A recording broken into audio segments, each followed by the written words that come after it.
I was just sitting here relaxing, enjoying the music, and then it went quiet, and I'm like, oh, I wonder when it's going to start again.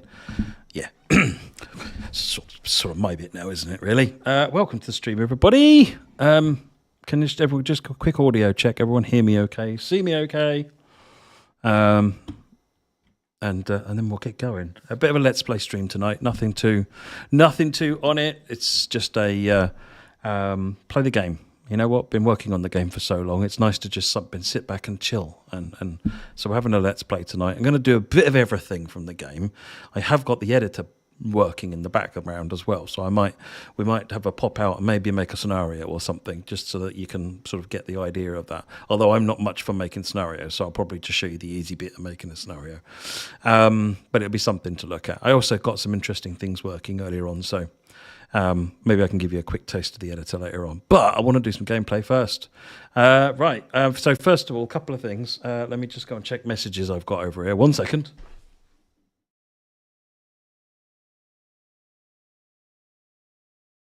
Right, Alex has been sending me messages. He says,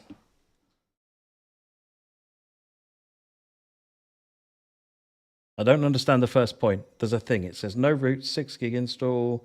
Currently looking into issues with installing TSW4 content with standard edition. TSW4 compatible content is being manually released by Valve, so it'll take some time. Just be patient. It'll all be there eventually. Regional editions will be coming along at some point shortly as well. And I think that's it. Alex is typing something now. Hang on. Oh, for any players who say they don't have any roots, that's the first one.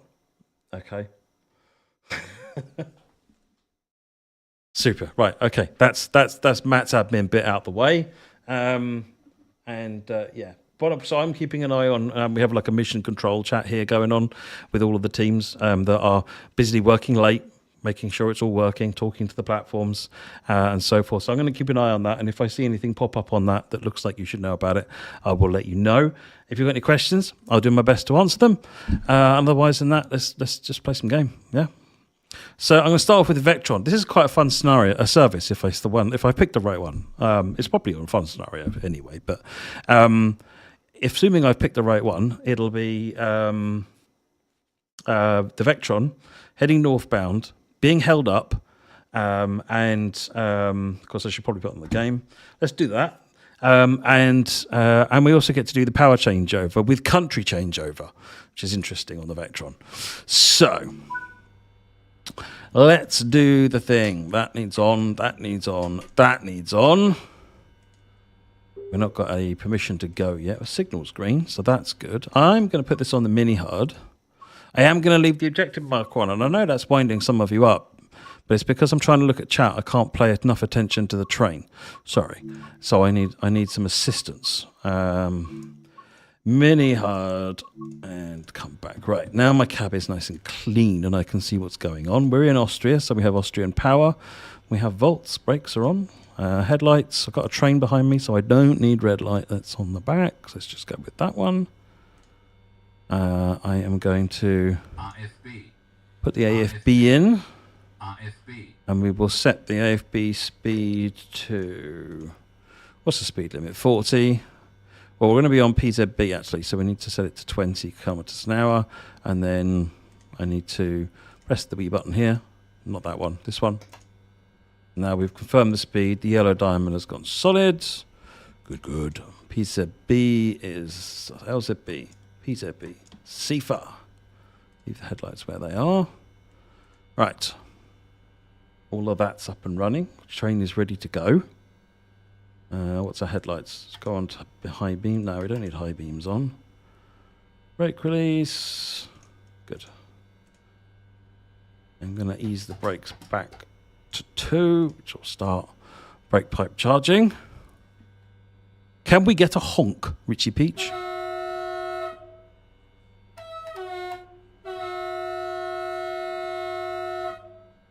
There you go, a honk. If you find the honk staying on forever, like that, I'm hands-free at this point. Yeah, that's because there's a little trick in Unreal where if you have a two key combination and you release them in the wrong order, it doesn't recognize it. So if you hold down Control and press space and then release Control, it stays on. Just redo the horn again to clear it. That's what's happening there if you see that. Right, let's get the brakes going. I have to get the engineering team on to see what they can do to resolve that.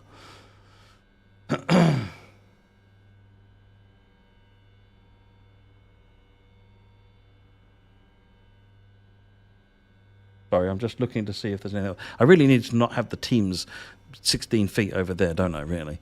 Right, let's. We've got brakes off, so let's get the throttle doing the thing. Brakes are coming off, power's applying. We've got a green light.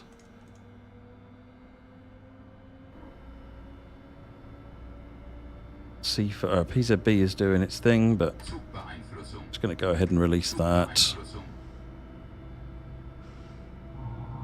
Steam Deck controls on 4 are not mapped the same as 3. Peter Dale, send me a message on the forums and outline what you're seeing. I must admit, I've not tried it on my deck, so if you let me know what you're seeing, I'll go and find out. I'm not expecting anything to have changed.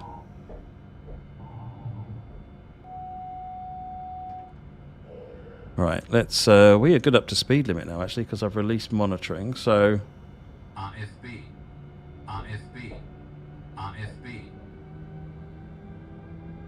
I've switched AFB off. Yeah, dummy. Cancel. Shift R to acknowledge the speed. There we go. But good. We're all good. Right, let's get going. Can you change the PZB mode? Yes. Over here on the settings down here, you press this one here. PZB mode is there. I'm currently in M. If you navigate down the settings here, you can change the mode to UM or O, as you wish. All those settings work.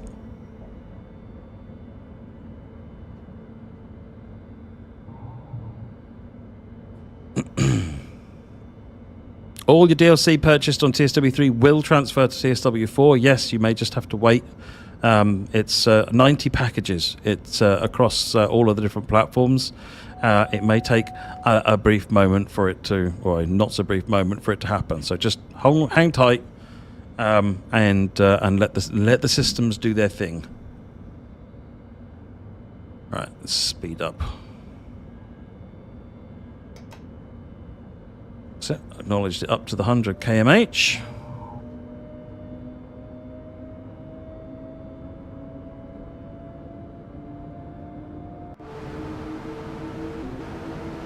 How's game audio? Is it all right?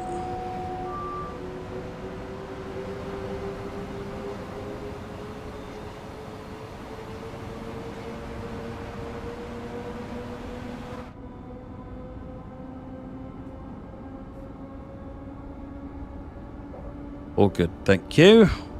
Right, we've got 9 kilometers to Lindaro 10, which is where we're going to be ending. So it's only a short service. But from what I remember, we catch up with another train, and it causes a little bit of a problem. So,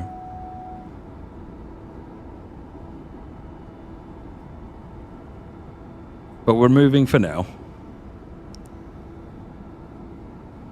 For those of you looking for the editor, it's available. Just search for Train Sim World, and one of the things that comes up is the editor in that list. I installed it just now from the Epic Game Store, so it is there.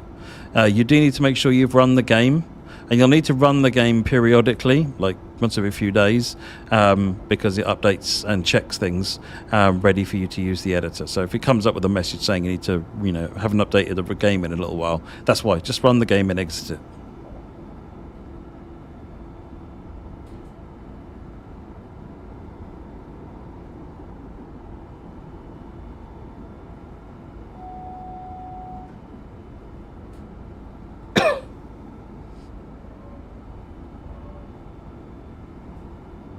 We've got no plans for headboards at the moment, but it would be fun though, wouldn't it? Alright, that's a yellow light. Acknowledge that, and get the brakes going.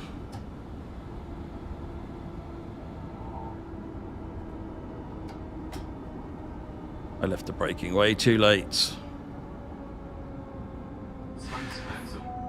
Whoops. Watching the brakes and not watching the signals. Dummy. Never mind, we're stopping now anyway. This was intentional. I just wanted to demonstrate that PZB works really well as early on in the stream as possible. Yes, train, shut up.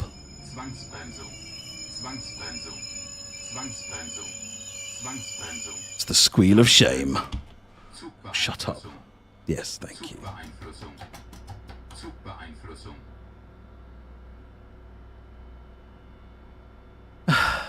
Are you aware you're under Train Sim Mod 3 streaming category on Twitch? I don't set that stuff up, but that's a very good point.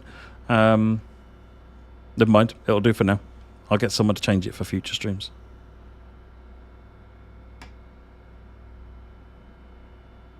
Alright, let's drop that down to 20 just to get us going again.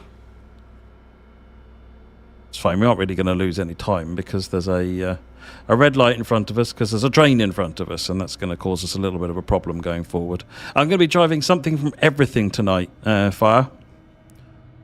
We're going to do the Vectron here, we're going to do the Talent here, then we're going to do some Azuma and some Scotsman, then we're going to do some Antelope, and then maybe we'll do some Editor.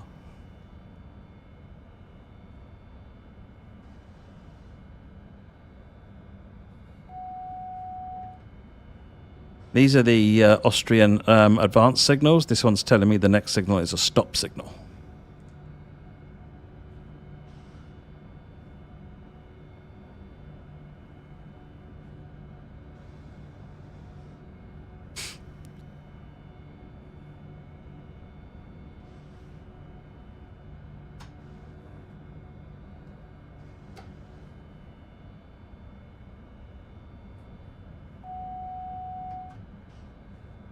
Hey there, John.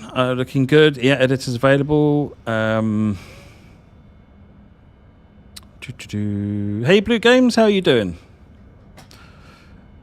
I'll be here as long as anybody's interested in watching me. So, yeah, could be here all night. Right, so now we've got a clear to proceed into the next block, but expect to get a red at the beginning of the next block. Speed limit is 100, PZB is still blinking 70, but there's nothing else on, which means, yeah, 70 kilometers per hour, but we won't be doing that, because we've just been told. Oh, I needed to acknowledge that. It was even probably written on the screen. Yes. Oh, doing a quality job tonight. What can I say? I'm tired. Had a busy day.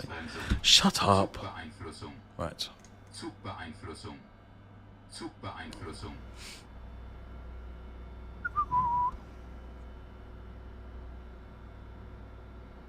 And you ready, train? The power.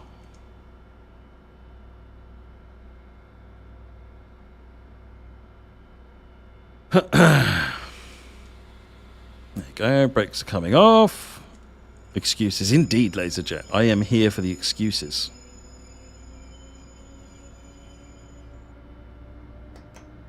Reconfirm the speed down again. Is it possible to do banking com with a 66? I don't think so, no.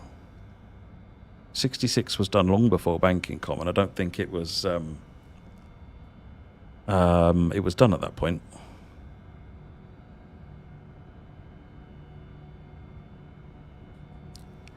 Can you make a tutorial for PZB in the game? That's really hard. We've thought about that. And actually making a tutorial for something like PZB is very, very difficult inside the game.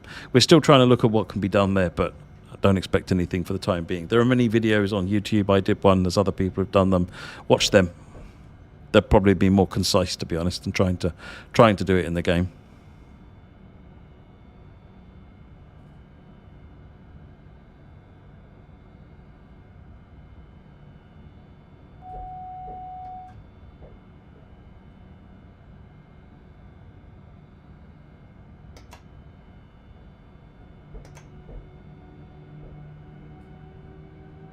Right, speed up a bit.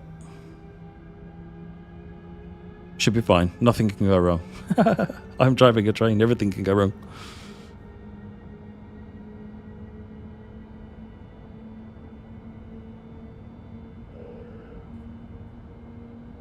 I do like this route. It's really pretty. I've got the fog dialed up just a little bit on this session, but so everything's a little bit sort of slight bit of mist. Remember, we had a red light coming up, yeah? Quite like this service because it's short, but it's not just a straight run. And when you're actually paying attention, you can get a bit of PZB action going on. And demonstrate your amazing competence. Unlike me. Right, so we have expect stop. Look at that. Go ahead, go me acknowledging signals.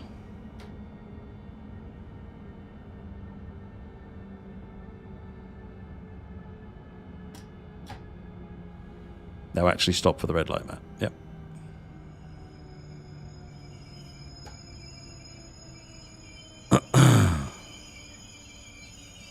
You can change any of the mapped keys, Antonio. By the way, if I miss anyone who's saying things, it's not personal. I'm trying to pay a little bit of attention to what I'm doing, and the chat is moving quite quickly. Feel free to say your message a couple of times, but don't. Maybe get the moderators to help you.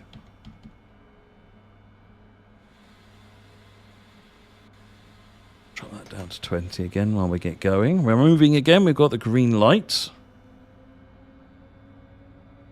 Buds, I don't have a time scale for when DLCs will start coming across or complete coming across. That just keep an eye on. They'll be coming.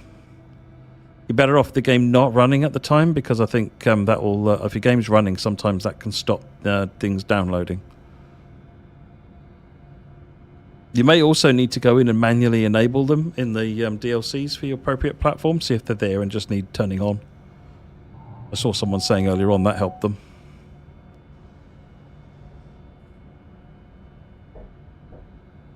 Okay, where is the speed limit? 60, so let's go ahead for 60 miles an hour. We are good for that.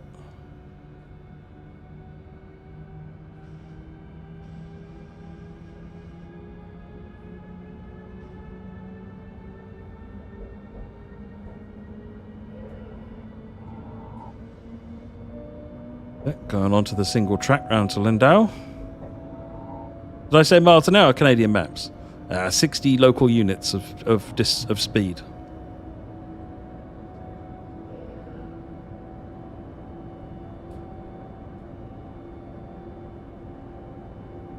How do you get the LiDAR data? You'll have to look for it on different sites. You know, if you Google for LiDAR data, you'll find it's available. There's all sorts of different places have got it. I don't know personally where we get the LiDAR from because the teams individually go and find it. But there are national sources usually of that. A surprising amount of LiDAR data is freely available, but not all LiDAR data by any stretch of the imagination. When we did Left Rhine, I think we had to pay quite a lot for the LiDAR data because it isn't free yet, but a lot of German LiDAR data is going free. UK, I think there's fairly decent coverage, and I think that's all free. Right, so I've accepted it up to 100 kilometers an hour now.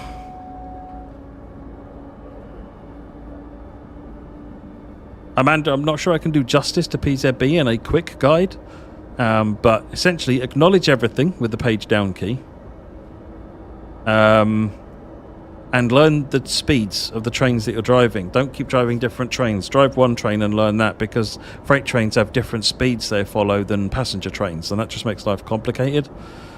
Just have one set of trains and learn that. Will make your life a little easier at least.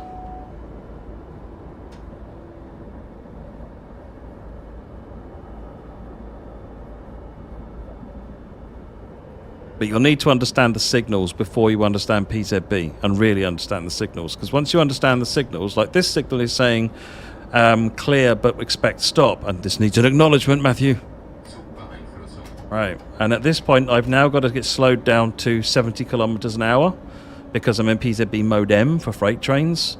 And I have a curve to do that. And you can see this assistance is now telling me. So a good way to learn this, to be honest, is use the PZB assist.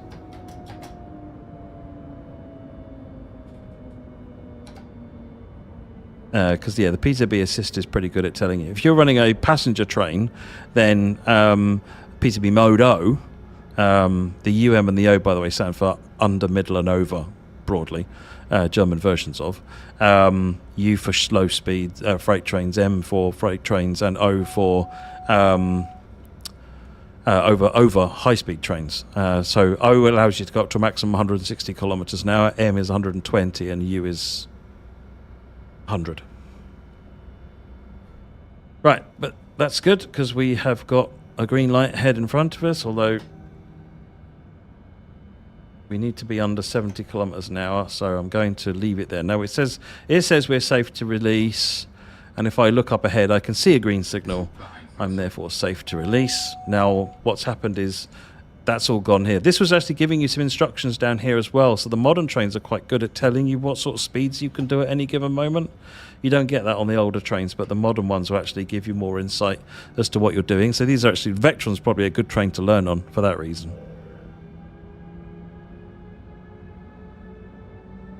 Right, off to Lindau again.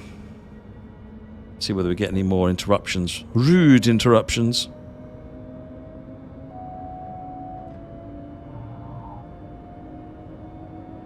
PCB assist you can turn on in the settings, or off if you don't want it.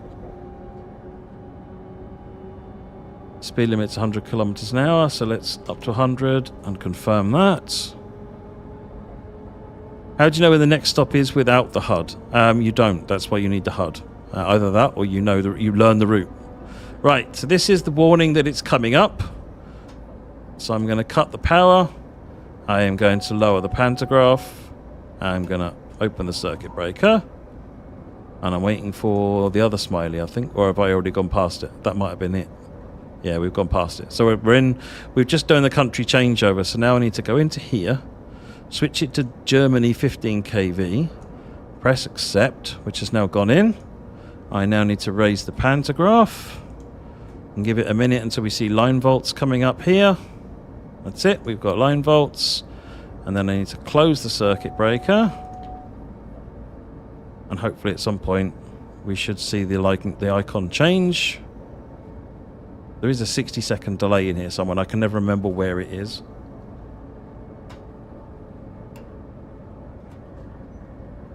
There you go. Now I can apply power.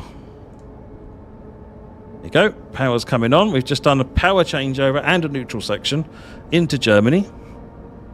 Once you get the hang of it, I've only done it 2 or 3 times. Once you get the hang of it, you can be a little bit more elegant at doing it and look like you know what you're doing. And actually what you'll find is that the train behaves differently in Germany versus Austria. Just literally the way it drives the traction motors and so forth is different, which is how it works in real life.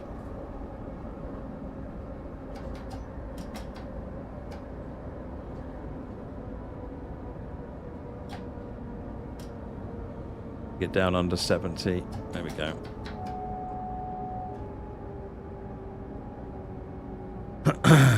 But yes, this is where you can see down here where it says, you can't really see it, but it's saying speed limit 70 kilometers per hour. So you get good guidance in the cab actually for some of the stuff going on with PZP.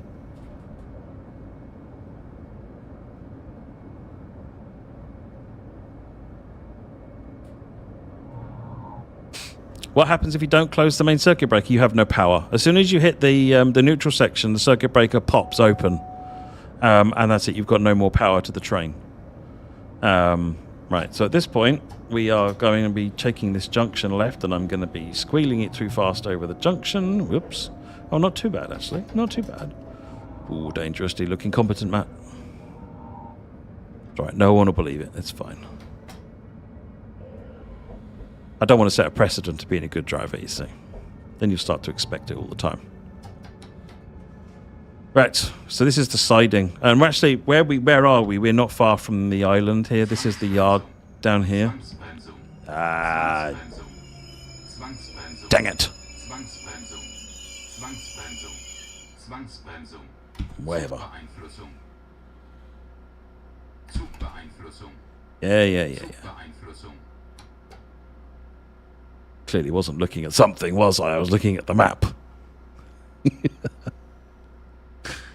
Oh dear. Right, brakes are coming off. It's charging the brake pipe at the moment, which is this yellow one. Then the power will start to come on and the brakes will come off. These 2 bars are the brake cylinder.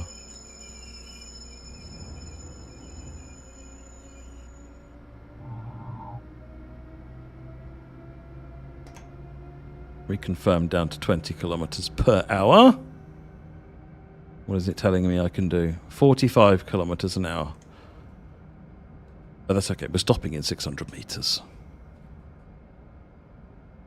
Testing out the safety systems thoroughly tonight. Absolutely, Super Steve. I do this for you, so you don't have to.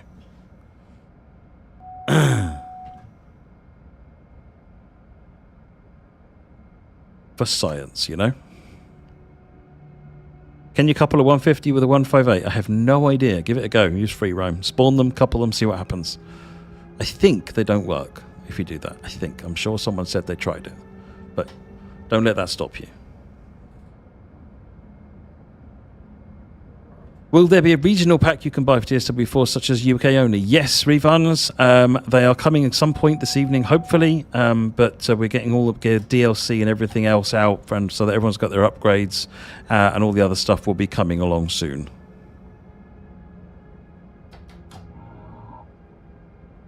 No need to turn the AFP down. The Vectron does it automatically. Oh, wow, Kissingus, I didn't realise that. But no, to be honest, it's more a habit. Because most trains don't. I use the AFB as a speed limit control, so that you know, for those moments where I'm not paying enough attention, yeah, you know, they happen. I know it's a shock. Then, at least for the fleeting moment, I was paying attention to what I was supposed to be doing. I set it so that I stopped myself falling into a trap.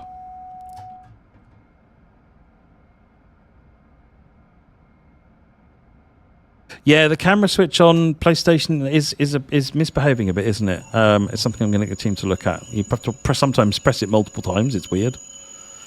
Can you use the restrooms in free roam yet? There are restrooms on Peterborough Station. Someone remind me, and I'll try and show you them. Uncouple vehicles. Okay. Let's do that then. Done.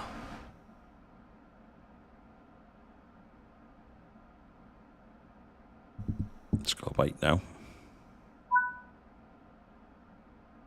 And then we're moving forward here. But I've still got a red light. Put the brakes back on a little.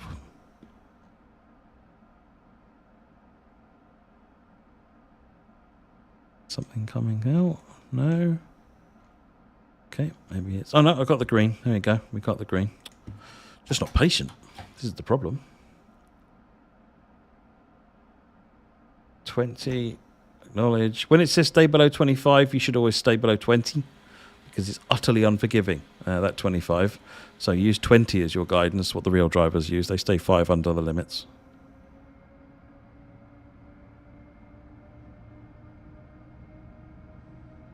That's a 5, so that will need acknowledging.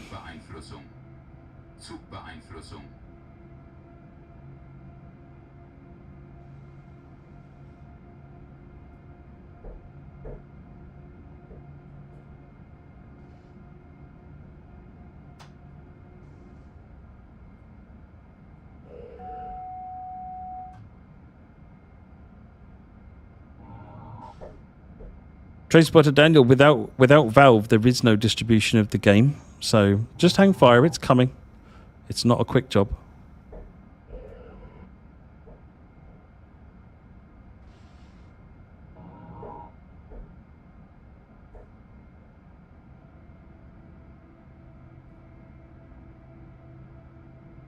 Let's bump it up to 40. Thank you. GamerTube, this is the Vectron.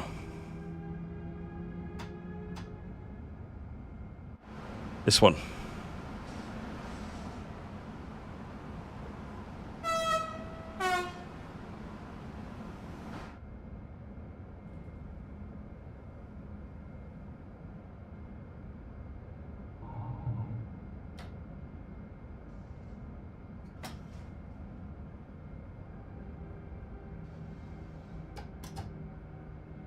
Right, let's get stopped around on the marker somewhere.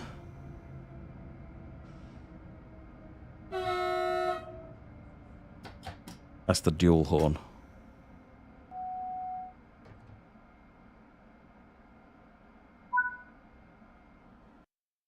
Boom. Simple service, but I quite like the fact that there's quite a lot going on there. It's a quick way. If you want to practice the power changeover and a little bit of PZB, it's quite a nice condensed way of doing that. Right, okay, let us go back to the main menu. I want to pick something with the Talent 1 now. There's a tutorial for power changeover on the Vectron. I'm not sure. I imagine someone will be doing one. We may at some point. I don't know what the plan is there. Right, choose a route. Vorarlberg, timetable, Talent 1. And let's go for Lindau Bludenz. Shall we do that? Just do the whole line. We'll keep it static weather so that we can see what we are doing.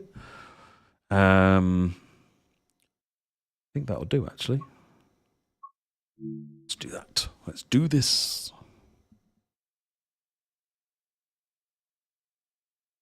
Is the Vectron braking problem fixed? Which one's that? Unbekannt. Do you mean where when you resume a saved game, you need to reset the compressor? I don't know is the answer to that question. Possibly not. Actually, that's probably worthwhile showing. Let me go back out to the Vectron and just show you.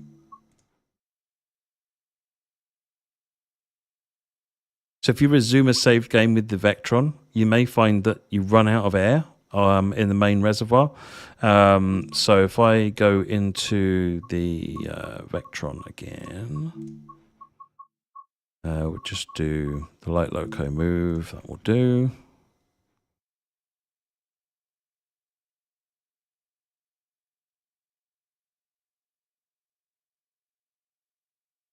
Alpha, how's launch day gone so far? Very well, actually. Very well. Looking forward to seeing what people say in the reviews and in the feedback generally. Let me just take my watch off. But yeah, early access has certainly seemed to have gone down quite well. So the thing to look at here is this is at 9.8 bar. Now, as you apply and release the brakes, which I'm using this lever for, you'll find that the main reservoir will go down as it recharges. So if I reapply the brakes again, re-release. So this is what the system is supposed to do. So the main reservoir feeds the brake pipe. So as I apply brakes, you can see it's consuming air from the main reservoir and using it to populate the brake pipe. So you'll see that number going down. And at some point, what will happen is that number will go up again. Some point. It's only a light engine actually, so it'll take a bit longer for it to go down compared to pumping up a train's worth of main res. But what happens when you resume a save game is that this number doesn't go back up again. And what happens then is that it gets too low, and there's a throttle lockout for safety reasons on the train, which stops you applying power. And it's not obvious unless you notice the fact that this has gone red. Which happens about 6 bar, I think. No, we're not going to do this down to 6. I just want to see whether the compressor kicks in, so you can see what it's supposed to do. And then what we'll do is we'll do a save game, resume it, and I'll show you what it actually does. It is being dealt with.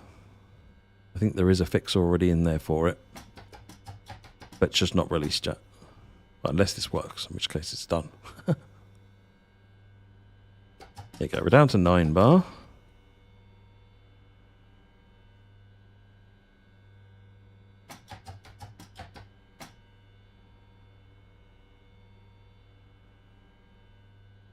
.9.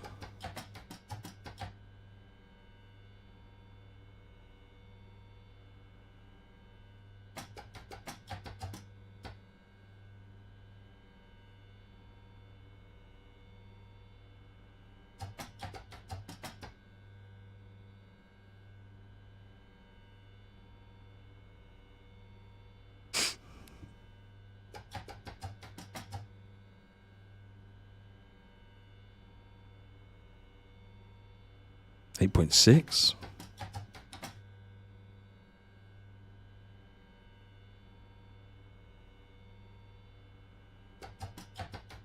0.5. Wow.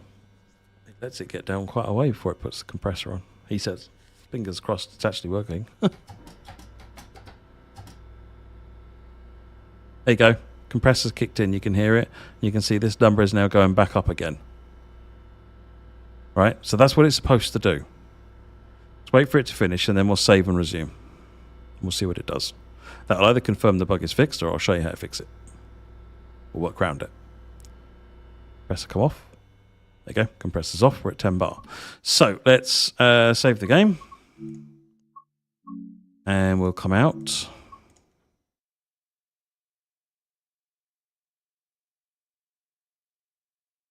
It's the toilet cubicles, Josh, but you can't go into the cubicles themselves. It's like, the area. You can go into the room where there's like sinks and mirror and so forth and where the toilet cubicles are, but you can't go into the cubicles. So there's still no toilets, just a toilet room. Right, resume the game. When I show the editor, I am going to show how you can modify an existing train, like tweaking lights and moving cameras and that kind of thing. Right, so let's do the same thing here. I can't show you how to make an entirely new train. A, I have no idea. And B, that's not something you can do in a short stream. But we are going to look at trying to sweet talk some of the team to come along and give you some masterclasses on various things.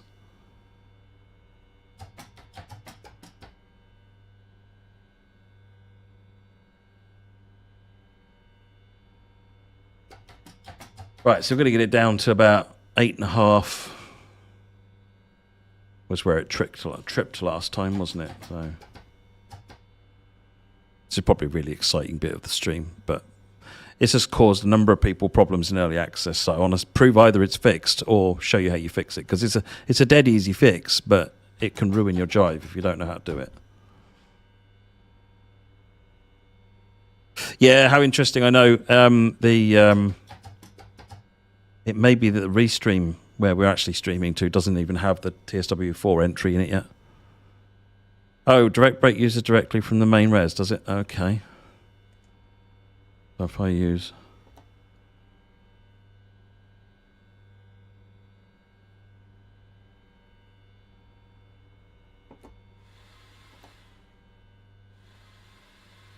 Right, this way around.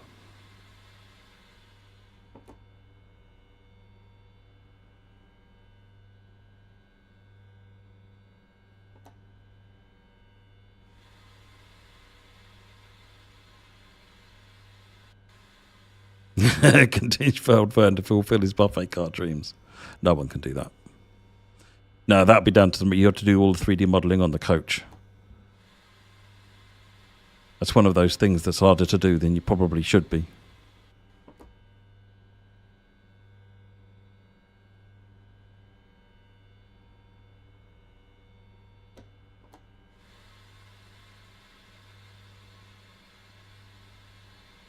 If we hear the compressor kick in, we're all good. If we don't, I'll show you how to fix it. 9.1, getting there. So I believe there's something wrong with Creators Club. I saw something being talked about on the teams earlier on, where it won't let you subscribe. It's coming up with some error message about whether you own content or not. So I will look out for some more updates on that one and about what's going on there.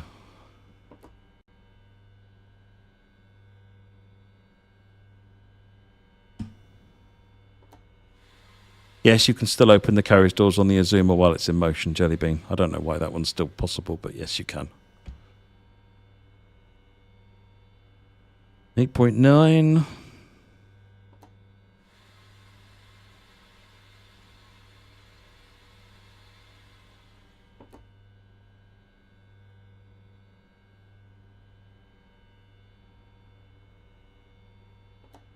This is what you call a break in the stream flow.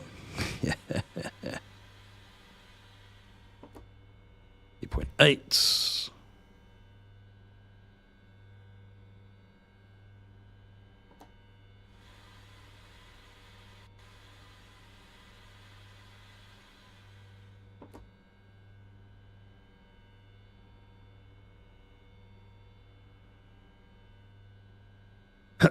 Can you show how to turn the 801 into an 800 in the editor? I guess it depends on your expectations of that.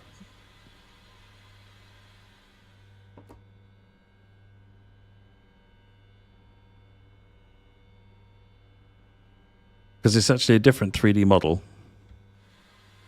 and different semigraph. So there's no easy way of doing that.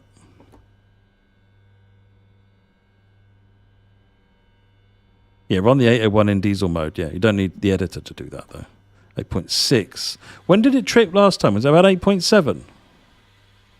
Should have paid more attention. I'm going to get it down a little bit further, just to completely be sure.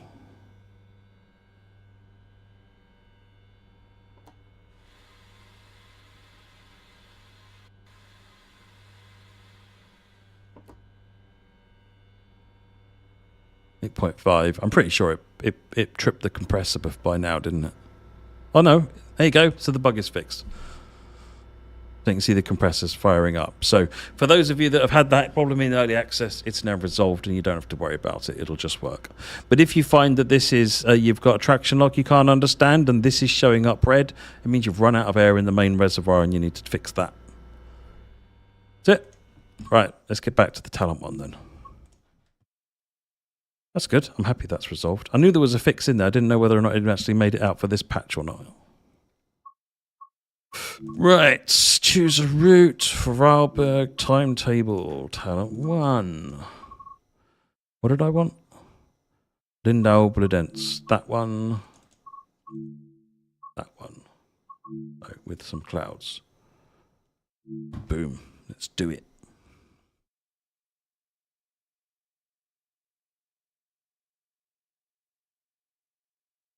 Oh, check Teams, Alex said. Hang on a second.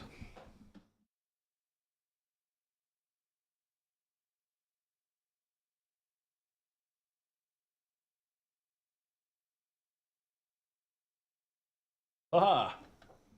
Managed to get it on a closer monitor.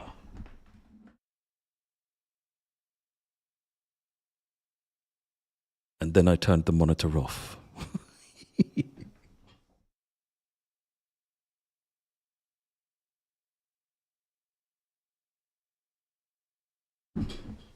Okay, so I'm not sure what Alex is looking for me to look at.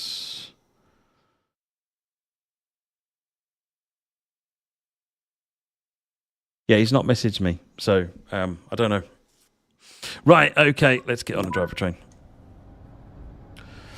Unlock the doors. Well, let's get the train active, in forward, get the loco brake in and released, and open the doors. I've not got layers actually installed. I've got very little installed on here, so you find this is actually an empty station. Oh no, we have got Nuttertalbahn by the looks of it. And Chemnitz. Okay, it's not quite as barren as I thought then. It's just a quiet time of day.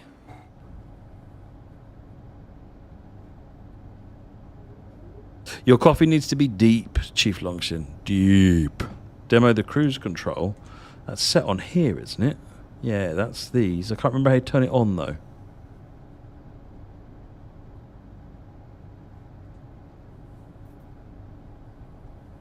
Yeah, those are where you actually tune the cruise control. But I can't remember how you turn it off. Switch below those buttons.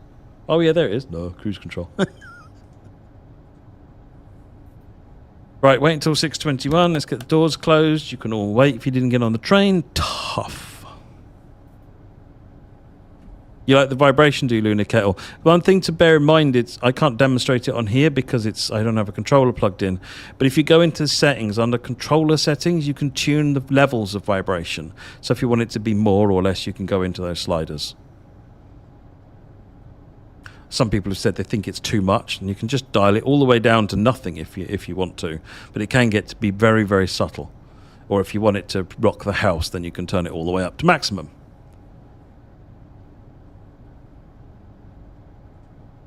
Asterisk, it won't really rock the house.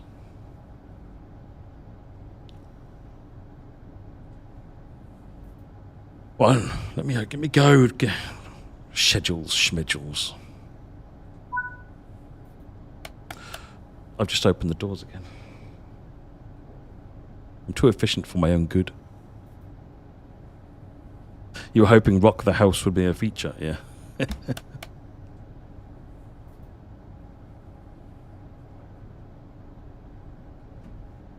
Well, Sash did a song called Rock the Block, so maybe we should have a setting, Rock the House, and another one called Rock the Block. Just shake everything in the entire street you're on. Right, have we got doors shut yet? I was driving a train in free roam the other day, and I could not make this thing go, and I'm sitting there, I was quietly cussing anything and everything I could quietly cuss, and then I realised I'd left one of the doors open.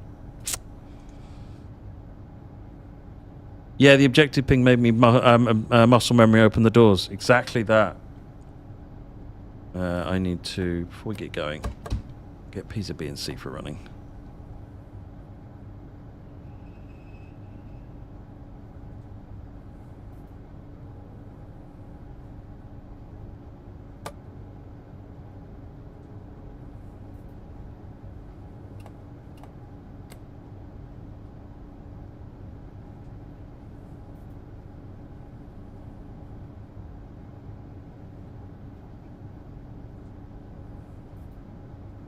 Got a green light.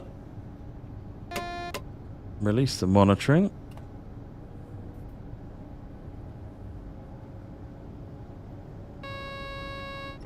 So the speed limit here is 50 km/h. I am currently doing 30.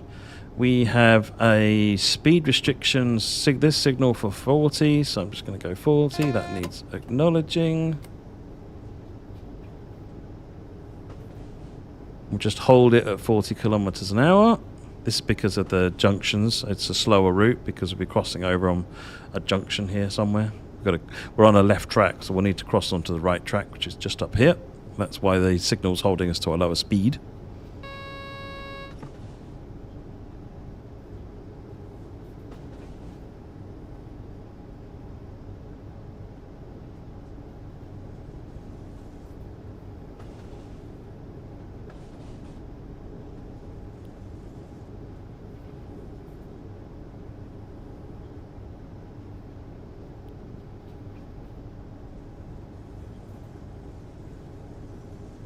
Oh, now I'm going to speed up to the 50. Next station is look how runs. I am going to be butchering station names here, so get used to it.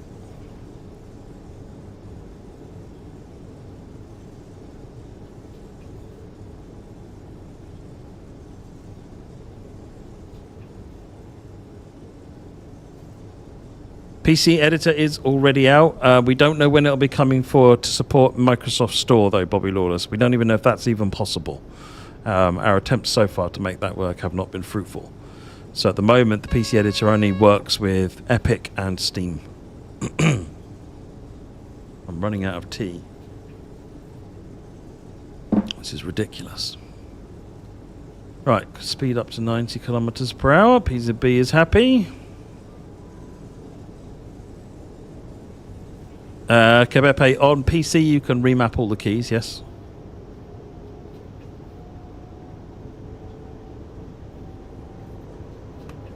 Give it all of the beans.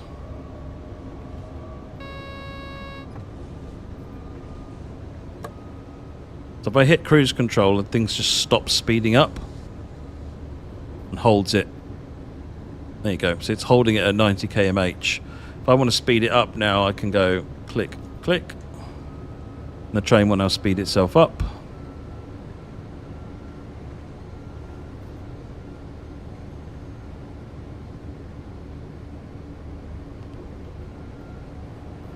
Now it will slow itself down. There you go. That's cruise control.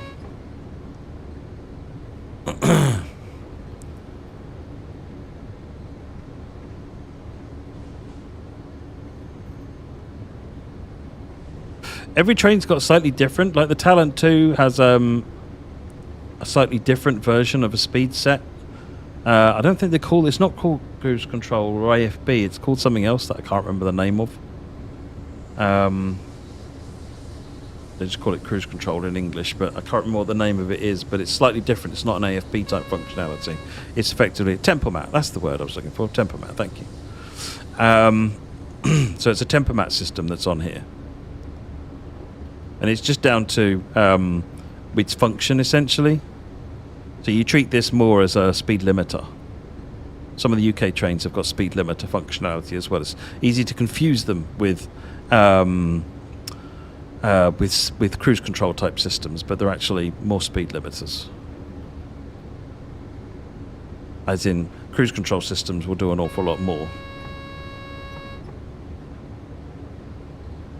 Right, what are we looking at? A couple of kilometres for Lokal Gerbrands.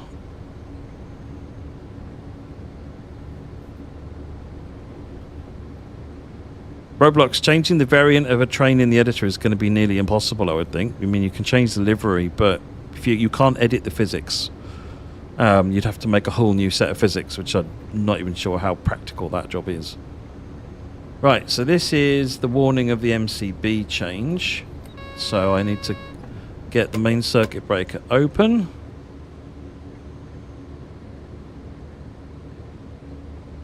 Acknowledge PZB.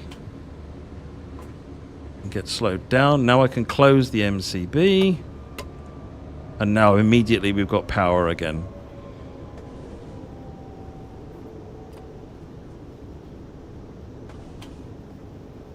So 500 meters. I'll go back to those blue signs so you know what you're looking for in a minute. There's 3 blue signs for the neutral sections in Germany. One is the warning. The next one is you have to be closed. The MCB has to be opened by this point, and then the third one is you can open it close it again after this point. I'll show you them in a minute.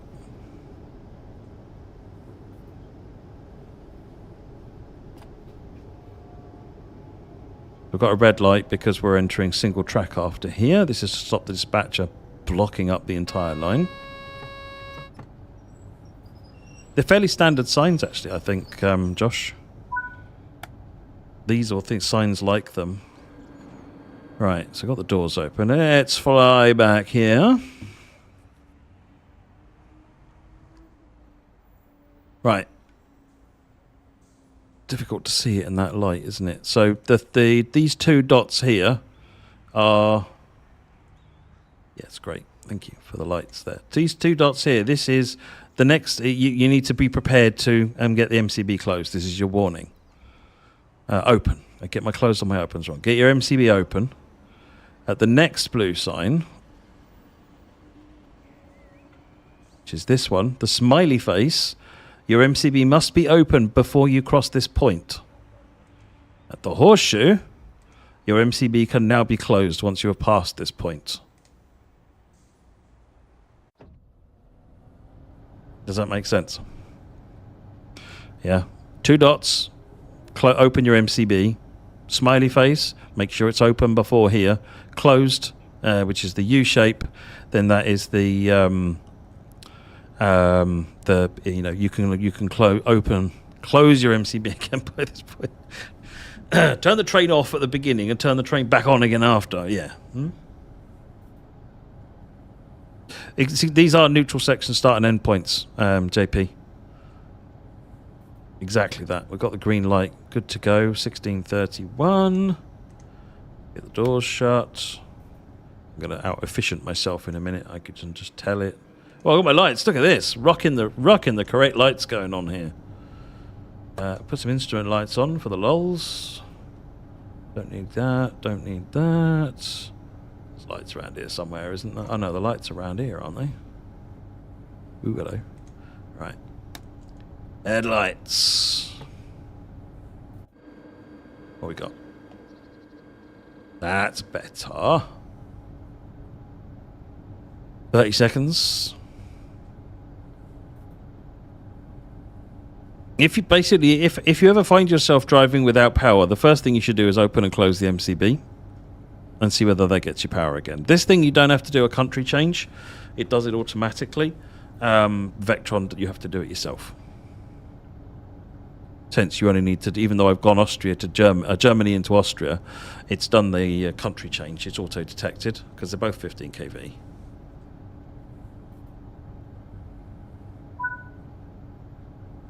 Right. Get going. Right, we are in restriction. I'm going to go ahead and release that. We've got a green light. We're all good to go. That means we're fine to the line speed. Let's just get over this junction and then we'll accelerate.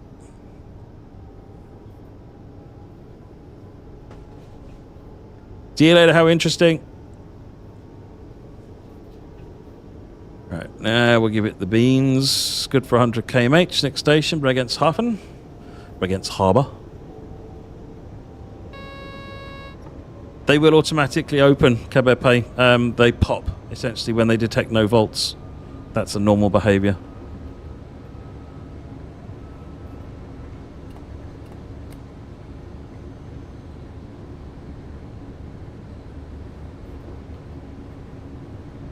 Is the funny smiley face light down here somewhere?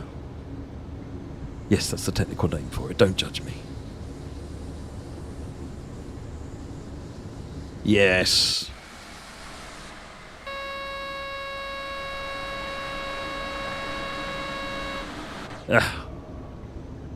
Trying to do funky things and it got all upset with me. Right, come on, get the brake pipe charged back up again, please. Release the brake cylinder.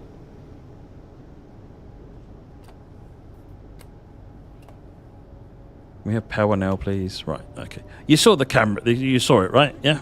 Good. That was the speed check sign I was trying to do, and Seaford me. I'm sure I selected no dynamic weather. Never mind.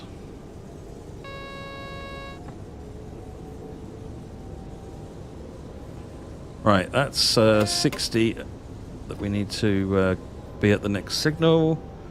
1 kilometre to the next stop anyway.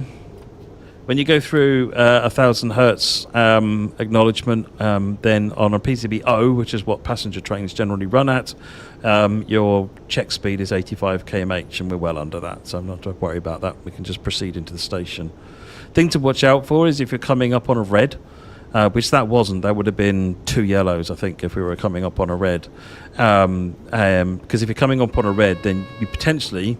Not so much on this route, they don't really use 500 hertz magnets, but if you're in Germany, you might come up on a 500 hertz magnet and you need to be doing under 65 before you hit that magnet. So even though you're only being checked for 85, if you hit the magnet too fast, then the 500 hertz, then bad things.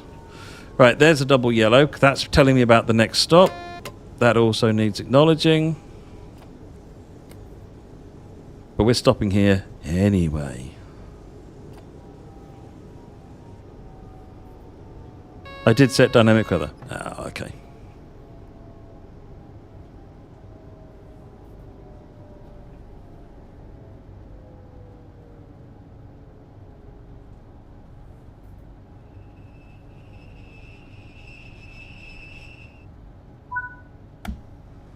Get the doors open. Do you acknowledge with B? Yes. B is the same as the page down key for a PZB acknowledge, yes. There are other keys on the controller under operation shift which let you do PCB end and PCB release. No, I can't remember what they are. They'll be in the help.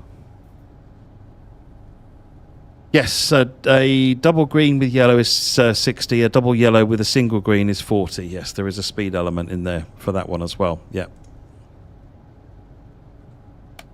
Get the wipers on a little bit.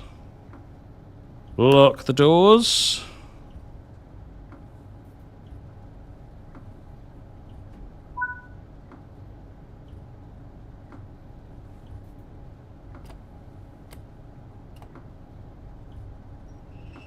However, we haven't got clear of the it was telling us about a red light earlier on.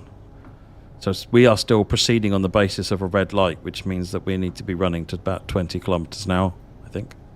You notice this train doesn't have the help on it that the other one did.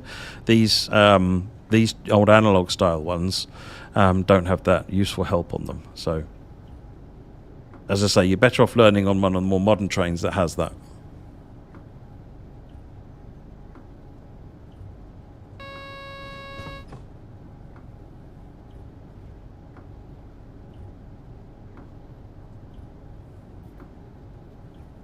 There's no rush. We've got a red light in front of us until we see otherwise.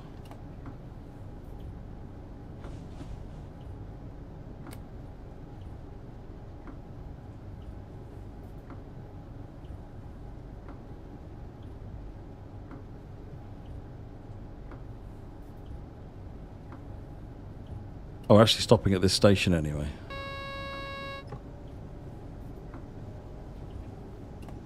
There's me coasting up to it thinking I'm waiting for this red light, but these two stations are so, Bregance and Bregance Harbour are so close together.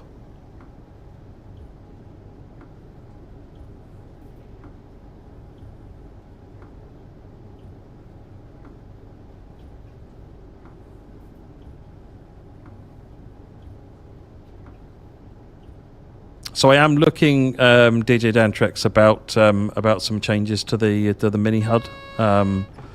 I won't go into them in detail, but there's been a lot of feedback about things like distance to objective and so forth. So I am looking with the team at what some possibilities are there.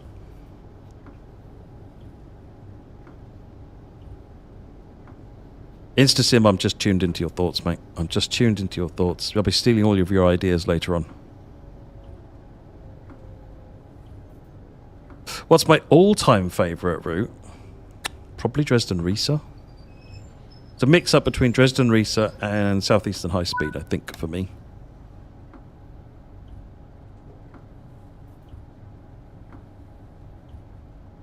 Not looking at a 91 at the moment, Dale, but never say never. It's sort of an obvious thing to add to East Coast Mainline, isn't it? But no, it's not on the radar at the moment.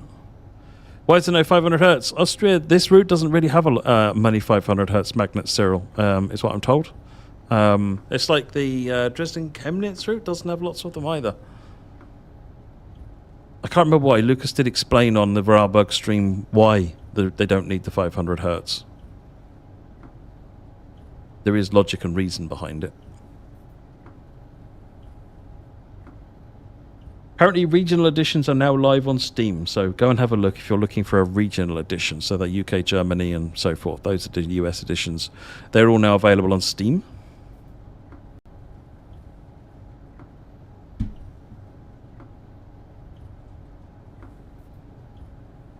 $99 gigabytes of compatible DLC download. There you go, Vol. Nice.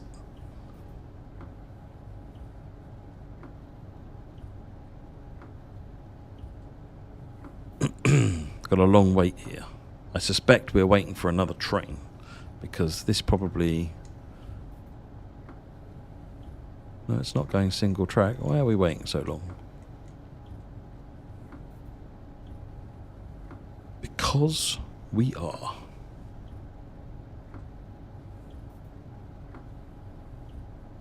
You're enjoying pizza and watching trains. We had pizza earlier on. It was really nice.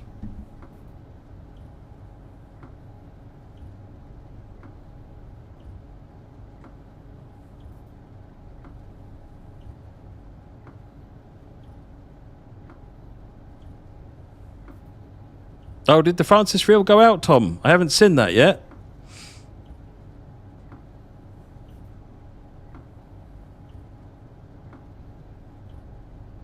I'll have to go and have a look at his channel.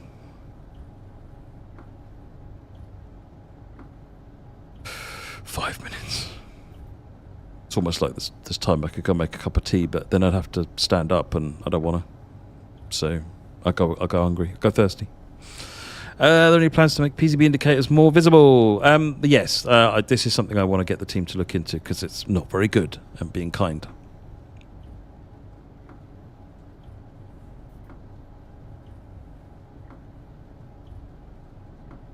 You can use this switch to make it brighter, but it's at its brightest. It defaults to 0 for some reason.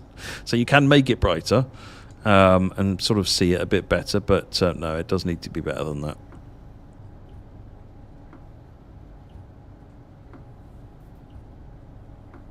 Oh, yeah, nice one, Josh. Yeah, make us a cuppa, sling it down over the internet. It'll be fine.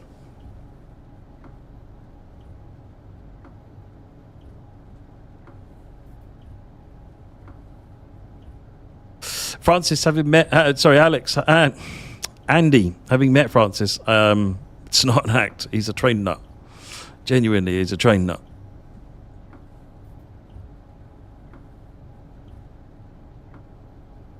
I recognised a fellow train nut when we were talking, put it that way. Was with him the entire day. You can't maintain it for that long. Eagerly showing me his videos and such that he'd recorded of various things, and we chatted for a lot. So, no, it's really good. Really good. We had a really good time.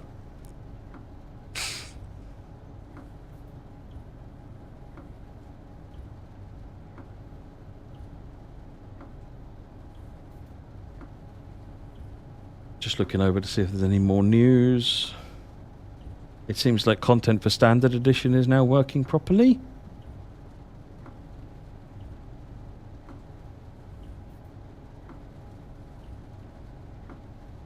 No guard mode. Well, we're looking at guard modes for content, the same as we did for Glossop. And I think one of the ones the team are working on is a much more decent one.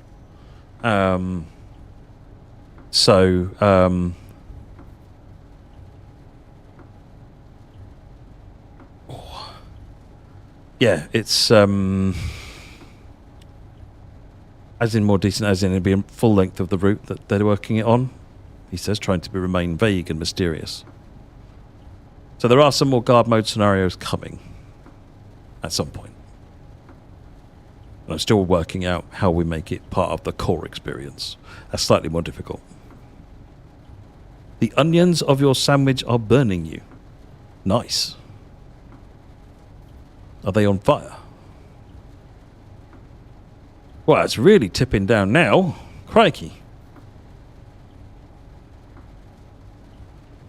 Alpha 6859, what type of issue does it have for accessibility? So at the moment I'm running the mini HUD. If you switch over onto, so we've got some accessibility options here. If you switch to normal HUD, then a lot of what's going on is now visible on here. So I can see that the doors are open. Safety systems are now really clearly shown down here. And you can see more of what's going on the screen. Then you've got other controls. I'm not sure what specifically there is for hard of hearing. A lot of it's been about visibility for people who've got poor eyesight. So, for example, crosshair visibility, the size of the speedometer, whether for flash-sensitive people, the lightning effects and arcing effects. Some of this is just configuration for whether or not you want to see the score or whether you want to see the current speed limit. Under HUD and gameplay, you've got some settings in here. There's audio settings, so you can change your volume. We don't have anything for like text-to-speech readout or anything like that. But there is an external alert. So if you're externally, you get a louder alarm when you for the alarms that go on in the trains. Oops, let me put it back on mini HUD for a minute. I think what would be interesting though is, if I'm always looking for ways to improve the game and make it more accessible. So if you've got ideas, send me a note and let me know in what way would help what would help you. Several changes have been made to the game already, specifically based on that kind of feedback.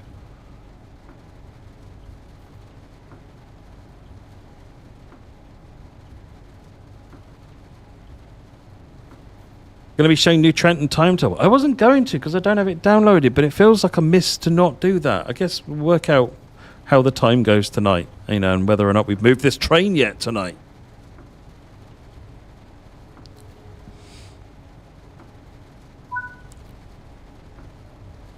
Right, lock the doors. There is a where is it? There you go. Tour. This one here. Tour often is door open. So that's your visual indicator in the cab when you've got your doors opening. Right, we're still in monitoring though, but it says we're safe to release.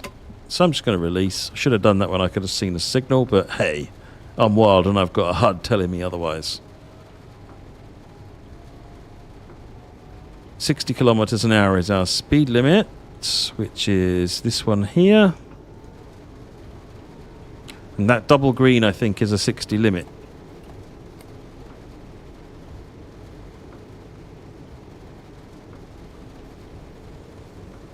And that'll be because of this junction here.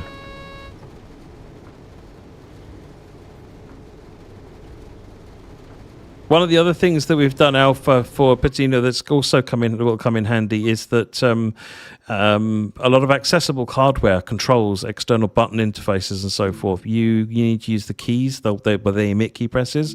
So what you can do under keyboard controls is we've added an absolute ton of extra mappable controls for all sorts of things, and you can just remap them here as you need and use that with any supporting accessible hardware that you've got. Keyboard input works on the consoles if you're using console, but you can't remap keys yet on the console. That's something I want to try and get done as soon as possible. But in the meantime, you can just configure your hardware up to emit the keys that you need it for to support the game, if that makes sense. I speak to somebody else regularly on Discord who is legally blind who plays the game, and he has a lot of fun with it, but he's been giving me ideas of how to make it better as well. So I'm always keen to get that kind of feedback. Just send me a DM on the forums if you use the forums. Right. Everything is clean. Next station is 900 meters away. We're against Friedenberg. And so I'm speeding up, obviously. Is there rail driver support? There is bus driver GP, same as there was in TSW3. Track IR as well.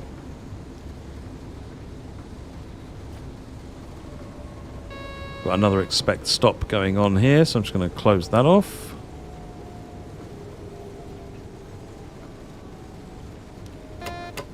Acknowledge that. We're well under the 85 kilometers per hour for PZBO, so I'm not too worried about that. We just got to bring it into the station now. 404 mug not found. Oh no. Should have said 404 coaster not found. Get some class.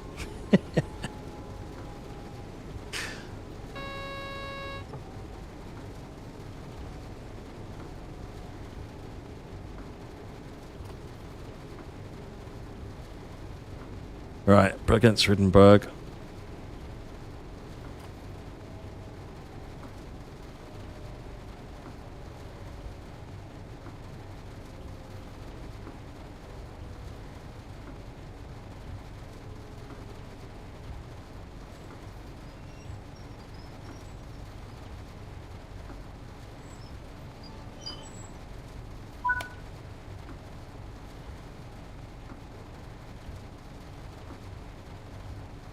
Just looking through comments. Alpha, so we don't have a public Discord. You can find me, I think I'm public on Discord if you want to find me. But failing that, use the forums. Go to forums.dovetailgames.com, sign up there, and you can send me a message on the forums. Or just post publicly. The doors.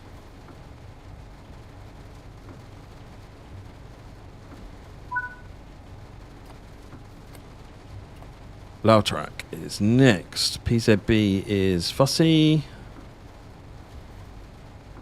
So I need to keep it to 45 kilometers an hour according to that.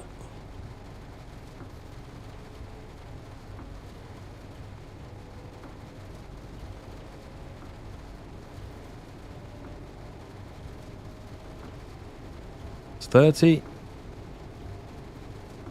some point it'll come out of the 100 hertz and then we can release it.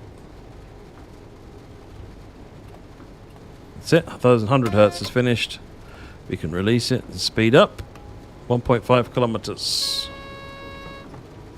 Speed limit, that's green with 2 greens, so we're good for 60 for line speed, 140 km/h.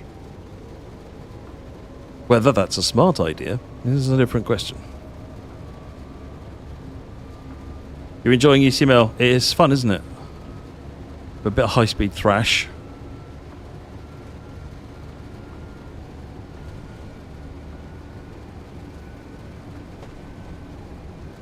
Has anyone attempted one of the 2.5 hour freight services yet? If so, what did you think? I'm hearing good things about them. I've not tried them yet myself.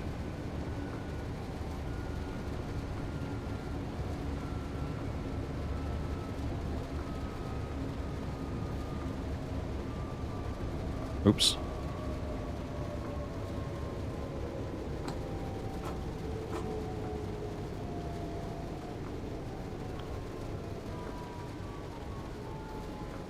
Come on, stop on the platform. You know you can do it. Just stop on the platform.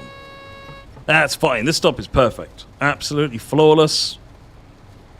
No one will be absolutely suing me for breaking bones in the train.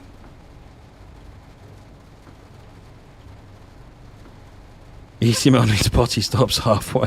Is that not what Retford and Grantham and that are there for?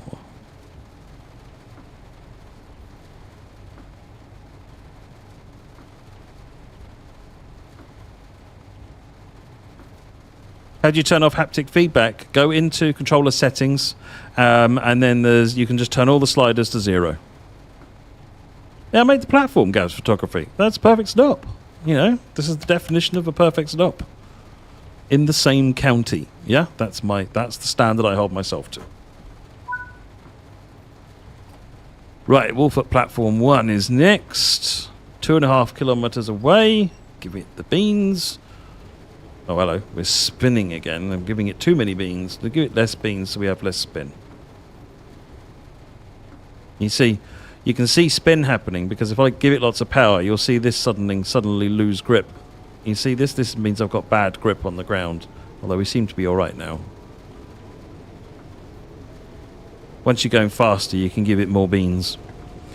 Oh, this is miserable. That's not what I wanted. I wanted it to be nice and sunny. Why did I do dynamic weather? Never mind. Stop moaning and get on with it.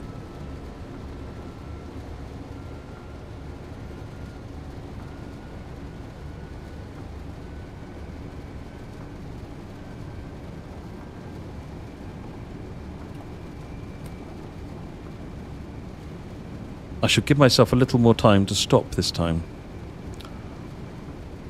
Does that apply to Nebworth? Yeah, well, I wouldn't have stopped in the same county with Nebworth had I attempted to brake.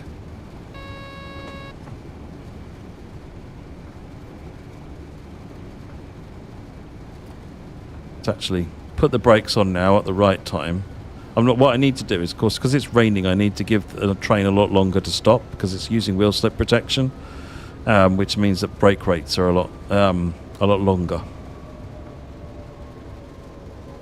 Hey, Talksmith, thank you. Team have worked really, really hard on this release across the board, so everyone is relieved it's out and that you're all enjoying it. Is dynamic weather going to be adjusted in the future? So remember, there are 4 seasons, and this is the autumn season that this is running, which means that it will naturally tend towards rain. But yeah, there does need to be some adjustment, so it's something I want to look at some point.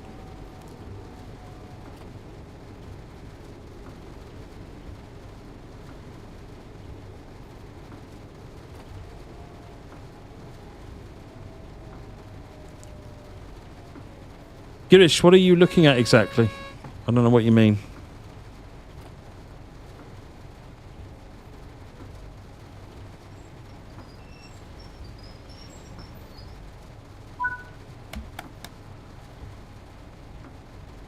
You loving train sim? Oh dear. Hang on. Sudden dry spot. You're all sorted now, Dean. Excellent.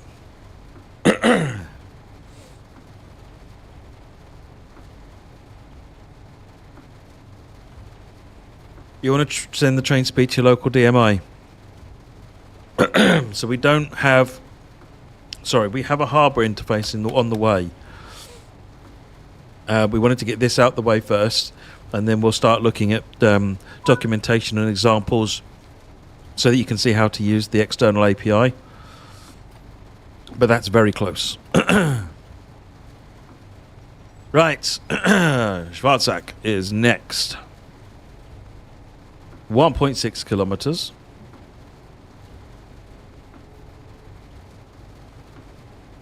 Train Sim 4 is not going to be on Game Pass.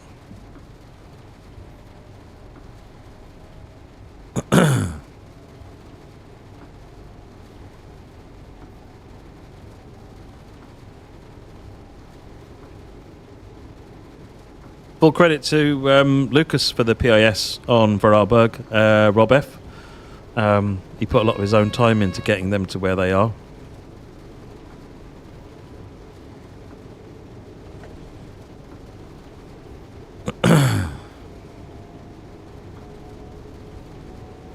Unfortunately, there's no way to rebind anything on Raildriver Deep Blue, no. Something I'd like to get to in the future, but it's not there at the moment. Right, cut the power at the 1 kilometre. You notice this bar changes orange and starts going down once you get to the 1 kilometre point. With the PC editor, can you create custom locomotives not currently in TSW4? Yes, you can make anything you like. If you're making it from scratch, you literally are using the same tools we're using. If you're trying to edit the stuff that's in the game, you'll find that a bit more difficult.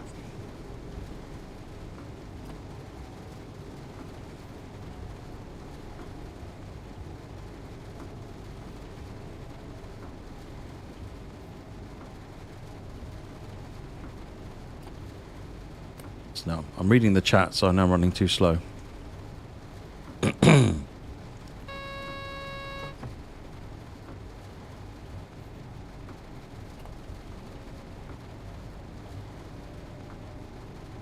I will be driving Flying Scotsman. I'm going to do a zoom around Flying Scotsman after this. If I ever get to Blue Dents at the rate that I'm going.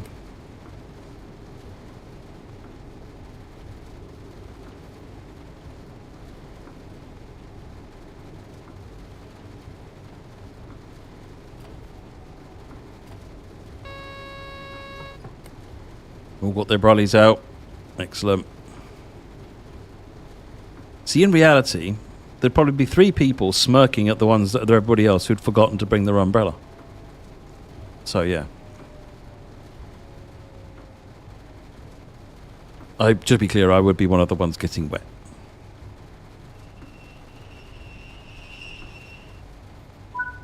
Open the doors. Oh, listen to that.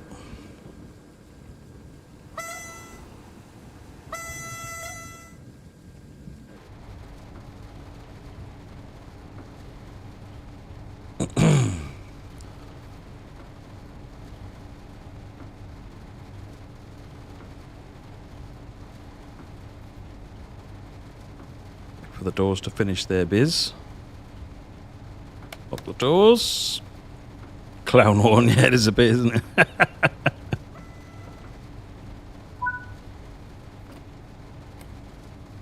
Hazelstauden. There we go, and that's 1.5 kilometres. There's 28, I think, stations on this route.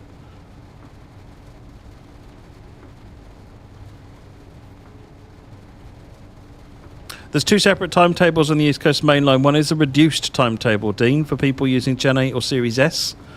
And then there's the full fat timetable for people using Gen 9 PC, or those who are using either the big Gen 8 consoles like the X1X, possibly the PS4 Pro, or a Series S, depending on if you've not got a lot of DLC.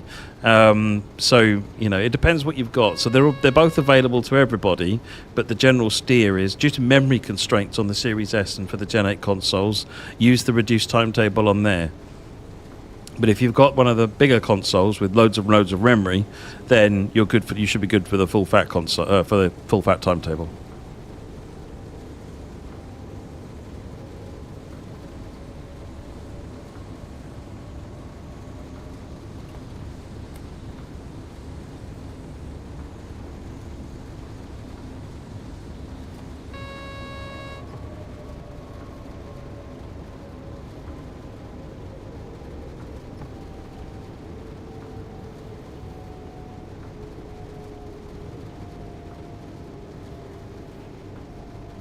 Michael, that'll be a bug. I mean, the steam physics are they're good to a point, but they at the top end they can generate more power than they're supposed to.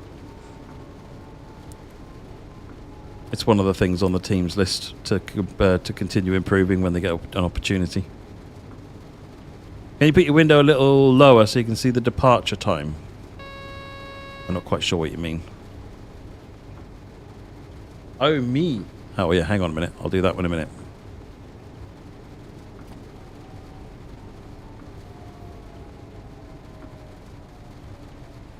Oh, there's so there's 801/1 and 800/2. There's no 800 in there though, Dean.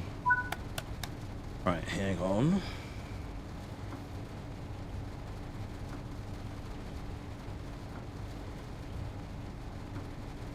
How about that?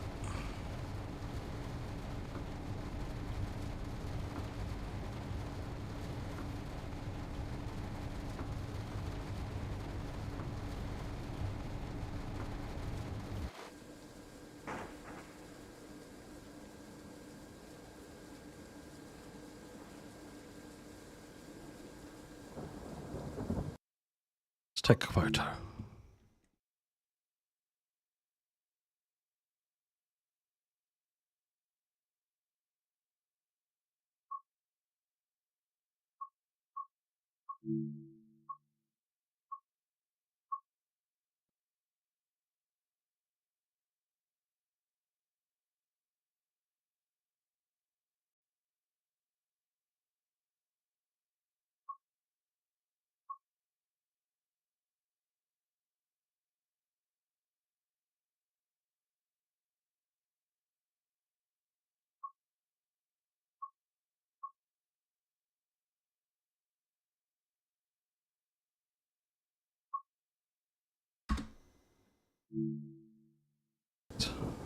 I do like photo mode. Oh, lock the doors. Hey Leroy, you're getting TSW4. Brilliant. I hope you enjoy it. Right, Don Byrne is next. Why is it places in Germany all sound Scottish?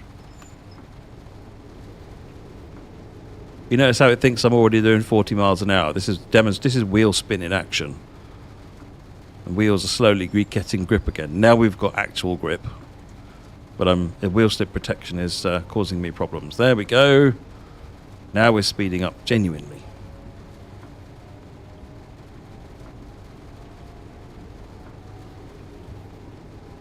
Nothing on PZB to worry about. Good, good.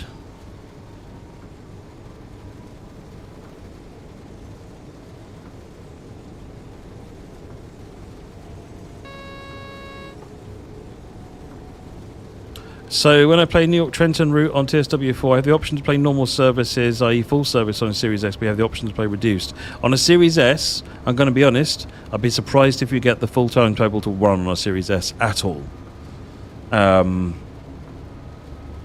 Particularly if you've got Long Island. But if you do have problems with it, that's why the other timetable is there.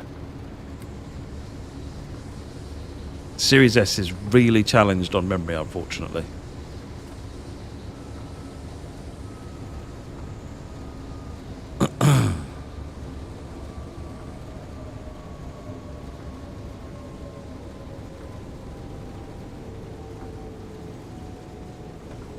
So the little trick, Rick, I'm not looking at what the speed is on the panel. I know that these numbers, these big spots here are 20, 40, 60, 80, 100, 120, 140, 160.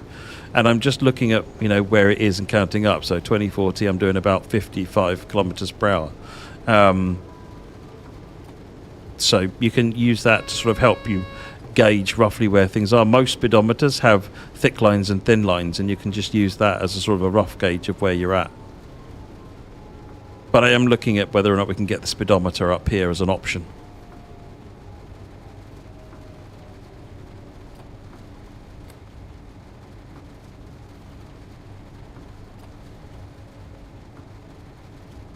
LaserJet, 1 terabyte doesn't matter. It's about the amount of memory you've got, not the amount of hard disk storage you've got. So the Xbox Series S has only got 10 gigabytes of memory. I mean, even the Xbox One X had 12. The Xbox Series X has 16, same as the PS5. It makes a huge difference.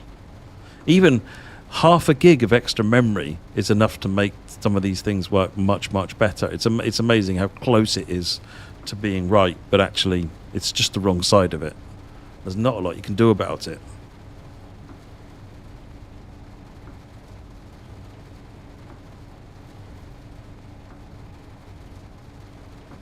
And Ferrum, welcome to the stream. Thank you for the raids. Lock the doors. Stop waffling. The 800/1 is your 5-car train, and the 800/2 is your 9-car train. But they can combine the 800/1s into a 10-car train by mixing two together. But yes, I think it's for more regional stuff. Dornbirnshoren, which is about a kilometre away.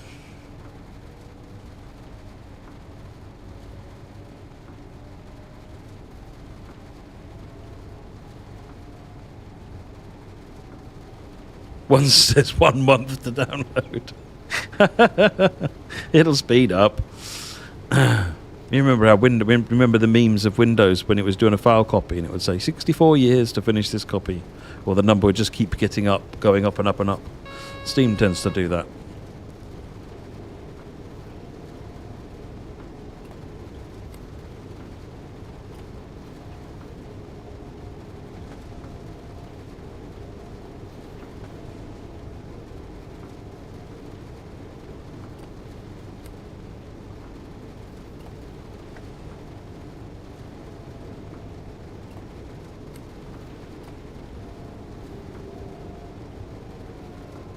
Right, coming into Dornbirnshoren.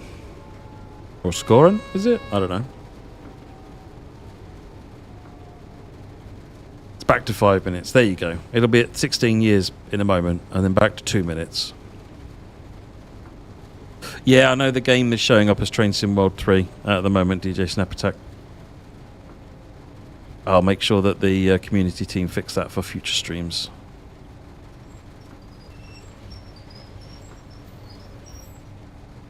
Yeah, we're not streaming directly to Twitch though, Scott. We're streaming via a restream service.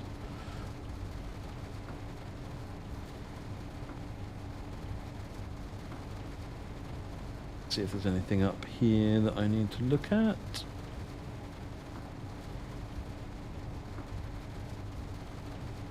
Nothing. Good.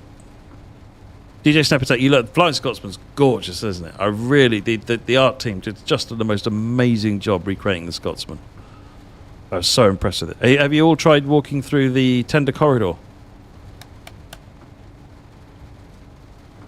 It's pronounced like shore. Okay, cool. Thank you, Cup of Pay. Dornbirn Heitlerdorf. Let's try not to wheel spin our way out of the station this time. Nothing on PZB, good for line speed, 1.7 kilometers.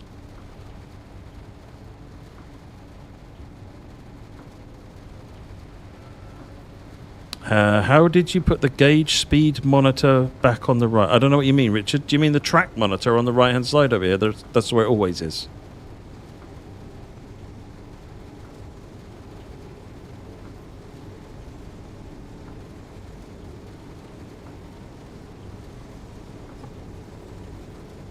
Sort Cipher out. You can't find your Castle Würzburg add-on in Xbox Manage add-ons. For some reason you have Ashford from TSW3. You got it on Game Pass. Is it affecting it? I don't know the answer to that question, Master Boss. Your best bet is going to be to contact our support team. Give them as much information as possible, what you bought, where you bought it, and so forth, and they can track down what the best answer is for you. Are you asking where is the speedometer? I'm using the mini HUD. So if I switch over here and go into settings under accessibility, this HUD type control here, if you set it to normal, it is the HUD that you know and love, exactly the same. Whereas what I've been using is the mini HUD.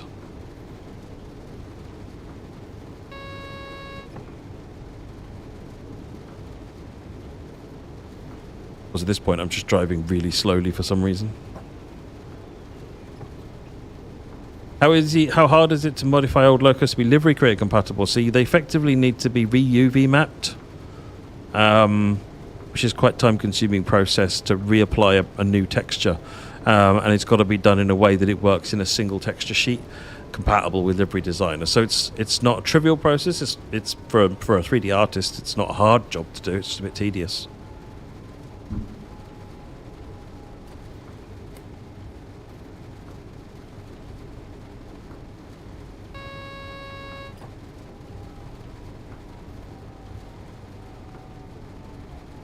You like that mini HUD, do you, Lillian? Yeah, I'm going to switch back to mini HUD in a minute because it's my preference. But I just thought I'd pop the standard HUD up just so that you know it's all still there if you prefer it.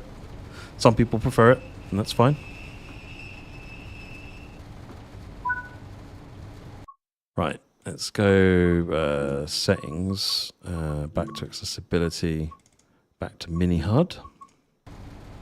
That's it. Unlock the doors.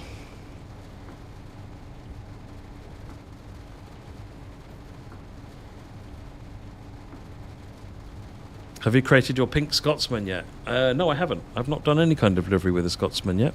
Feels like it needs to happen, though. Older locos may or may not get the livery designer treatment at some point. We've done some older locos for a livery designer, but we've got no plans at the minute for more.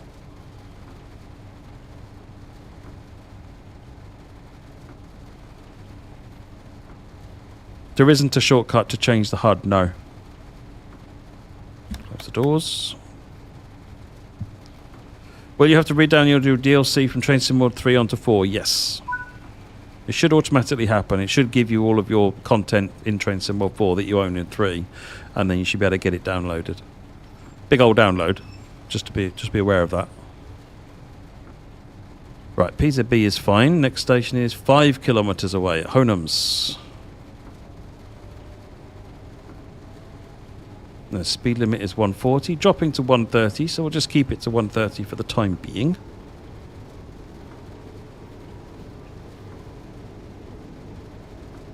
If you're having problems getting access to your collection, then, first of all, reset, do a reboot on the console or the PC or Steam, and just make sure that doesn't then trigger it to happen. Otherwise than that, if you continue having problems, drop a note to our support team with as much information as possible, and they'll give you guidance. 90 kilometers an hour, 100 kilometers an hour.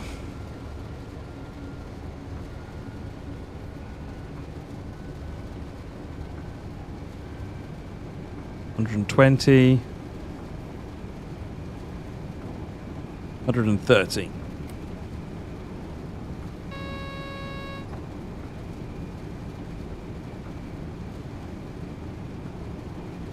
With the new editor, it will not be possible to upgrade an existing route to TOD 4, I'm afraid, because you'd need to modify existing content. You can't modify existing content. It's a bit of a blanket statement, and there are some exceptions to that rule, but for the most part, you should expect that you cannot modify existing content. I'll show you one of the examples where, in theory, you can. So I'll make a modification to a train. But then I'll explain why that's not quite the same thing. About 130 odd now. 2 kilometers.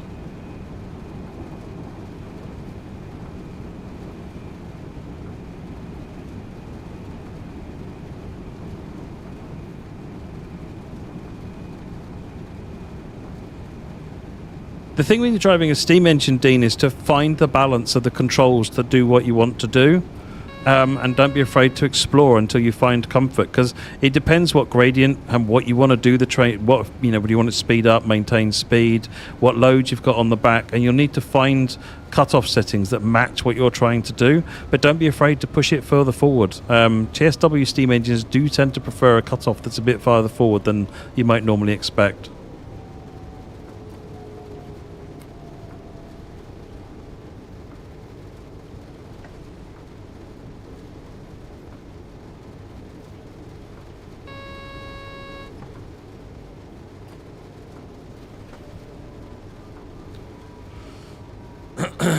Right, coming into Honums.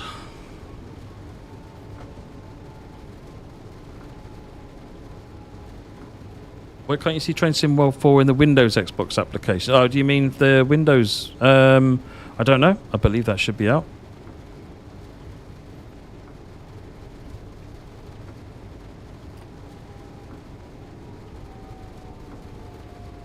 I'll just ping on Teams once we make this stop.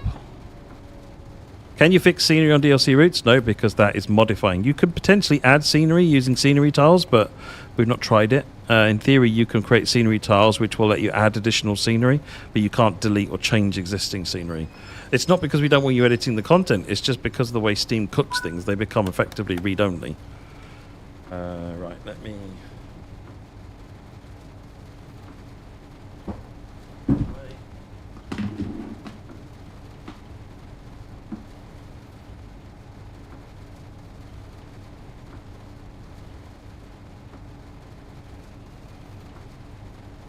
Right. Kabepe wouldn't mind the over left of the mini HUD combined with the normal HUD, visually impaired. You can do that now, actually. It's a bug, but take advantage of it while it's there. We'll try and make it a real thing. Under options, if you go into settings, accessibility, and if you switch it to normal that way round... Nope, that's not done it. Hang on, bear with me. I can't remember what the sequence is to do it. So on mini, right, okay, options, settings, accessibility. No, okay, no, I can't remember how you do it, but I've seen people do it, and I've done it myself, where it accidentally leaves the top left, the mini HUD on, and you can get the thing on the bottom right. But no, I can see the need for it. But like I said, we're looking at putting a distance in here and putting a speedometer up here as well. So in theory, you might find that works better for you, but try it out. Lock the doors.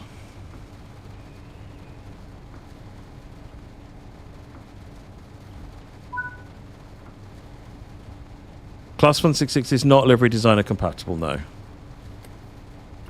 Right, Altac is next, 2 kilometers. Where are we now? Oh, we're getting there. After all this time, we're maybe halfway.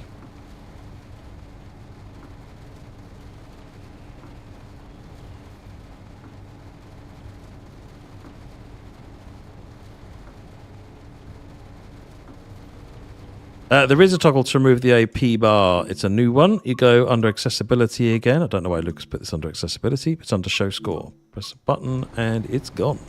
I quite like it because then this kind of is symmetrical and balanced, and the world it just feels right.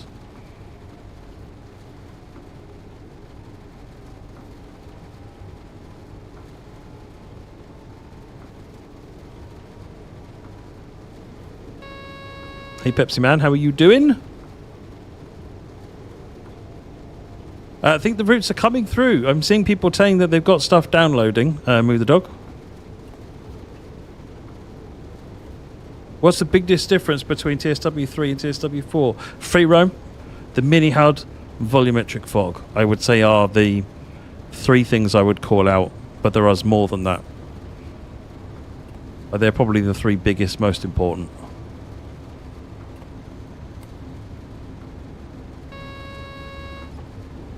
The task marker on the left, SimTrain. Do you mean this one? Yes, you can turn it off in settings and you can press Control 1 to toggle it. You can also toggle the color bars on the ground. I think they're Control 7.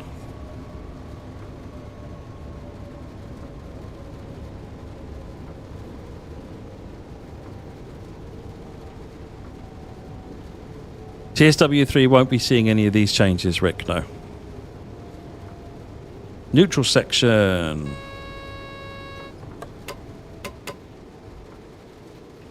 And there's the horseshoe.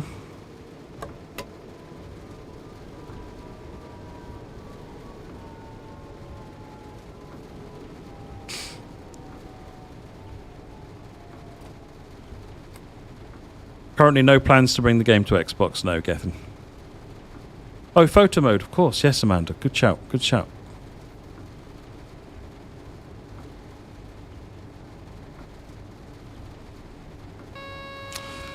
Yes, you can turn this speed limit off as well. I'm going to leave it on because I'm using it, but yeah, you can turn the speed limit off.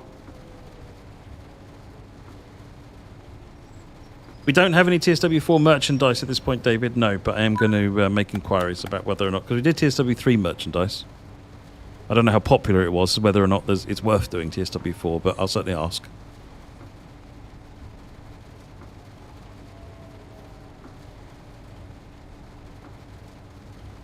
So the person who asked about the Microsoft store, apparently it's going really, really slowly, and so they think they might be having some issues on the back end, and generally with the PC Microsoft store. So, yeah, give it some time. Lock the doors. Insisting me downloading the editor. Good. I'm expecting to log into the forums later on and see nothing but a load of rage from people who can't figure the editor out, but hopefully we can help.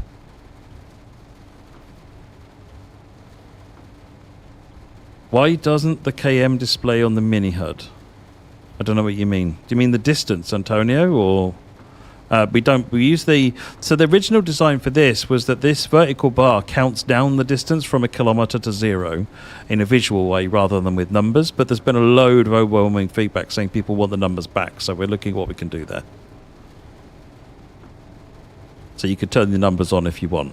One of my things with playing Train Sim is that I observe myself just watching the numbers spin down to 0, do a thing, then watch a number down to 0, do a thing, whether it's distance to signal, distance to station, and actually you're flying the numbers and not really playing the game. So it's kind of like I wanted to try and find a way to get rid of the numbers so that you are present in the cab and driving the train. Possibly went a bit far, but so we're looking at options to try and help that and give you more flexibility.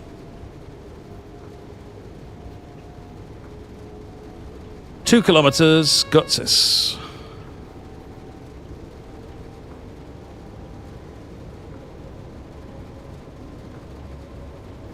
The computer restart caused it to start downloading. There you go. Just sometimes restarting Steam or restarting the console, it's enough to just make it wake up. 801234 for the trains is a known issue. It's 1234. It's just a numeric sequence, and it means that the numbering has broke. Broke really late on in the dev cycle, after we got all the builds done. So with the team are looking at it at the moment, it seems like everything's set up properly where it should be, but the core bug has crept in somewhere silly. So we're not sure what's going on there, but it will get fixed.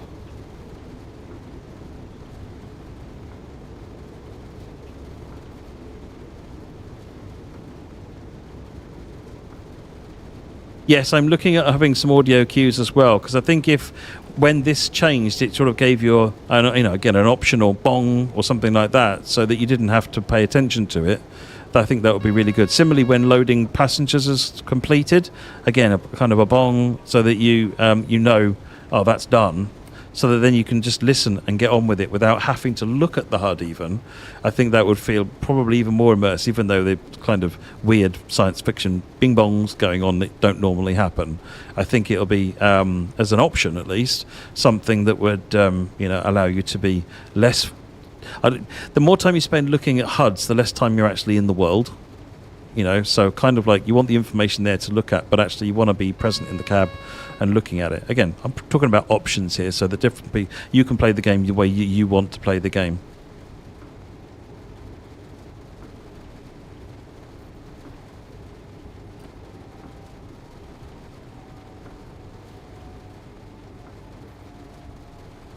I've had comments from people that just say that the mini HUD has completely transformed the way they play the game in a way they hadn't anticipated that it would at all. So yeah, I would say give yourself some time to live with the mini HUD and try it out, and see how you get on with it. But I certainly get, for those of you who are having difficulty seeing, like the speedometer and so forth, some of the trains it can be difficult to see. Then yes, there's a good reason there to get the speedometer put available as an option on the HUD, same as speed limit is an option on the HUD, and the accelerometer and so forth. I will be playing ECML next, Kingy, yes. So the other thing I'm going to do, Super Steve, is I'm looking at where this is currently 1 kilometer, making it so that you can optionally choose for 1, 2 or 4 kilometers. Because a train like this, 1 kilometer is more than enough. But if you're driving an Azuma, then you probably want a 2 kilometer warning. And if you're driving a US freight train, you may want a 4 kilometer warning, or a TGV may want a 4 kilometer warning. So there is reason for a good justification for having the option, but I want it to be something you can choose. So if you drive commuter trains, then you don't get, a huge long warning of what's going on. Because again, what I want is for you to learn the routes a little bit more by just giving you less information, a little bit less information on the HUD, but without leaving you completely at sea. That's kind of the reason for the 1 kilometer, but I think giving some options there will allow better flexibility. I've done a pink F125, yes I have. I've done a pink most trains, but not Scotsman yet. Right, Klaus is next in 3.1 kilometers.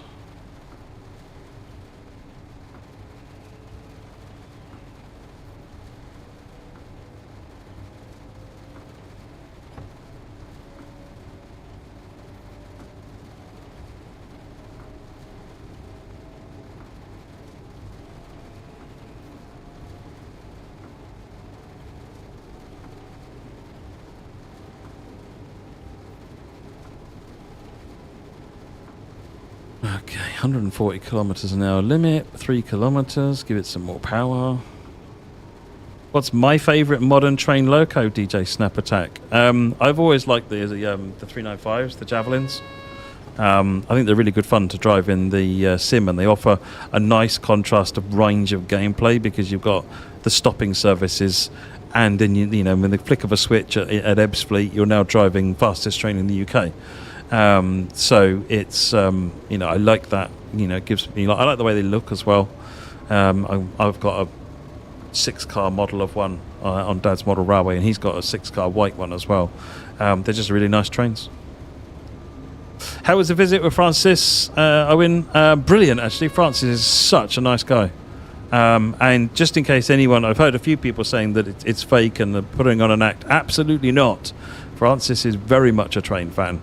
Had a really enjoyable time with him, and we were geeking out over all sorts of things, and he was eagerly showing me photographs and videos he'd taken. He is definitely a train fan. Very, very much enjoyed it.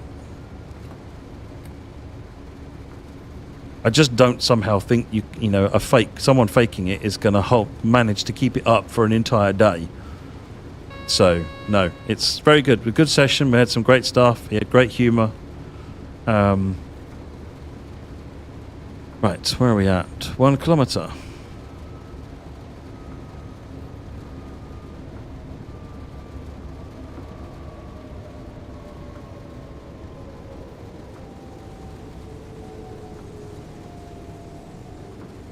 I haven't actually seen the video. I saw an early version of the video, but I've not seen the release. I didn't realise that had actually come out today, so I'll have to go and have a look on the channel and have a look at the final cut.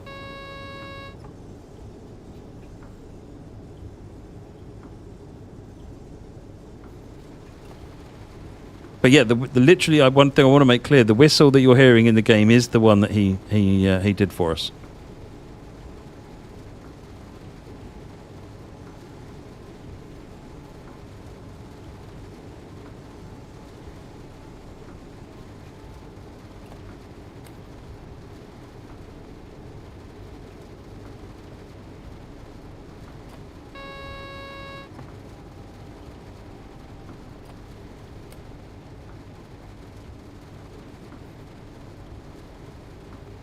So Manway, as I said earlier on, I'm looking at having an option for 1, 2, and 4 kilometers for the bar, so that you can choose.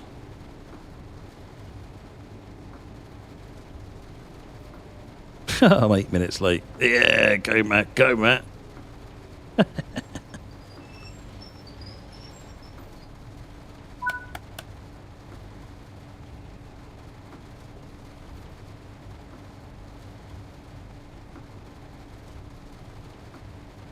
I have not played New York Trenton. I didn't have it down on my list of things to look at, so we might have another look at it. We'll see how the time goes. Chief Longshan, where's the video? I presume it's on France's channel somewhere. I don't know, to be honest. I hadn't seen it. People seem to be so talking about it, so I assume it's out. No, I'm not aware of any plans for merchandise at the moment, Coal Jars, but keep an eye on the channels. As soon as if something becomes available, I will shout. Oh, it's on the TikTok, is it, Owen? Okay, there you go, folks. It's on TikTok. It's on Francis' TikTok. Right, Suls. I'm just not even going to try and pronounce that. Salts Rothis. There you go. You heard it here first, folks. My headphones are on my desk, by the way. These are the ones in the streaming room. I did try and petition for getting pink headphones in here, but they bought black ones because they're boring. It's that, and other people don't want to wear them when they're in here. It's so funny when other people come here and they're like, "I'm not wearing the pink ones, right?"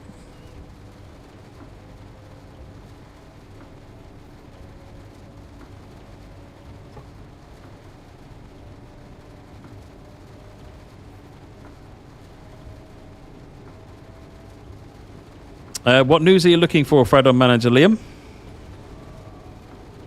PC Editor John is on the Epic Game Store.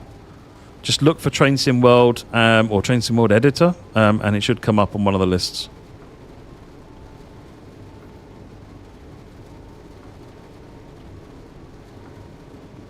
Oh, apparently Saltzroitis. Is that right?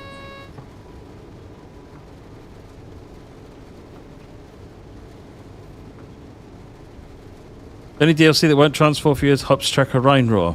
Is it showing up in the list of owned DLC? Or is it not even there? What I'd suggest is if you have any problems with any DLC not transferring, can you get in touch with our support people and they'll help you out. The editor's not available on Steam Commander TOF. No, it's Epic's editor, so it's only available on Epic Game Store, but it's a free download and it works with the game install from Steam. So you just have to get it from Epic, and then it's a good run like that. You don't have to own the game on Epic.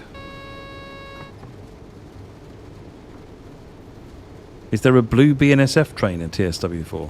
No, there are no blue BNSF trains in TSW4. Will the editor work with the Windows Store version of the game? It will not, Zorbsy, no. We haven't had any luck making it work with the Windows Store version because Microsoft treat the Windows Store like a console, so all the files are locked and protected, so the editor can't see them. So we've not found a way to work around that at the moment, or to find out from Microsoft what we should do. So at this point in time, it doesn't work with Microsoft, and I don't know whether it ever will.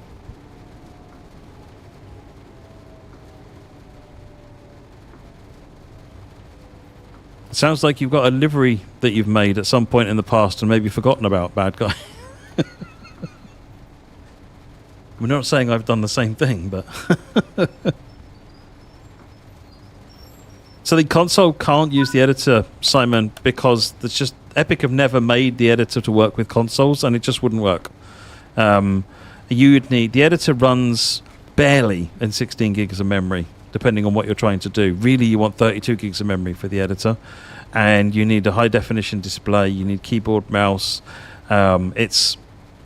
If Epic make a version of the editor at some point in the future that works on consoles, that'd be fantastic, and we'll support it, or we'll look to support it, but I don't see that happening at all. It's very, very complicated, and not really a console-type experience. This is why we started by building tools into the game, like Livery Designer and Scenario Planner, because we know those can be delivered on console. The editor itself, I don't see it ever working on a console. Sort of one of our aspirations, Frank Hoyle is next. One of our aspirations is to be able to make it to where when PC makers make content, then the stuff that they make can be shared with the console audience, but we're not there yet either.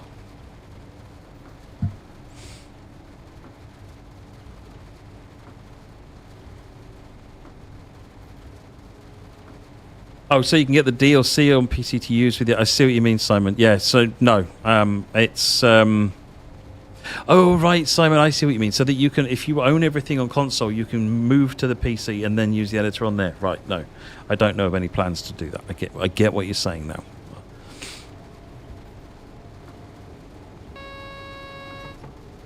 I don't know if we could do that.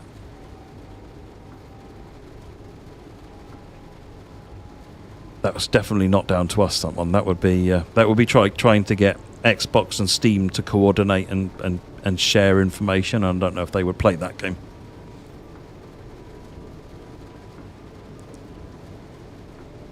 Okay, I figure if we arrive on the same day as we're supposed to get to the destination, that's probably a win. Shall we do that? What are we looking at here? 1.8 kilometers for the next destination.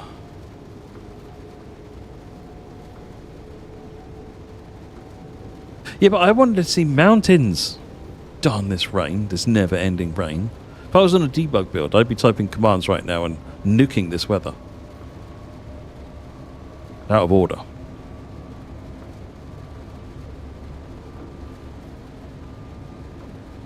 Manchester Piccadilly is in the Glossop line, Dave. Remember rightly? Modern day Manchester Piccadilly, that is.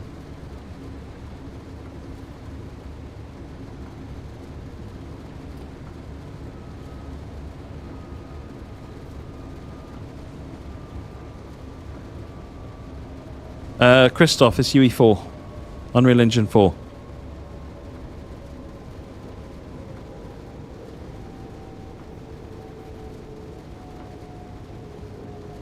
Hopefully we're looking for Feldkirch coming up, yeah.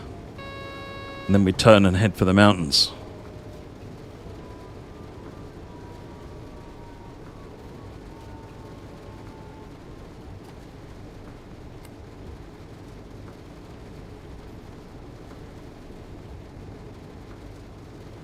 You're using Scenario Planner, have access to the 323. We never purchased Cross City. The 323 is now part of the training centre. It's the grey liveried 323 in training centre.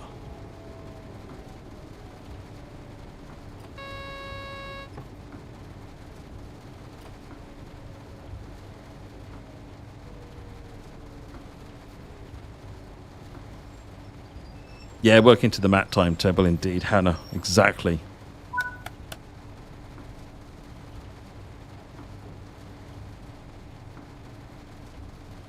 Can NVMe avoid the microstutter? So there's two things that cause stutter. One of them is the first time you run a route, your display card driver is doing shader caching. There's nothing you can do about that, and not on DirectX 11 anyway. So what I'd suggest is the first time you run a route, just run it from end to end, or ride it as a passenger and go away and do something else. That's what I did on this. Literally just set it up as a run with the passenger, put it on an external camera and went away and did something else for an hour or two. And then came back and set something else up. That'll get rid of 70 to 80% of the stutters. What's left then is a combination of freeing up memory. There's not a lot we can do about that at the moment. And something called world origin translation. Complicated thing to do, but essentially as the origin of the world has to move as you're going around the route. It's just because of how the engine works, and that's effectively has to pause everything, move everything, readjust all the coordinates, and then go. You'd think, but surely it's just over there, or it's just here. What's it? It's difficult to explain. It's a game engine thing. So we have to do world origin translation to support these massive routes. In game terms, a route like this is incredibly large, and so you have to do that to support those kinds of things. Otherwise, it gets very imprecise and wobbly, and things don't work very well. So there's a combination of those kinds of things which are contributing to some of the stutters. So, but by far the worst is the shader compilation.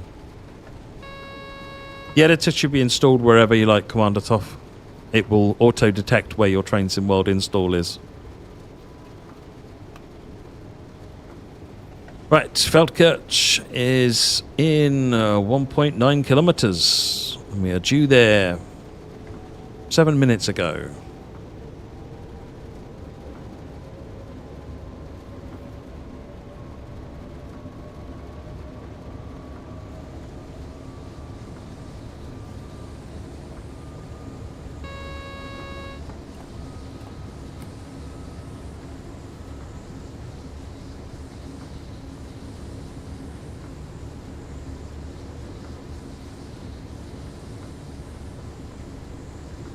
How'd you spawn a train on Xbox? Left D-pad.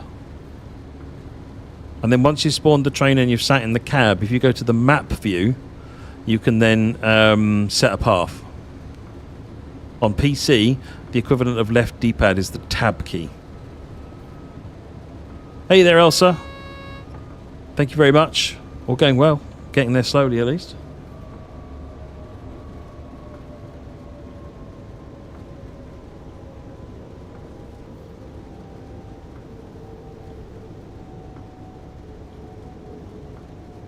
Coming into Feldkirch, Hamburg.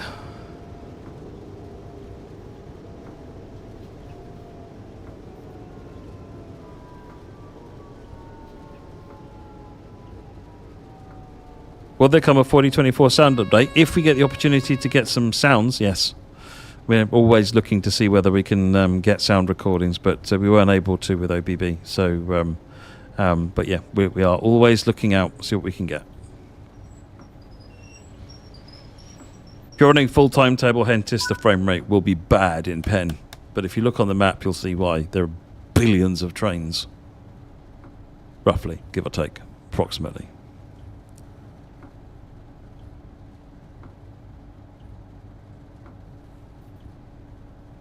Ryan, you did the Deluxe and played on the weekend. You did great. Thank you very much. Glad you're enjoying it, Ryan. You can't transfer new Journeys expansion, JM Sims. So try kicking off a new download by restarting Steam or restarting your console.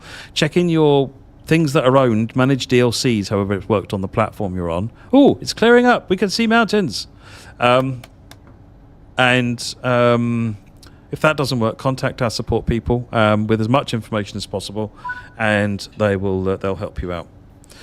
Antithesis, the screen on the right does work a bit. It's not working fully, though. You'll see when I apply power that the traction bar graphs on there. There was very little information on this screen. I think the team have more information now on what should be on here, but when we were modelling this, we just struggled to get anything because we weren't able to get access to the train at all. Hello, I spun it.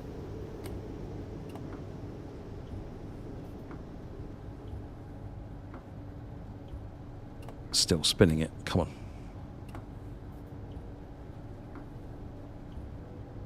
Left D-pad on Xbox to spawn train. I'll be still here for the next many hours, bad guy, knowing me.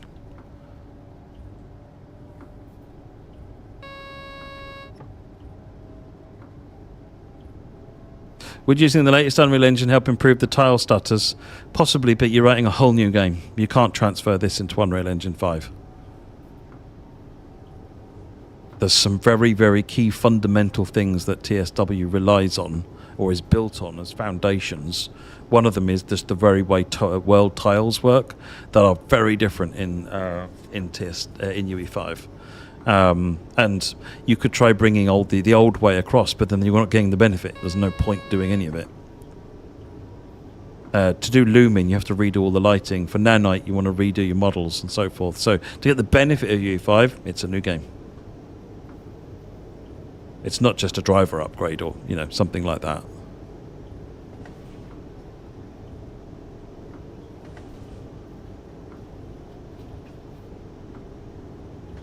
.2 kilometers.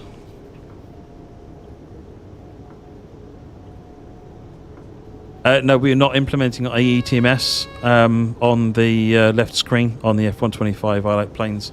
There's too much information there that we just wouldn't be able to recreate. So yeah, what we are potentially looking at some point for a future loco is to do a subset of IETMS which focuses on the signal controls, the speed signaling, so that you know when you should be slowing down and so forth. It feels like we might be able to do something there, but all of the track maps and gradient profiles, we can't bring that into there. No. Any plans to use DX12 or Vulkan? You can always issue the -DX12 launch parameter, even right now, Michael Brooks, on PC.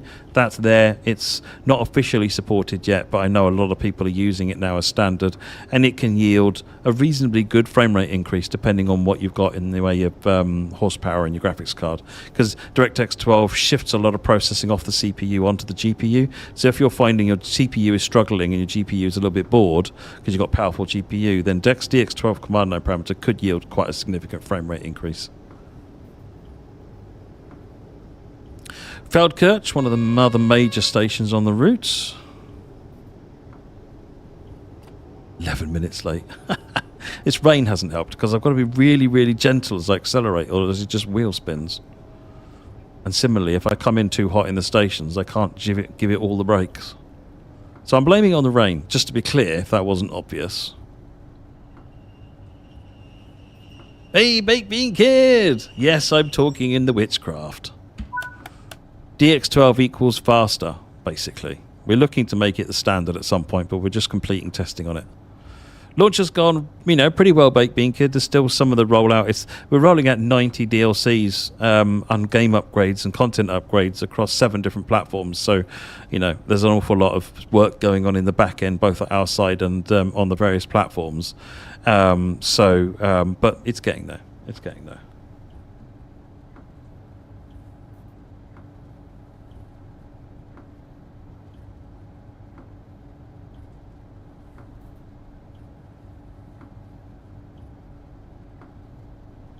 Look at the doors. Do you have all layers active on ECML? No, I probably don't. I've got a fairly bare bones installation on this machine. I don't even have Trenton installed. I might have some of the ECML layers. No, I might have all of them actually, because I think I set it up for the demo to have as many as possible layers. Prestance is next. Yeah, no, the whole team have really, really worked hard, Baked Bean Kid. It's been an awful lot of work across the board on bringing out TSW4.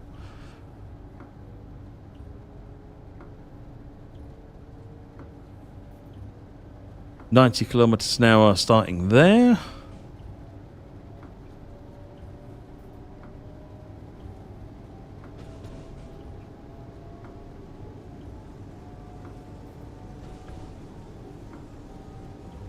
Yeah, the game is on DX11 by default on Steam, yes.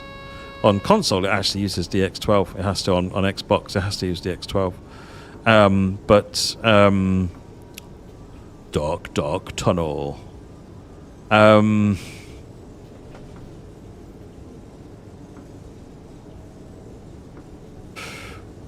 What else was I going to say? Brain fart. Yeah, PC you can use either by using the command line parameter. Defaults to 11 though, as that's what's everything's been officially tested on.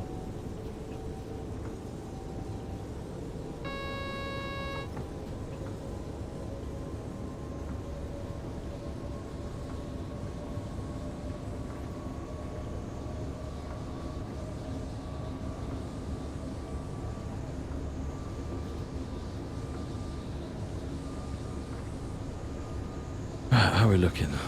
Oh, 90 kilometers an hour. Excellent. We're getting some speed up at last. We might arrive there sometime today. Maybe. 2.8 kilometers. Speed limit is 110. We're just passing 100. That's lower speed limit because of the sharp curve. Cutting the power.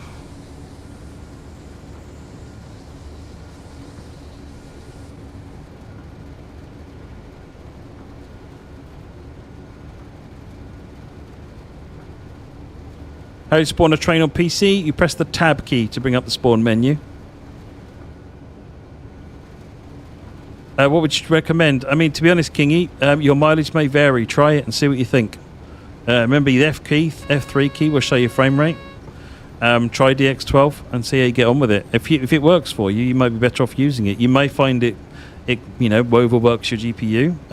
And some people have said they prefer the DX11 because it isn't overworking their GPU. Other people prefer to make the GPU overwork. That's what it's there for, after all. Some people, most people say it gives a better frame rate. It's relatively rare to see for anyone to say it's worse or inferior in any way. So DirectX 12 is really what you should try and go for if you can. Most people are saying it's better, but try it.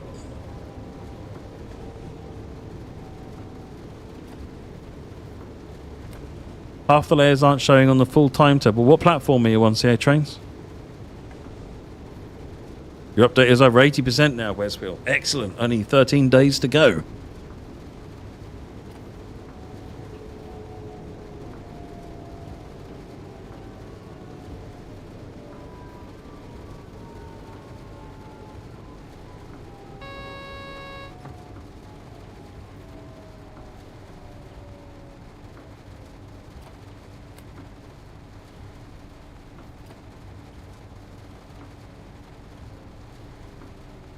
It got rubbish again, didn't it? The weather got rubbish again. Seriously. We had a brief spell of bright there for a bit. Launch parameters, Commander Toff, you do dash DX12. Doesn't have to be uppercase, just lowercase. So yeah, Trains, you're running Series X, and have you got all of the bits of content installed?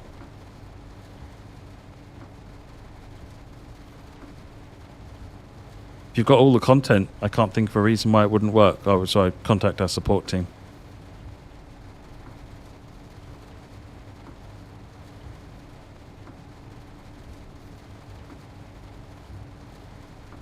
Oh, it's sitting there saying lock doors, and I'm looking at it going, when are you going to tell me to lock the doors?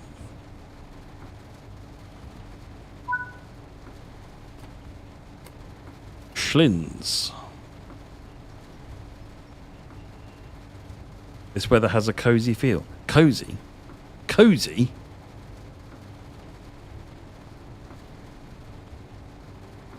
I feel as happy as this lot out here in the rain going, seriously. At least I brought my umbrella, I guess. Better than that poor schmuck who didn't bring his umbrella.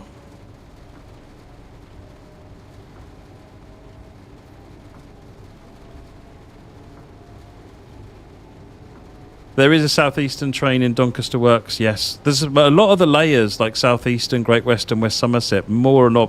What they're actually filling out is the Doncaster Works and sidings and so forth. It's less about adding driving traffic and more about the range of stuff and variety you see throughout the year. Doncaster Works has got all different stuff throughout the year. Timetable has got quite an extensive seasonal pattern. What are we looking at? 4.2 for Schlins. On a gentle riser now. Speed limit 140.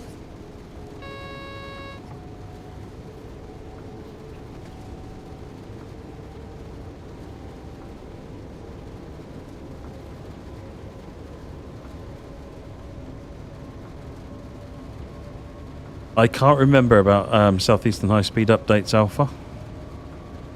If anything, it'll be bug fixes and that's it. We went through and we're doing a load of like intros that weren't working and so forth. The PIS on Southeastern, I still haven't got to. That's still on my list to look at.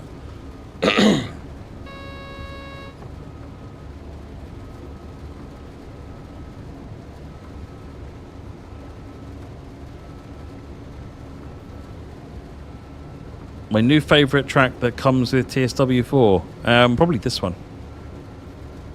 Probably this one. I mean, I'm going to be honest, ECML is probably my least favourite of them, just purely because I don't really down for the high-speed runs as much. I like to start-stop runs like this one. Or, you know, Antelope is just a really pleasant experience with the two different, with a sort of a freight feel, but with a passenger train. So I really like Antelope line, but I probably prefer this one top of the list, Antelope second and ECML third. But I like them all. I mean, honestly, they're good routes, but yeah, it's like ECML is not my normal style of gameplay.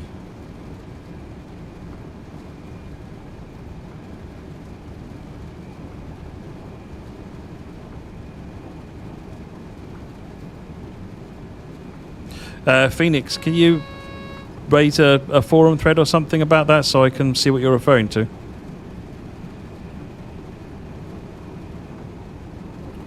...140 kilometers an hour. Oh no.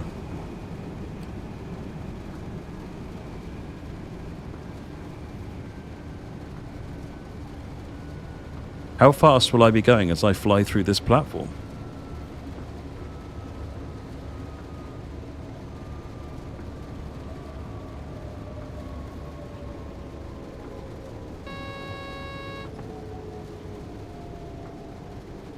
Oh no, we'll be doing all right. Perfect stop almost. Look at this. I planned it in advance, actually. Was never panicked in the slightest. This is exactly as I planned it to be. So, had you all laughing? Laughing? No. Fooled you? That's what I was going for. Did you buy that?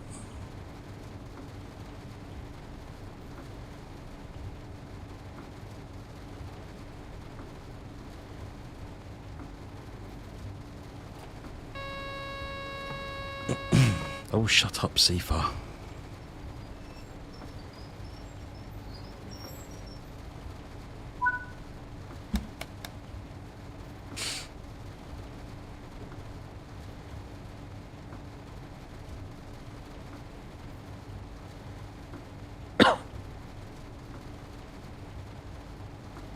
I'll be 20 minutes late soon. That's comical. Ninzing, Ludesh, Snoozaders and Bludence. 4 stops to go.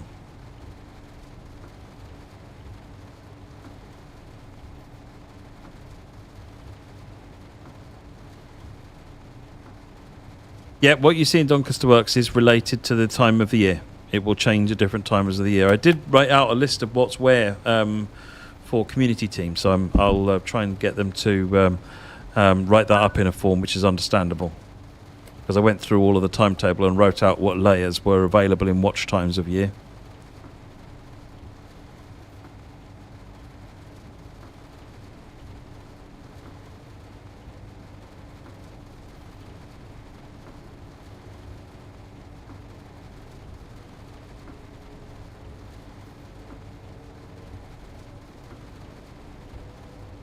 Roy, not unable to see your TSW3 owned content in TSW4 in the DLC page on Steam properties. Try restarting Steam. If that doesn't help, get in touch with our support team and see if they can help you out. It may just be a delay thing. There's an awful lot that they've got to get, that's got to happen for everything to work right for this. So it is taking some time, but it is starting to happen now.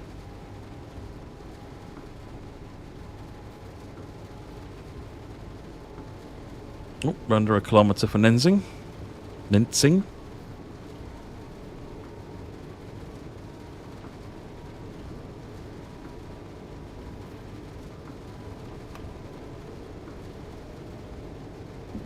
Restart work, Nonny. Excellent.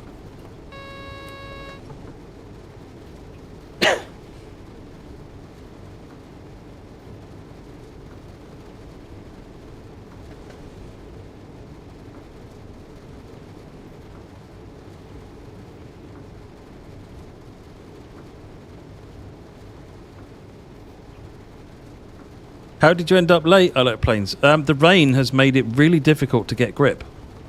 If I accelerate out of stations, at a sensible pace, it just slips the train, and so I have to accelerate really, really gently out of stations. That's had a big impact. Not paying attention, I'm going to give that a small contribution. And I've also found that, on one occasion, the reduced braking ability in the rain meant that I nearly flew through the station. So I'm coming in more gently on the stations now to make sure that we don't miss the stations. So the rain is probably the biggest impact on my driving ability. And that's what I'm saying and blaming it all on. So there. Don't you say otherwise, Sifa. No, I haven't got any collectibles, Red Leader. Seriously, it's driving me insane.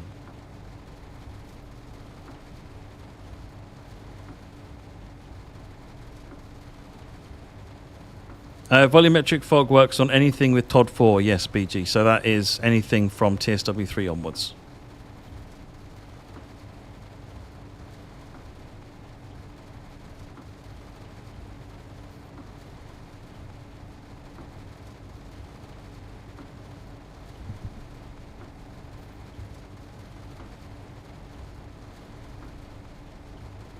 Lock the doors.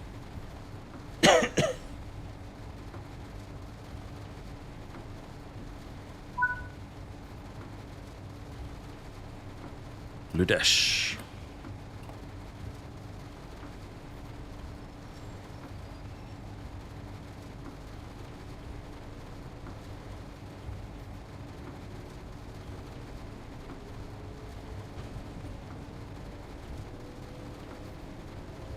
An all-terrain vehicle.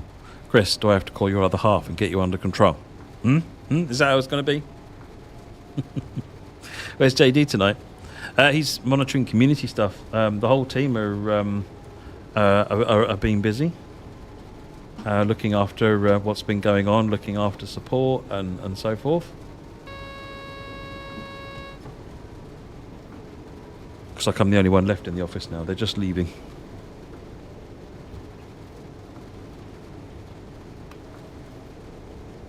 Right, let's get going. 4.5 to Ludesh. Stops are a little bit further apart now. What do you mean, Mr. Spaddleston, Londo? Jeez. But yes.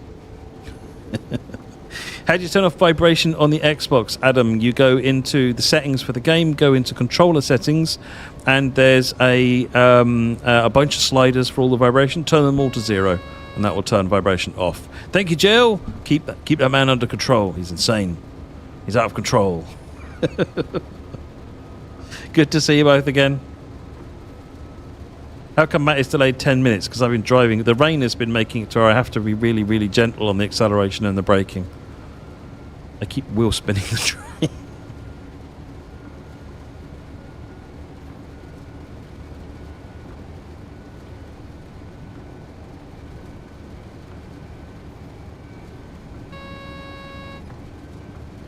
No, we're too close to the end to worry about it now, Londo. We've got like 2 stops. Oh, warning about the...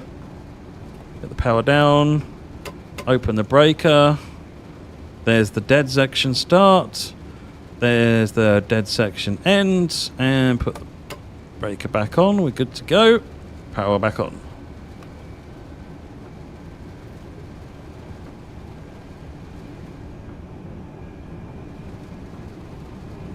That was another neutral section. I don't know about you, but it triggers me when people call them neutral zones. And I keep wanting to say, but we're not in Star Trek. And there are no Klingons. But then I realise I should just tone the nerd down and leave them to it. I know what they mean.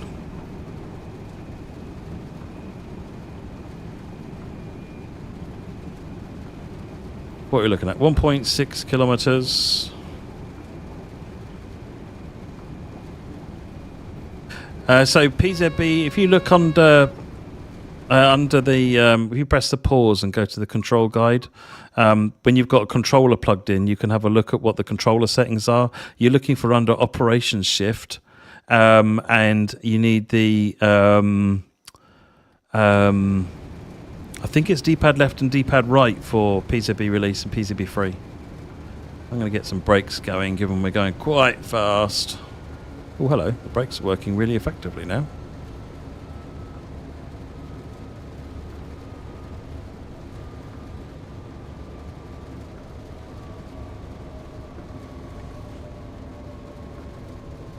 We'll be on ECML next. I can do Steam next.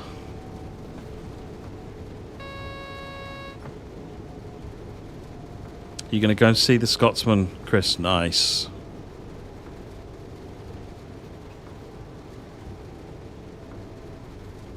See you later, Wes.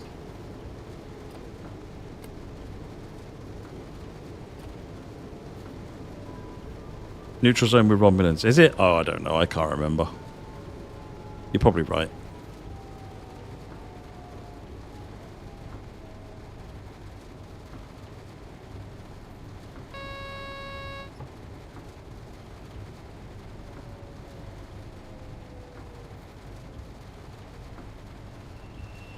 Jamie, you've been driving the Flying Scotsman today. Nice. Hope you've been enjoying it.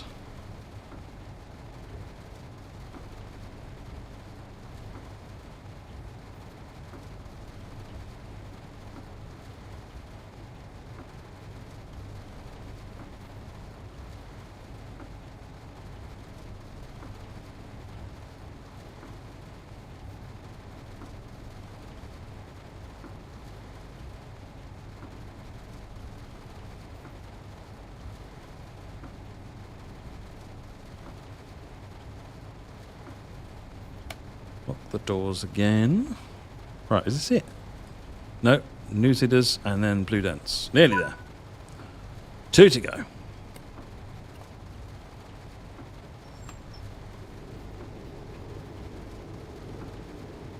I'm spinning again. Take the power off, reapply the power, that's it. That's better. Mario Zig, I'm not sure on discount stuff. What I would say is, if you're not sure and you can't see it, go and send an email to our support or contact them on Facebook or social media and ask them there. I don't know the details on that one, I'm afraid.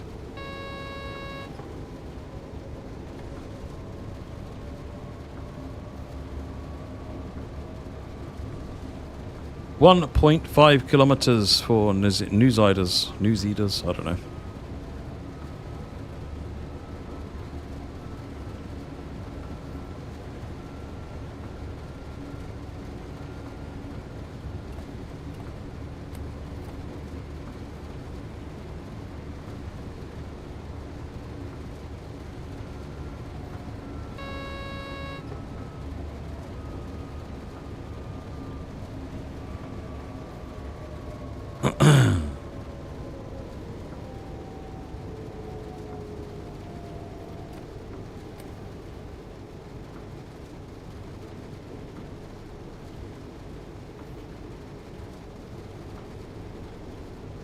Oh, hello. Getting a speed reduction warning of 60 kilometers at the next signal, which we need to acknowledge.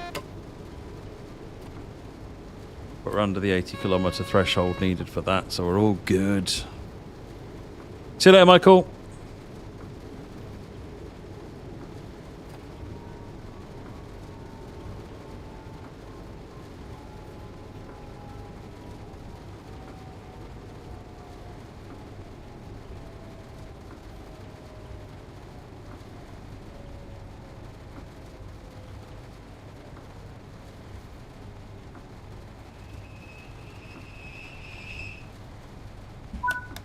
See, this advanced signal is telling us of a reduced speed. It's okay to proceed at the next signal, but it'll be at a reduced speed.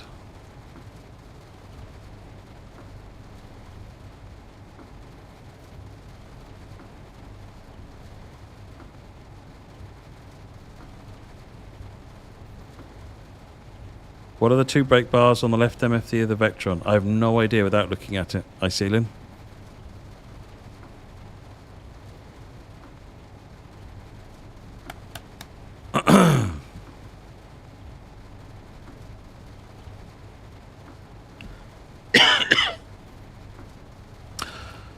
Right. Bluedent's platform 1A, which is where this train will terminate. What's your question, USA Rail?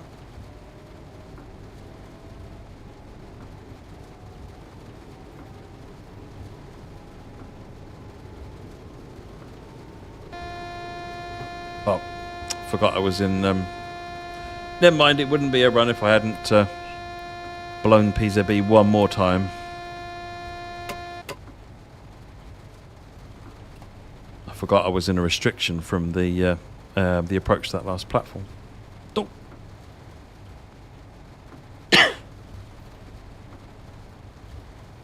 It would have been a 45 limit.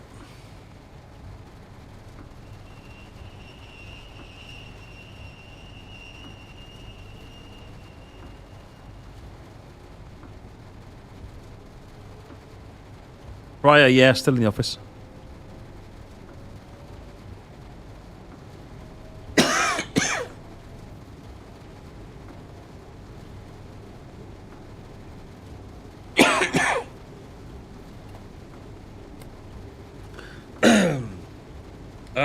Sorry.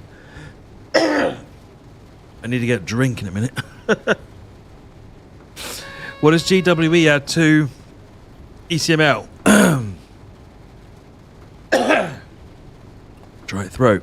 That's what it adds. Some HKA wagons. I don't know where they're used.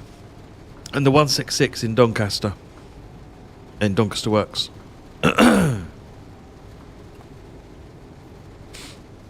I'm not watching the time, Londo. I'm streaming till I'm bored. Or tired. More likely tired. I'm going to get some more. Just waiting to finish this run, then I'm going to go and get a drink, Omnic. The But this ride ended up going on for 14 weeks. Right, we're out of the monitoring now. So we're good for the 60 kilometers now, which is your 2 greens here, with an expect stop.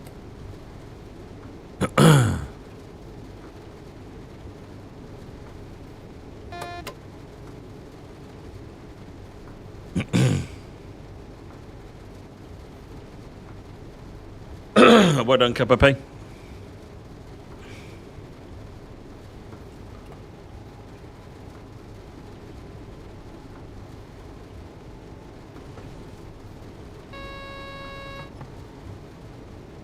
Briar, that would be fantastic. That would be fantastic. They never let me out to play trains. And they did with Flying Scotsman. That was fun.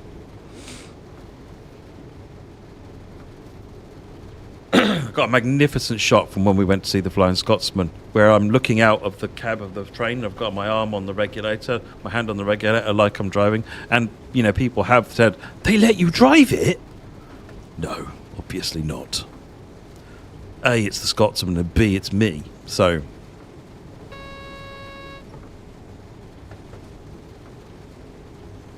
Right, here comes Prudence, 400 meters.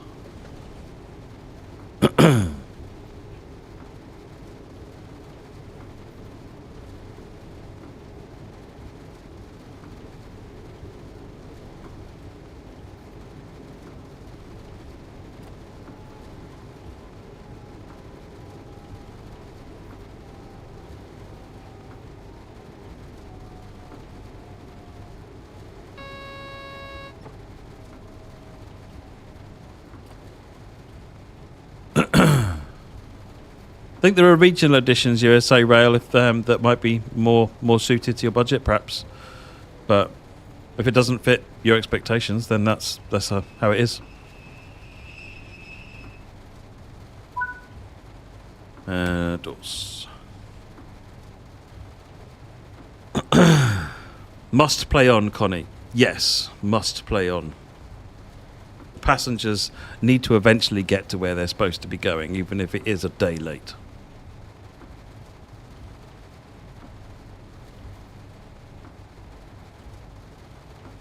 Thank you, Briar. Yep, let's have a chat on Discord. Much appreciated. They let you at the cab of 152 at Crossroads Village. Nice. I would have got any train. Lock the doors.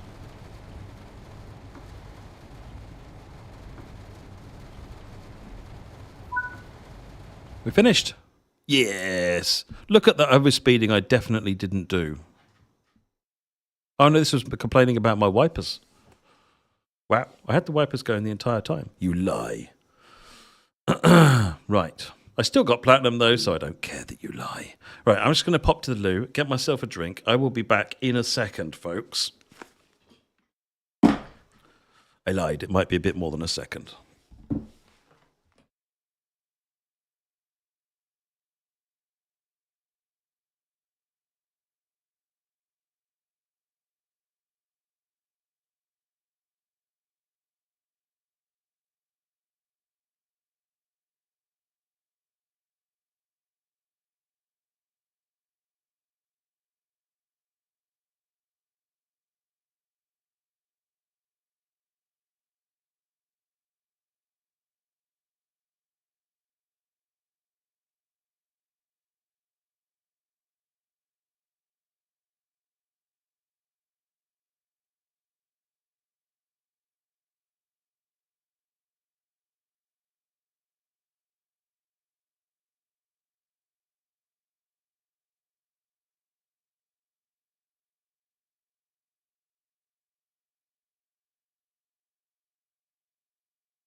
Forgot my mug.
else in the office now. Because they're all home because they're sensible. Right. There's the headphones. Okay. Main menu.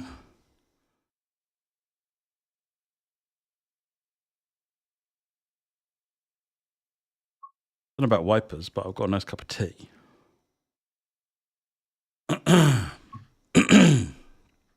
Okay, right. Let us go for the East Coast main line timetable. We will go full timetable. And we'll do the Flying Scotsman. And we'll do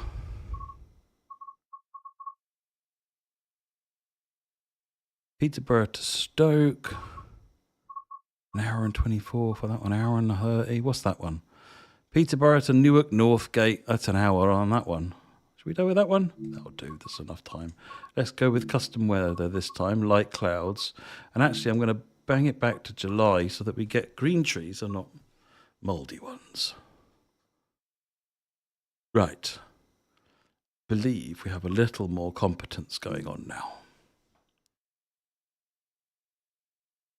I will be playing a bit of Metrolink if people are around still to want to watch it. Kicks the bucket as he enters the row. Kicks something. Probably this bin down here. Doesn't matter where I put this bin. It's either in the way or I can't reach it.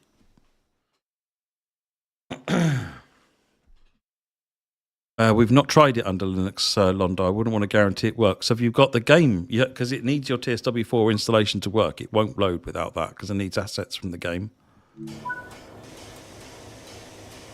Okay, let's put it in forwards, get the doors open. If you haven't seen it yet, crouch and you can wander down here. Through the tender, you can go into the coach.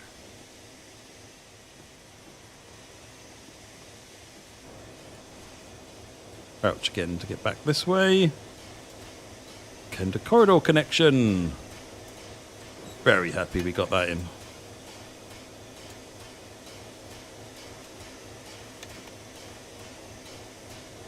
So AWS is behind his knee, annoyingly.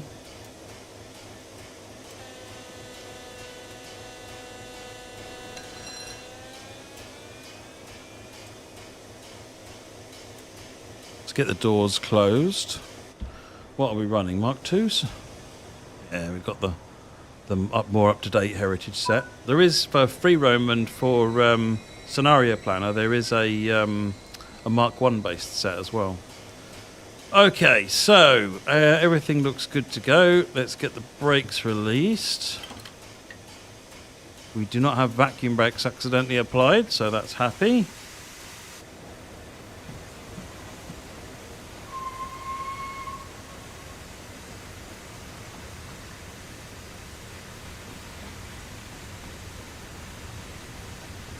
I put the train in backwards. Well done, me.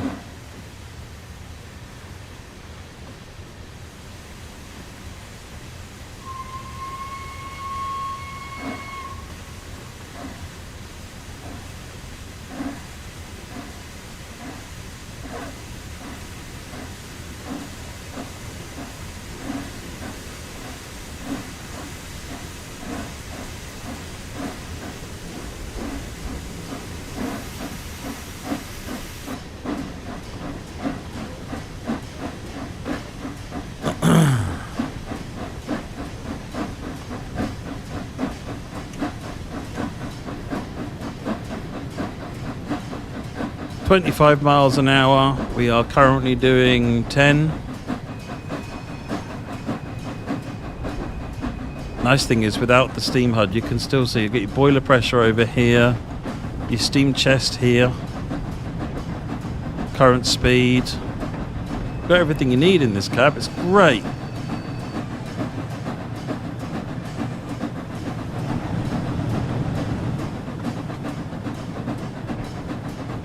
Still got 25 on the ticket.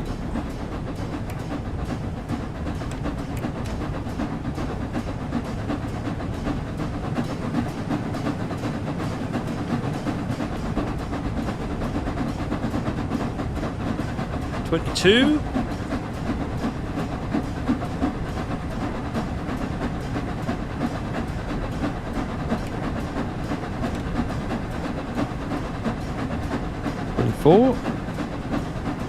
Oh, we now got 75.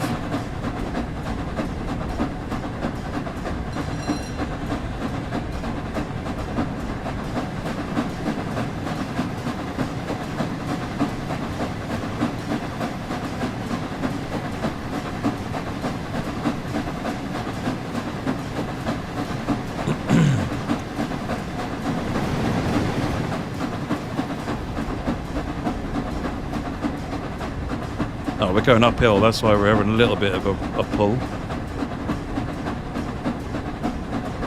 Water pressure's still fine.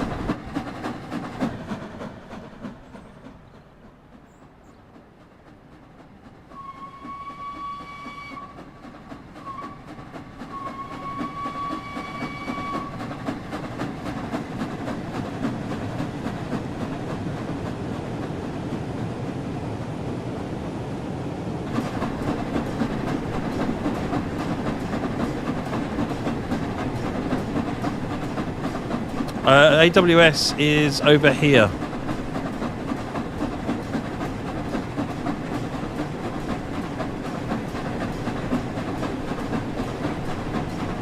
So where I stop at is in 39 miles.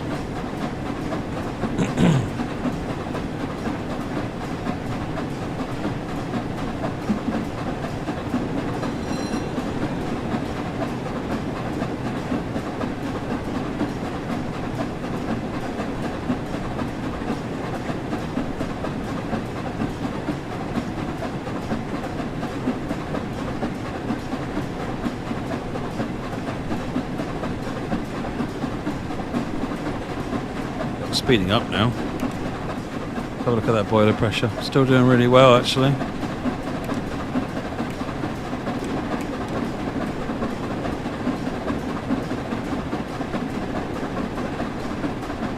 So that will turn on in game then. Yeah, if you just operate that switch, that's what I've used to turn AWS on.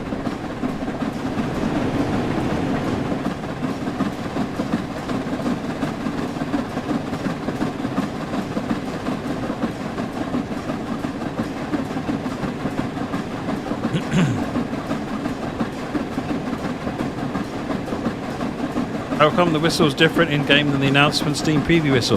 That was the Jubilee whistle, if I remember rightly. Oh, HST.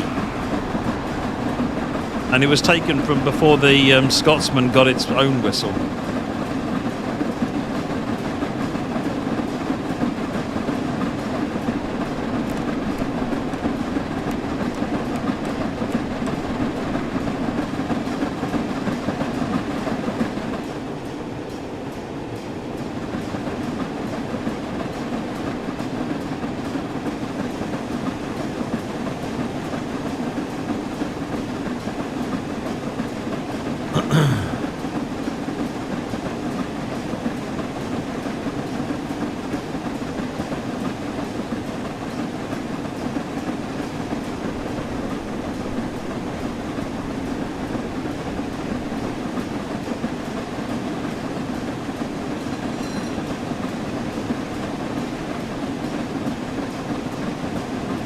We don't have a date for the suspension stuff, Ollie. We're going to give it as whatever time it needs. So it's going to be, I think the team are back onto it now. They need to review where the core implementation got to. And then we need to work out about getting air suspension modelled. And then we can carry on with bringing it across. So we've got a bit of a load of work to do yet. So I don't have enough time enough information to give you any kind of estimate on it. As your team is implementing flashing green, does that mean you're going to see a 91? No, doesn't mean it at all. We've got no plans for a 91 in the Mark IV set at the moment. It'd be nice to do one, but it's probably be the most expensive train we've ever modelled in the game, or time expensive at least. How are we doing here? 60.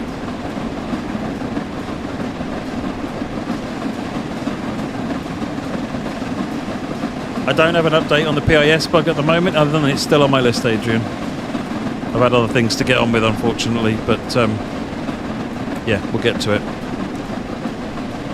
put the cutoff forward a bit. Let's see if we can get some speed up again.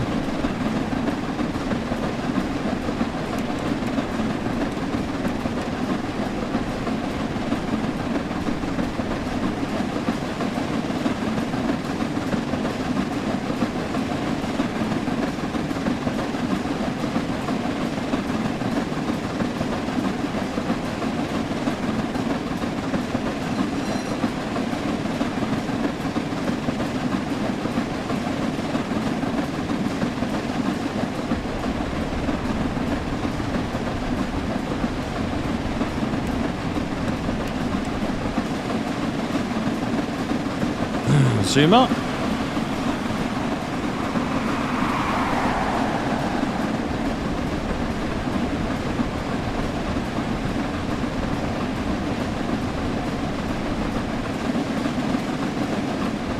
What are we looking at speed-wise now? Getting up there, 62.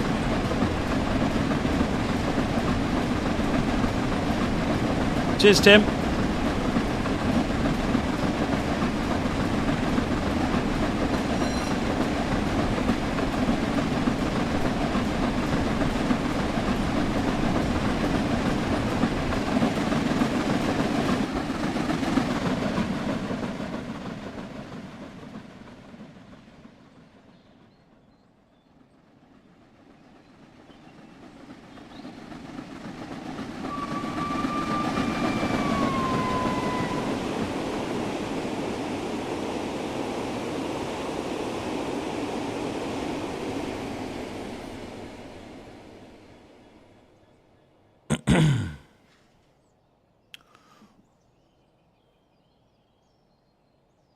Dead weight on the back of the train. That's why it's taken so long. Oh, gate's working. Look at this.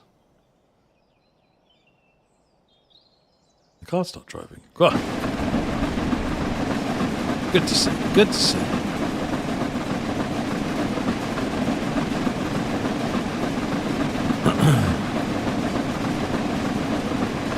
But it should be a 47, as Briar said, but we hadn't got a 47 in the pack, so they used a 66.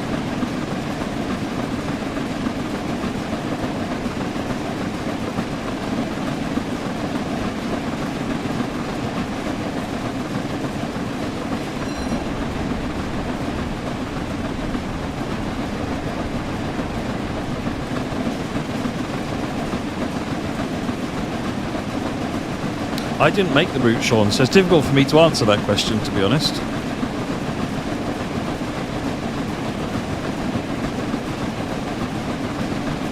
$33 miles.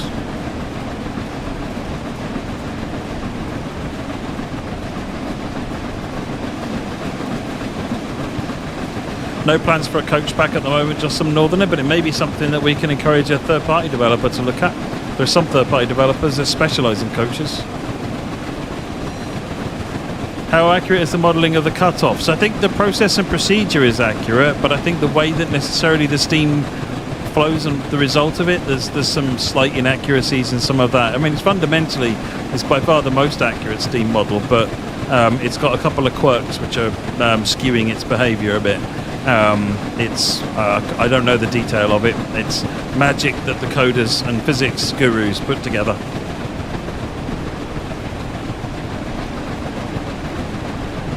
But it models all the, same as all the rest of SimiGraph, it's modelling the behaviours of the individual bits. So there is a steam chest, there is a regulator, there is a boiler, there is a firebox, and it's modelling it properly. The same way that the steam and, sorry, the electric and diesel physics work.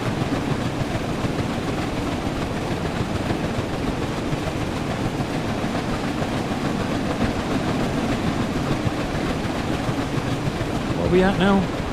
Oh, we just hit 70. Typically it's a 60 limit.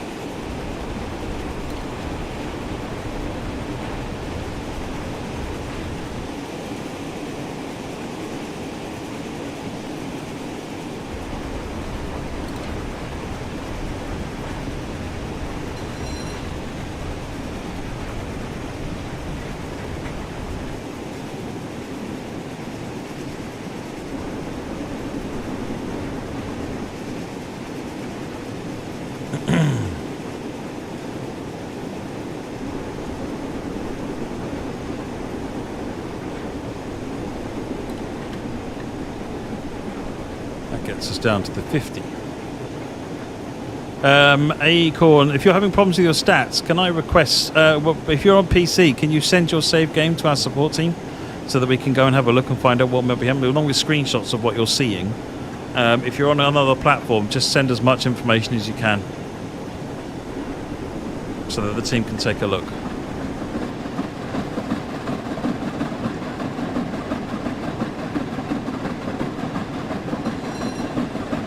No plans for additional freight locos at the moment, the Revenger. The problem is the level of detail required for a TSW loco makes individual locos a lot harder to make. No, not at the minute.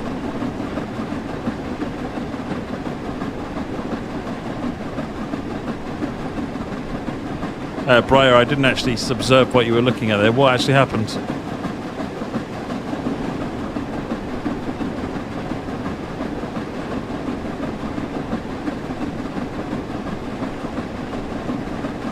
Good night, Dave. Is it possible to have the next station displayed without needing the speed HUD too? Oh, distance to the next station. Yes, so I'm looking at an option that will let you be able to put the distance here.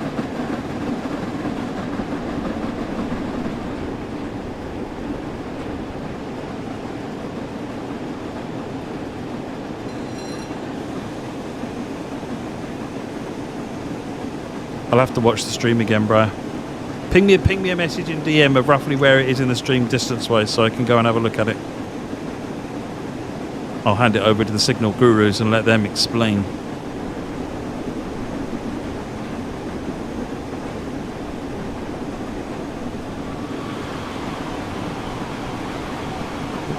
More zoomies.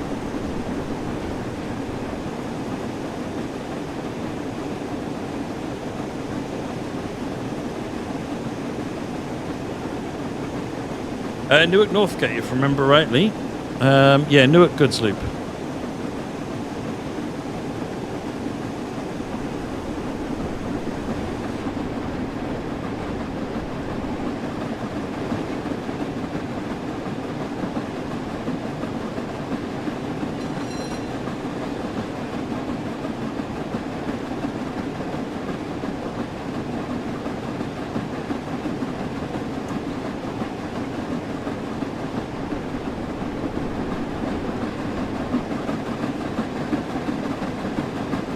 Yeah, we're on the slow line.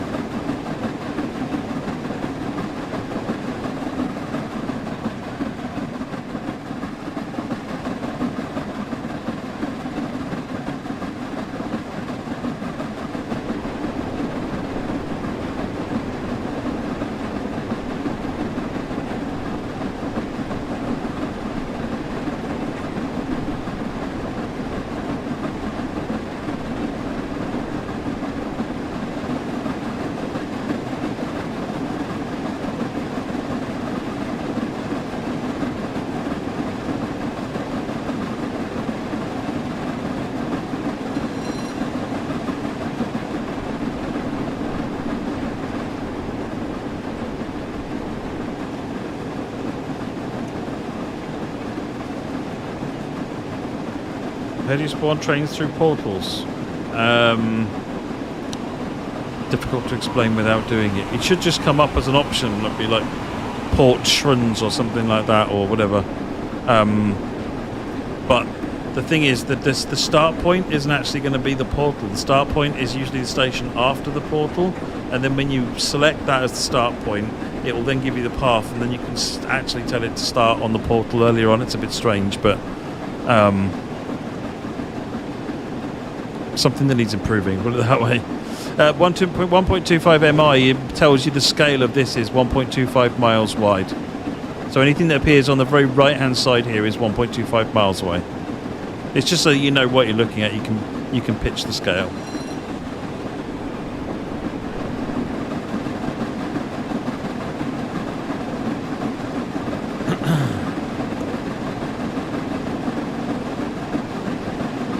Yeah, there are two Newarks, you're right, Richie.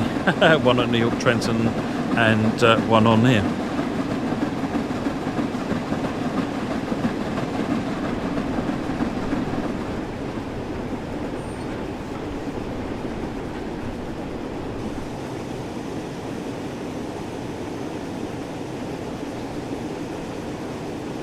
Yes, you can drive the parts of a divided service. Just carry on and drive the second part. It should trigger immediately or whenever the appropriate start time is for it. You can just wait for it. I'm not sure on that one, Revenge. I'll have to go and have a look. Sky, you're probably using the normal HUD, which is the one with the speedometer and so forth on the bottom right. I'm using the minimal HUD, which you'll find under options, under settings, under accessibility, and then HUD type. I'm using minimal. You'll probably find yours is set to normal. Change to suit your preference.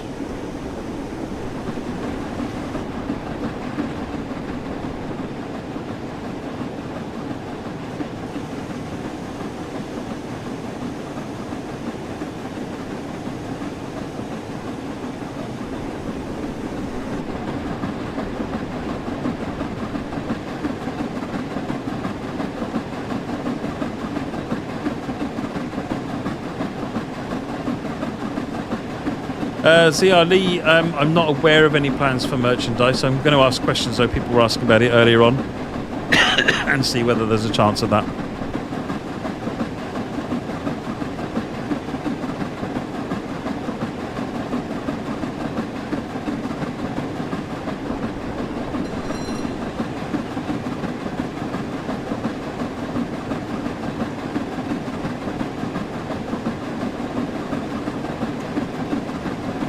What's the issue with recovering from TPWS, Roblox?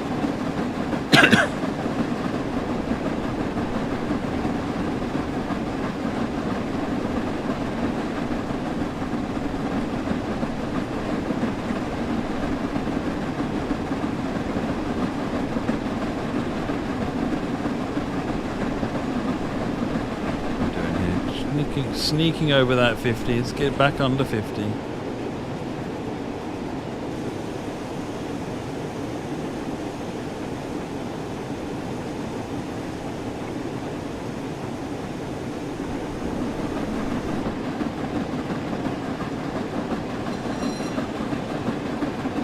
$25 miles to go.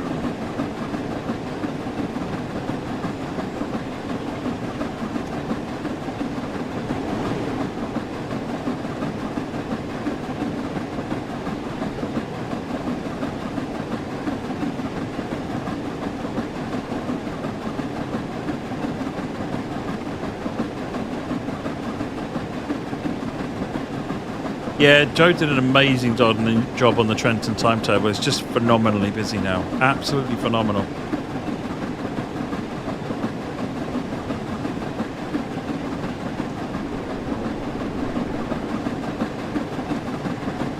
Let's just check the boiler pressure is still good.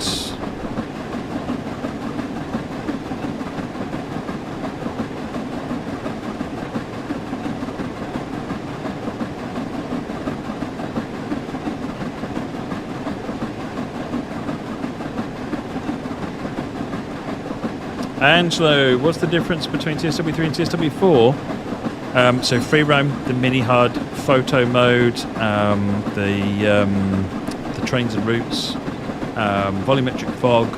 There's quite a big load of differences actually. Enhancements to scenario planner and livery designer, public editor.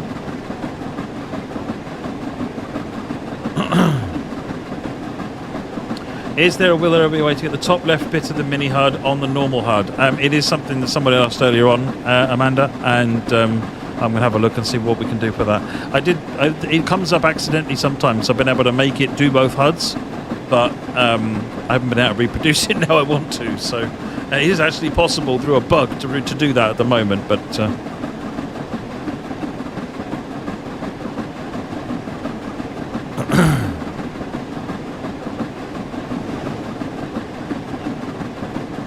So the 1.25 miles is because it's 2 kilometers, Connie.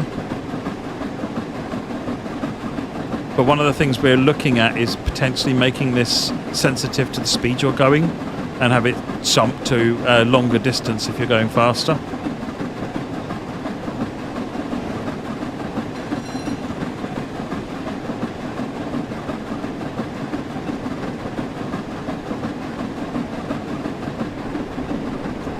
Doing 48, so not too bad. Let's give it a little bit more power.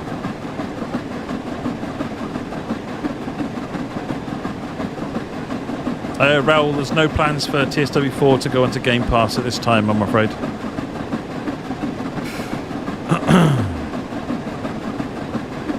So yeah, we're looking at Track Monitor. We're going to give Track Monitor a bit of a redesign and add platform markers, siding markers, the objective location, where neutral sections are, that kind of thing. We're going to add a bit more information to it. Or at least that's what we're currently taking a look at. I'm not going to make promises as to what will occur and when.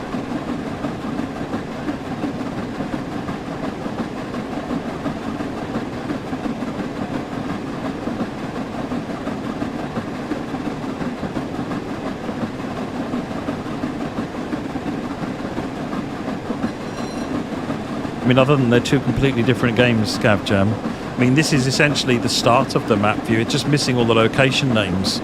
And essentially, to make this map do anything else now, at this point, we need to throw it all away and start again, just because of the way that one was developed, which is a many months job. It was quite a big job to get that bit of the map done. So it is something that I want the team to look at, but that's why it's not been done. It's because it's a really disproportionately big job to do. Because it was originally developed using an old Unreal tech called Slate, which was the right thing to do at the time, but now UMG is far easier and more powerful. So the thing needs redeveloping into UMG.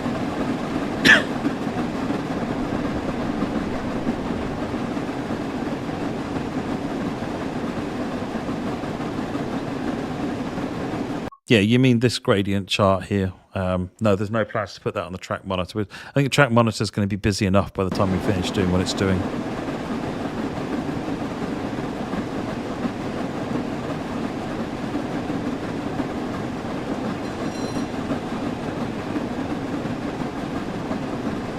Ice sealing, yeah, it's because the crow flies at the moment, so I need to find out from the team what's involved in making it track following. That used to be an expensive thing, but resource-wise, to follow the track down the path.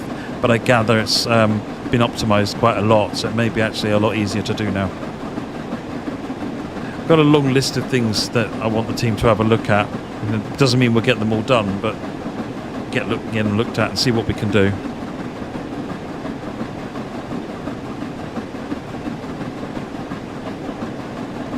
We're looking at what we can do in order for source things such as source version of the training center, but we need to audit what assets are used in the training center and whether we have the license to share the source for them. We may not have the license to share the source for them because we haven't. Sometimes we buy assets in, for example. We don't just make everything, so we need to audit that and make sure that we're not violating license agreements. If not that, then we may look at doing asset packs of assets we've made, for example, or put an example route together of some sort. We're still trying to work out what the right plan is for example assets.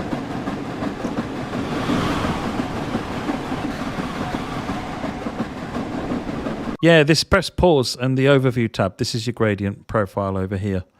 Any station names will show up on here as well. This is your speed graph up here, so you can see I'm basically following the 50 mile an hour speed limit.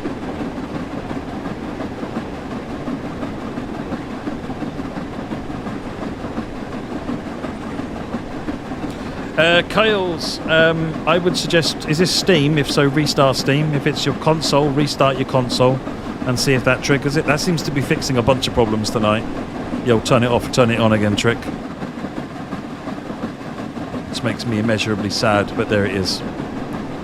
This has even got my favourite view, the Southern Belle view.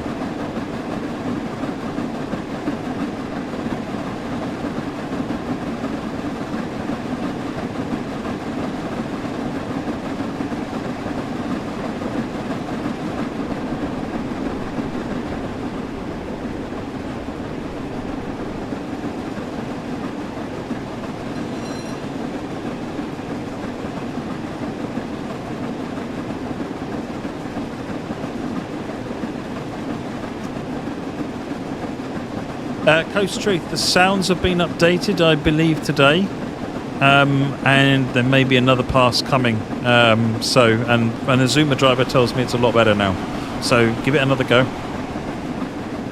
Remember, the Zuma cap is naturally quiet. if that's what you're thinking. But the external sounds have all been beefed up quite a lot, and the track joint sounds have been beefed up quite a lot internally as well. So there's been a few changes based on feedback from people who drive the trains. Hey, you're welcome, Simon. I'm enjoying it too, actually. Just a chance to just sit here and chat and drive trains. That's what it's all about, really, enjoying the game.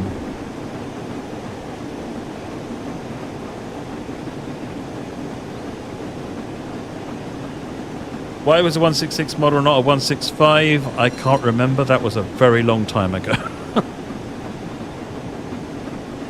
How far along with the random events on routes programming coming along? We're nowhere down the line on random events at the moment, Briar. It's a complicated aspiration. Trying to find what would actually work, but we're not investigating that at the minute.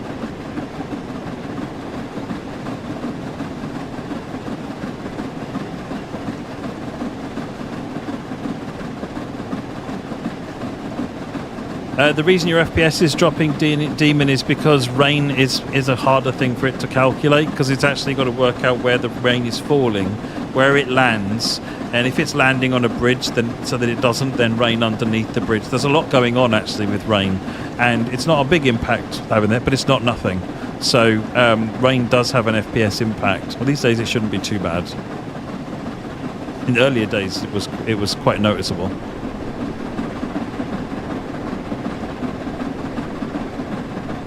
The pressure's still fine. It's 18 miles to go.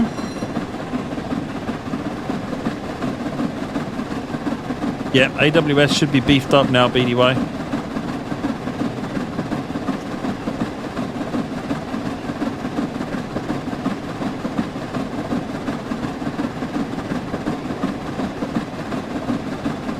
In free play mode, is there a way to change red lights? Yes, set a path. I'll do free play next. How's that sound? We'll do free play next.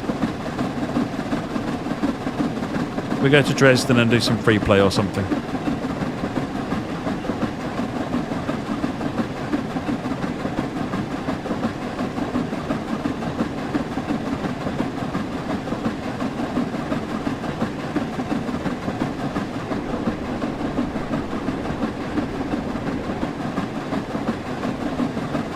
Will it ever be possible to make a TMS voice like Scott Rail and TS Dunblane? Hopefully at some point. It's not directly on the radar at the moment. What I want to get next, or I say next, at some point I want to step the platforms up to have platform announcements, so they announce trains and so forth. And we also want to look at some point what we can do with on-train announcements as well, but we're still in the R&D phase for some of this stuff, to how we can do it and when and so forth. So forward-looking vision, aspirations, no promises, etc.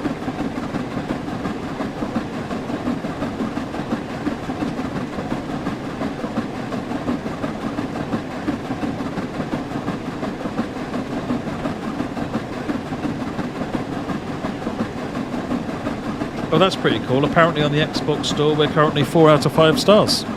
Can't complain about that. Has anyone seen where we're at on Steam review scores? Or shouldn't I ask? 48.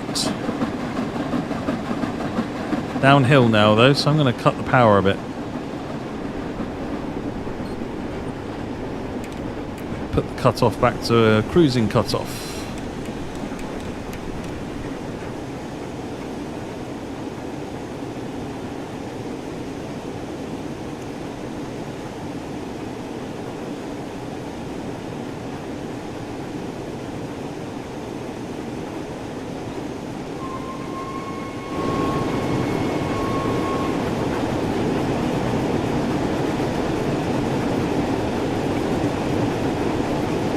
%, on Steam. It's not bad. I guess I was hoping for higher. I'll have to go and look at the feedback and see what people are saying.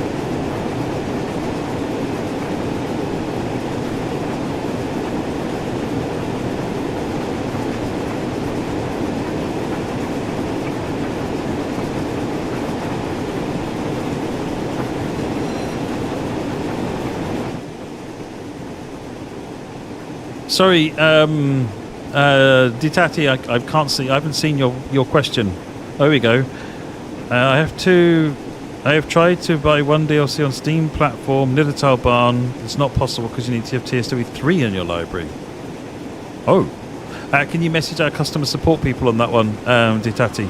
Make sure that you're looking at the right version of it, because it's a little bit confusing, because I think 3 versions of some of the routes, 4 versions of some of the routes, and there'll be 2 versions of Nidatal Barn, and it might be really easy to pick the wrong one. But if you positive it's the TSW4 version, it's still saying you need TSW3, contact customer support and they can try and have a look and see what they can do to fix that. Steam reviews are actually really good. Oh, really good. Thank you, Scott. I have to say, like I said, I'll have to take a look later. There's usually lots of really good insight in them, so I'm looking forward to reading through them, seeing what people are saying. I have a team. Yes, Mark, because I don't make the game on my own. There's about 150 people make this game. I am a tiny, tiny cogwheel in this game.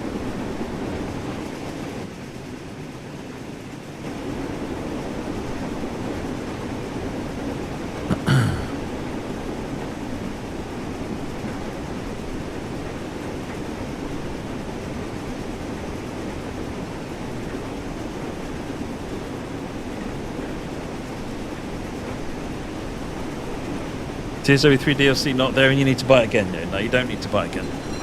Definitely not. If it doesn't come down automatically, then the support team will look after you.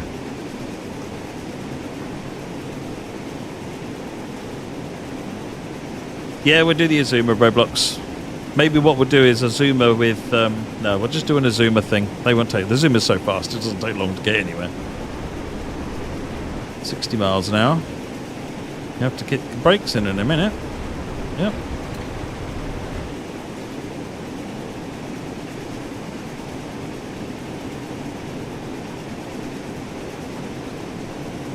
Baron Sonnen, is it normally 68 gigabytes? With all of the DLC, assuming you've got some DLC.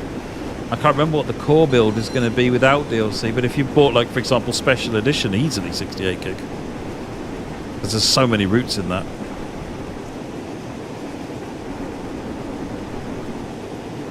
Get the brakes off again.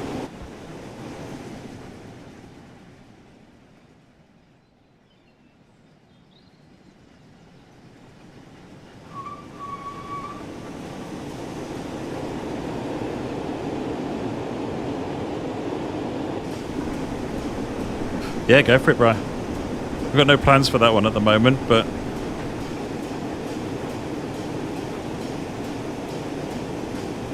enjoying the game too much, or PS5 is officially a train box. I can relate to this.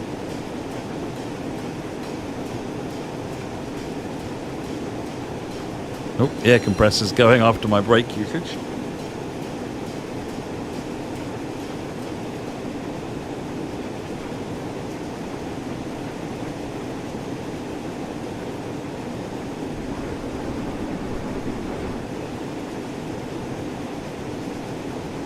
What are you at? 10? Was that 13 or 10? 13 miles.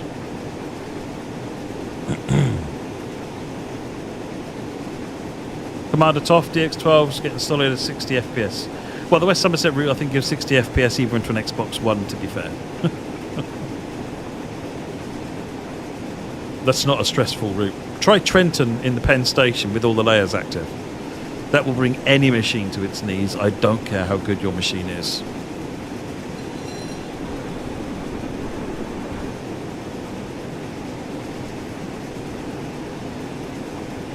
So, actually, as far as I'm aware, the barrier times are not unrealistic, Tom. I will go and double check it with some people, but my understanding is that it's not unrealistic. Now, it may be that in reality they are they can cause the gates to come down ahead of time. I don't know if we have that ability here.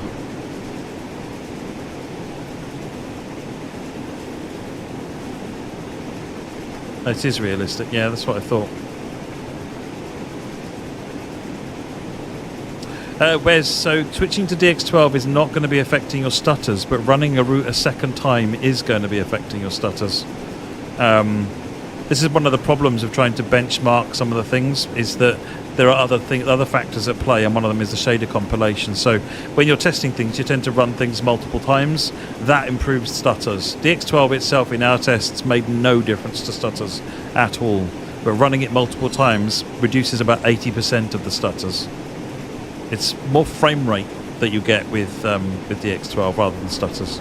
Commander Toff, it was New York Trenton was the route I suggested. In Penn Station. Let's see what we got here. With layers active.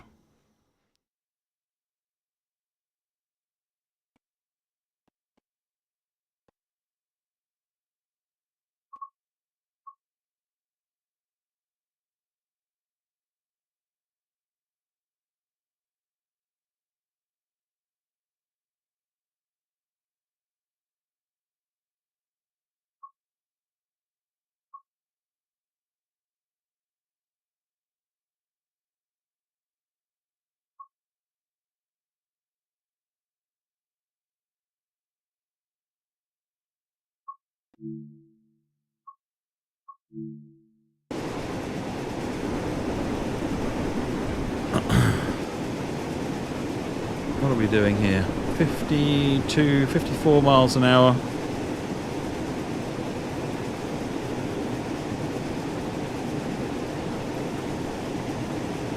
Lost sound from me. Are you sure?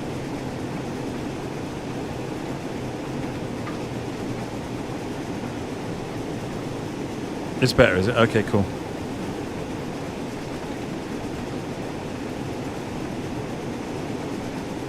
You just go to launch parameters, Briar, and put dash DX12, lowercase. That's all that needs to happen.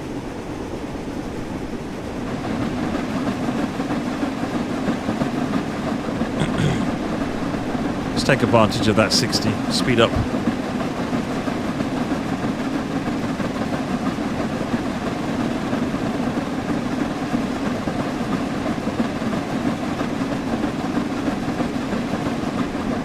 In reality, I think the Zuma 9 car on diesel can do about 35 miles an hour, and the 5 car can do about 50 miles. I think ours go a bit faster than that.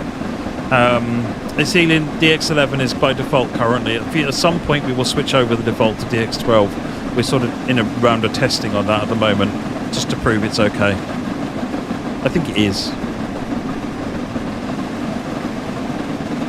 I'm using left and right arrow keys to change camera views. There's a bunch of different camera views that you can flip around.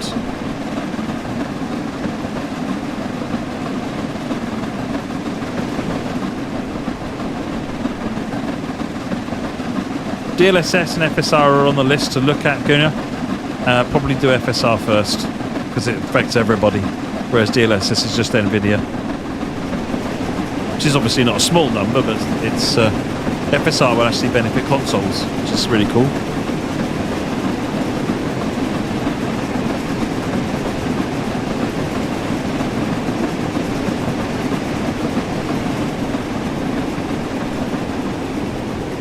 Going downhill again, so cut the power. Yeah, good point, Connie, actually. Updating drivers will reset the shader cache. This is true of any game, by the way. This is just how graphics drivers work these days.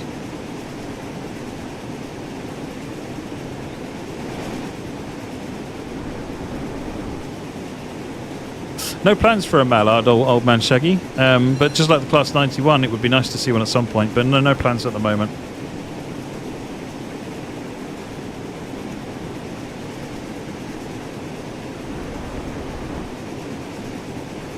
Oh, we've got 75 to play with.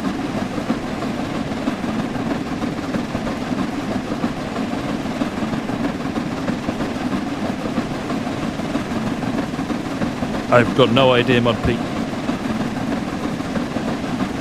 I think that was just a republish. Something... Eric said something to me I didn't quite understand about an ordering thing. So I don't think it's any actual fixes or changes to the game. I think it's a technical thing.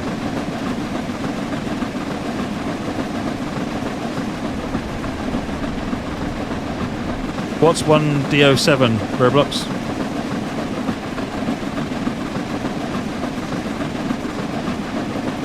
If you have trouble getting DX12 working, Brylar, I'll talk to you about it on Discord.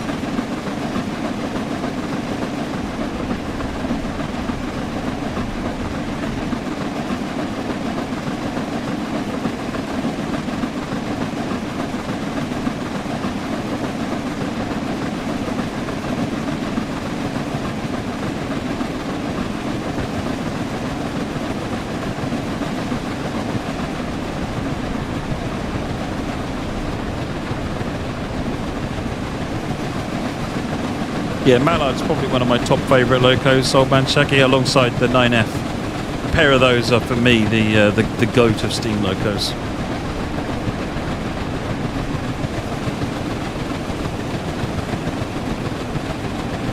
Yeah, we're almost up to 70, 69 miles an hour. Rattle off this last 7.4 miles.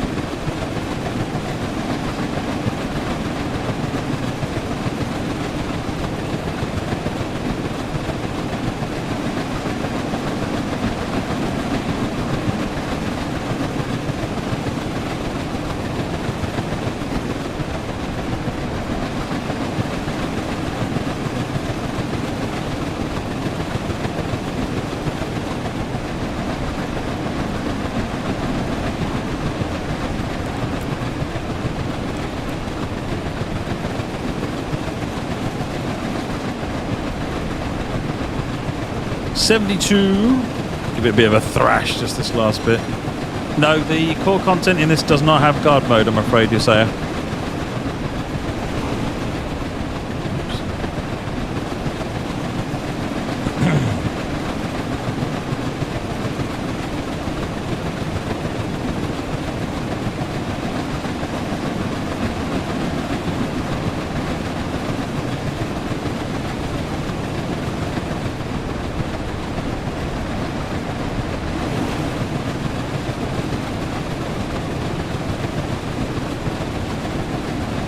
'Ooh, we drove 100 miles in the Scotsman. I'm going to cut the regulator now because only 5.5 miles to go.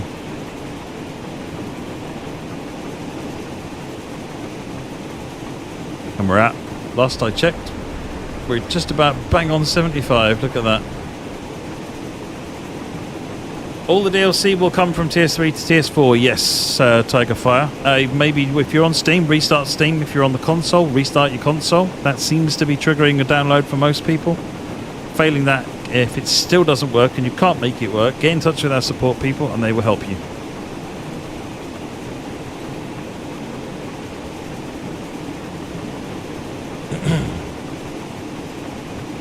Mallard doesn't drive anymore, Old Man Shaggy. It's sat in the National Railway Museum.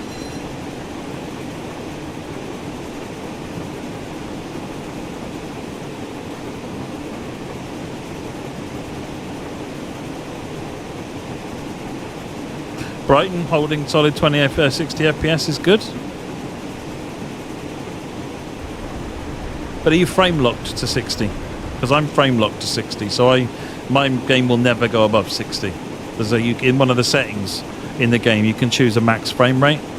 So under options, settings, advanced settings, you can set your max FPS.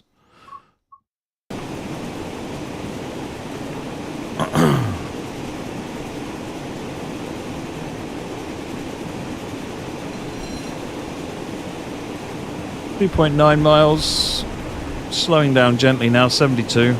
Or was that 62? 72.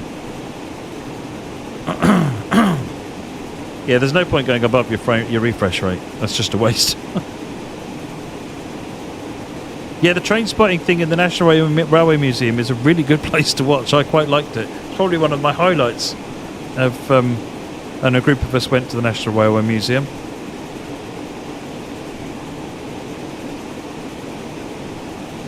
I don't have an estimate on a getting started tutorial. I know that I think tomorrow Rob Powell, one of the gameplay team, is looking to do a tutorial or to do a stream on his personal stream, talking about the you know, showing the tools and writing a scenario.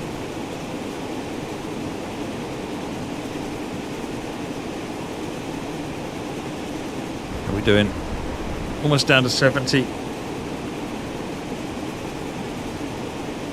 And just to prove I've been thrashing the heck out of this train, we're 10 minutes early.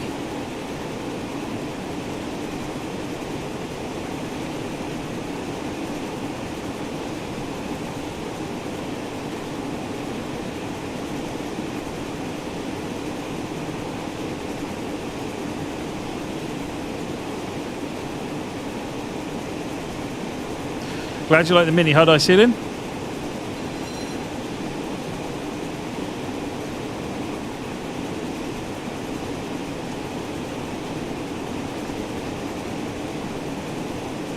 PC Editor is out now, Isaiah. It's on the Epic Game Store.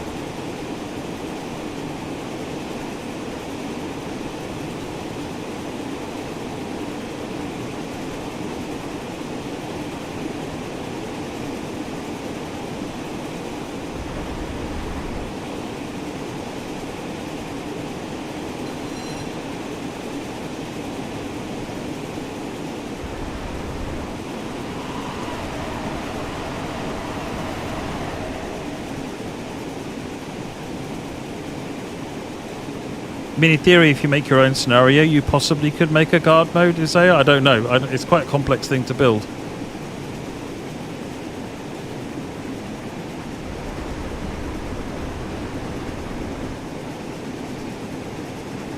Yeah, I think the editor stream I did was 2019.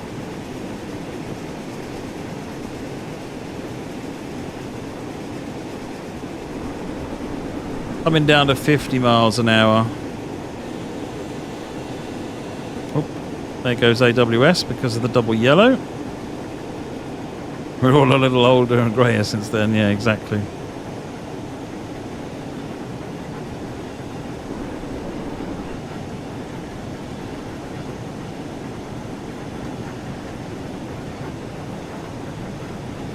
The editor will only be available on the Epic Game Store here, but it works with the Steam version of the game, so you don't need to own the game on Epic. Just a free download of the editor on the Epic Game Store. That's all you need to go and get. And it'll detect your Steam TSW and use that.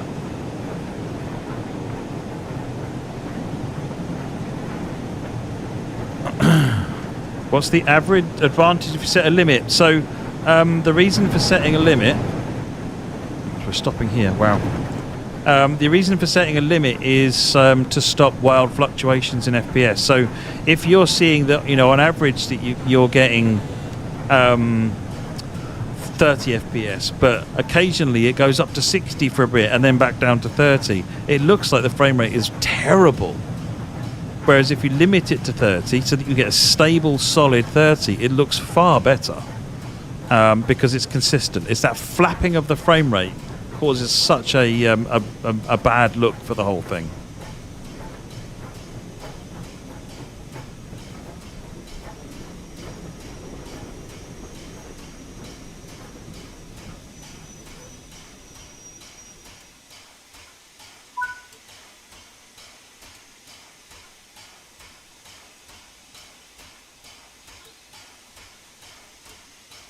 Going forwards. I think that might have been... Oh no, it's meant to be stopping. That's really odd. Was that a go via and I stopped at it? It was a stop at.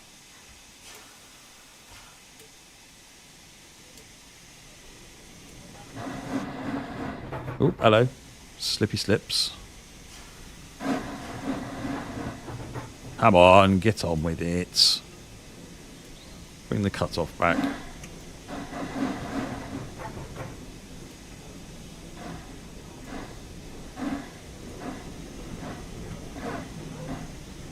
Editor will not work on TSW3, no. It's a TSW4 editor only, and it requires the PC version of the game.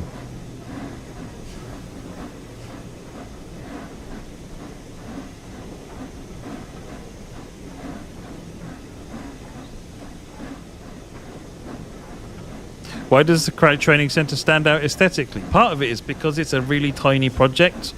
And a team, and you know, you had a team spending and giving it lots and lots of love. So if you think about the man hours spent on training center per mile is significantly higher than on a normal route because it wouldn't be practical to do it the other way around.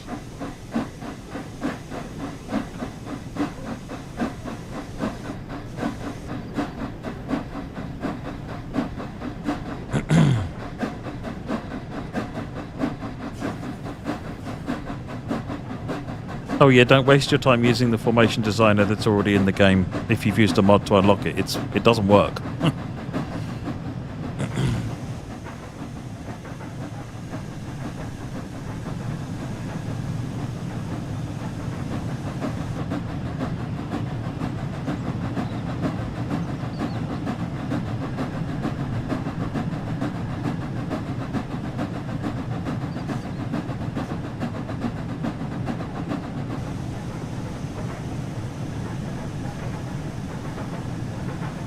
If you buy the PC version of the game from Xbox, no, unfortunately the editor doesn't work with the Xbox version of the game yet, so you're better off hanging fire and see whether or not we're able to fix that.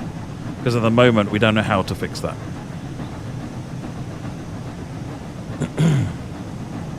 Sorry, Connie, I didn't see what you were saying.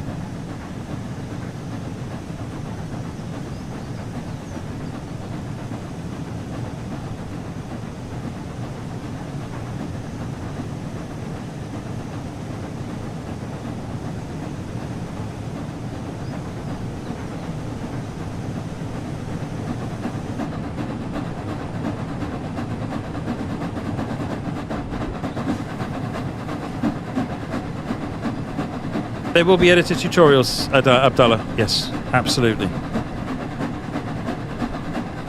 We haven't got a plan for them yet, but I know Lucas wants to do a big tutorial, and I know that like Rob is going to do something on gameplay. So there are going to be tutorials. We just don't know exactly what and when yet. We'll let you know as soon as we get them organised.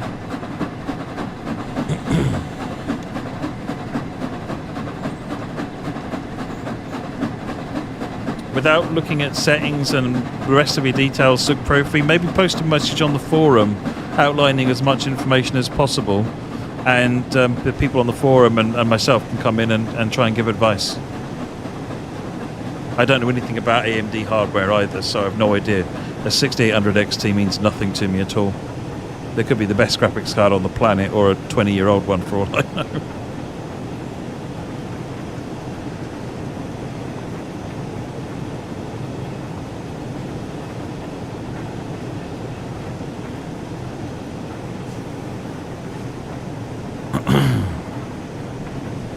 Series S to Series X is a massive upgrade. Essentially, it's 30 FPS to 60 FPS. It's just a tremendous upgrade. You've also got 16 gigs of memory in the Series X, which means you're unlocking all the layers without any risk of crash. Whereas Series S, you kind of really the Series S is a Gen 8 console because of its memory. From TrainSim's perspective, because we need as much memory as you've got going, and it's just not there on the Series S. Series S has less memory than an Xbox One X, so that's a huge problem. Whereas the Series X has got 16, which is as much as most PCs are using. So for me, if you can afford the upgrade, it is absolutely 1000% worth it.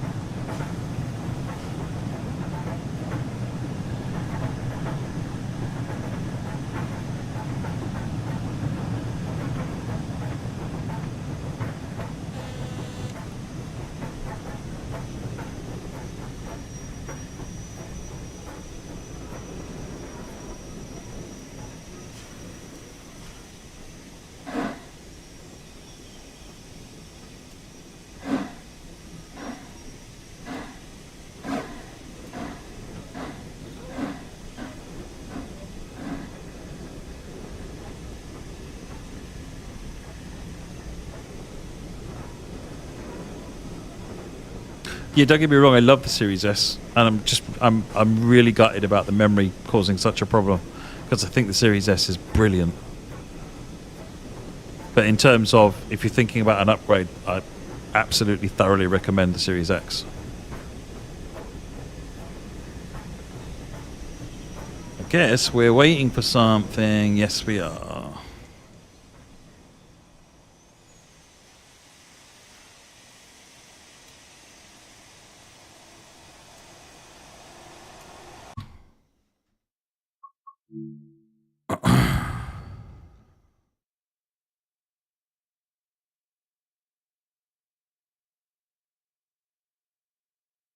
Get lower down and everything looks bigger. Little trick.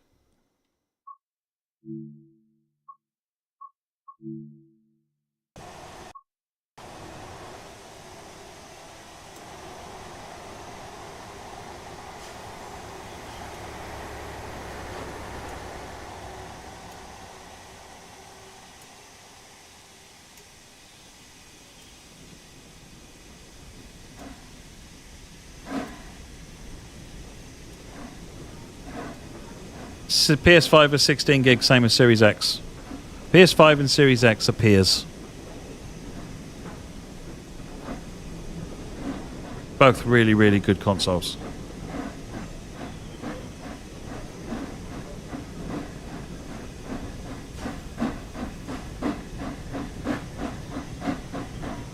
Yes, if you use Operation Shift, which is on the Xbox controller, is the X button. On the PS4 PlayStation controller, I can't remember. The one on the left-hand side. Square is that. While you're holding that down, you need to use the two triggers, if I remember rightly, for AFB.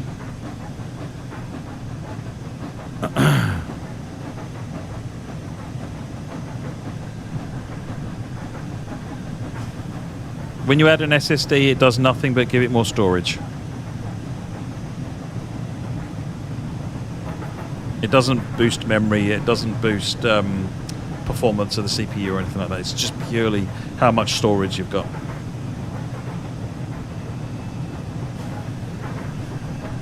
Square, that's it. Thank you, Mod P.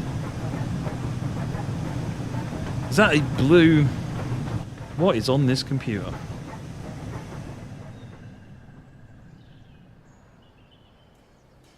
What is on this?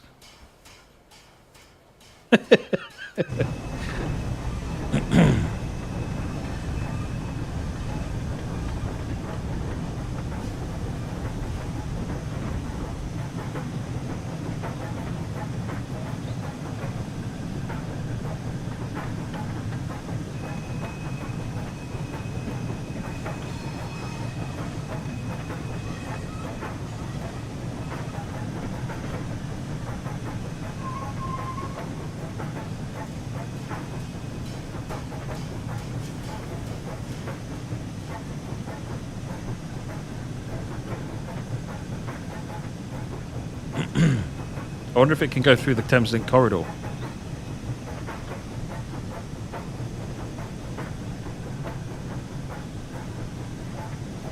It's not pink, yeah.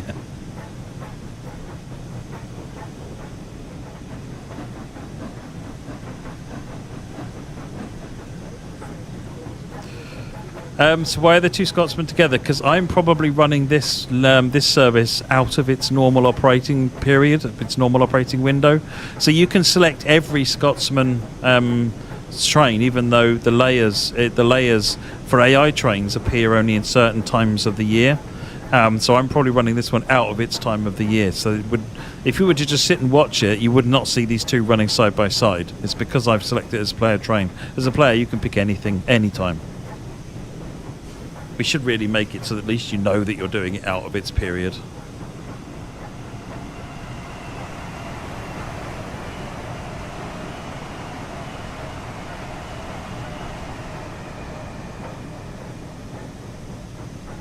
I do like the Scotsman. Very nice.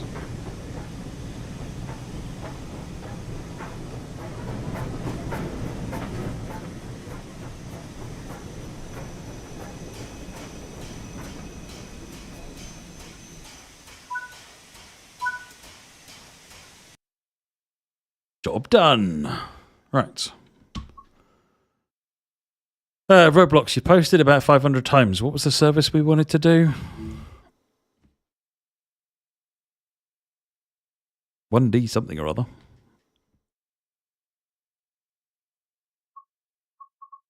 PS5 already has SSD though, Talksmith, so adding an SSD to an existing SSD system is just adding storage, I think. Unless they're doing RAID things. I don't think they're doing RAID things. Alright, choose a route, timetable, full on timetable, Azumar, 1/2.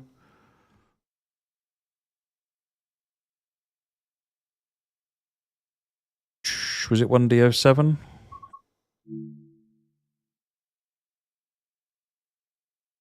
Trying to have a look. Typical, he's gone now.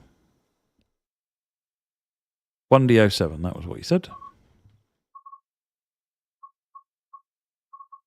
49 minutes. Let's try and do it quicker than that. Right. Light clouds is what we want. Custom weather, because I don't want to have the weather go bad. Are there future plans when you bought the console version that you can continue playing on PC if we want to play on two different platforms? Okay, so you mean by transferring ownership of your DLC, Jeremy? No plans for that. That's something that the first-party platforms don't support. If they suddenly support that, then that would be amazing. But no, it's not something that is even an option for us to consider. Right, let me... DSD, Vigilance, TPWS.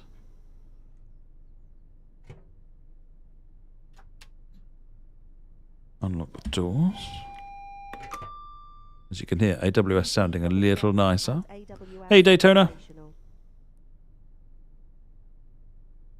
Insufficient storage, sim game, Matt. I don't know the answer to that one. I'm going to have to ask you to ping our support people. For the time being, don't log into Dovetail Live until you get a response to them. At least that way you can play the game still. Did I not open the doors right? I opened the wrong doors. Sweet. Smooth move. Can you demonstrate how to change the panto from front to rear? If I knew how to do that, Pete, that'd be great. If you've got any advice, I would happily do that. I must admit, I've not looked at that. Pantograph, that's pan up. Pan down. You choose it on here then. Panto selection. So if I pan down and go for back.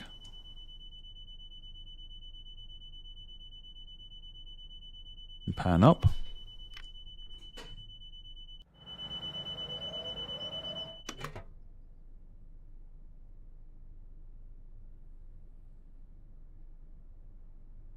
Or is that the front? Oh, it's the left one. Confirm is not working. Or do I not need to confirm? I thought I'd done the pan down. Okay, so now both pantographs are down. I see. So now I click that. And pan up. That's brought this one up again though, hasn't it? Use a screen on the left. Ah. There is no screen on the left. Oh dear, oh dear. They even did it on the move. Well, this is pantograph selection. You can see this one. This seems to be the cab that's active. If I switch to that, pan up. Actually, let's do a pan down first. Right, let's brought that down. We're selected to the one on the back, and then we click pan up, and it brings the one at the front. Because I'm not confirming this, for some reason I can't confirm this.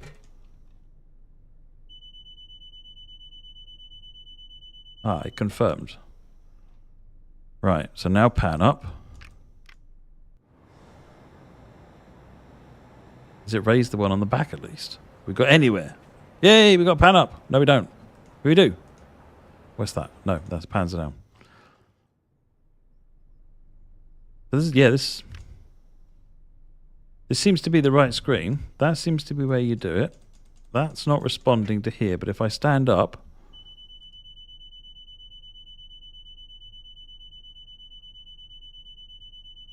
don't know.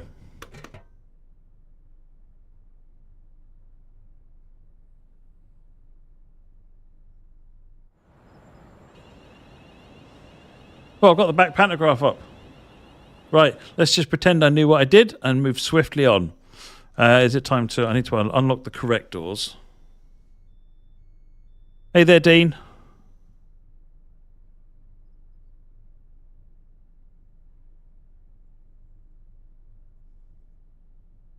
Yeah, so that's showing what I've got pantograph down there, pantograph up there.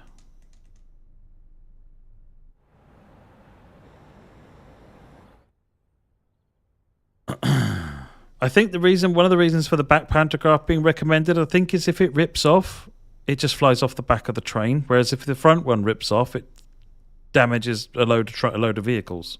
Something like that, maybe. That might be a factor. What have I done here? What? I've opened the wrong doors again. Why do I keep... Oh, it's because this is looking like a platform to me. Hey.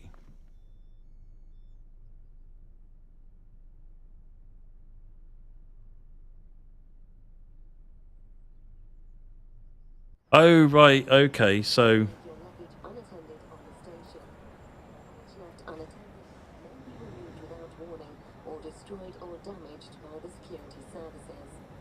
Yeah, okay. Yeah, the front one can damage the rear one, but not vice versa. Yeah, it's minimizing damage. Lock the doors. I mean, I'm 3 minutes late and I haven't even left yet because we were messing with pantographs.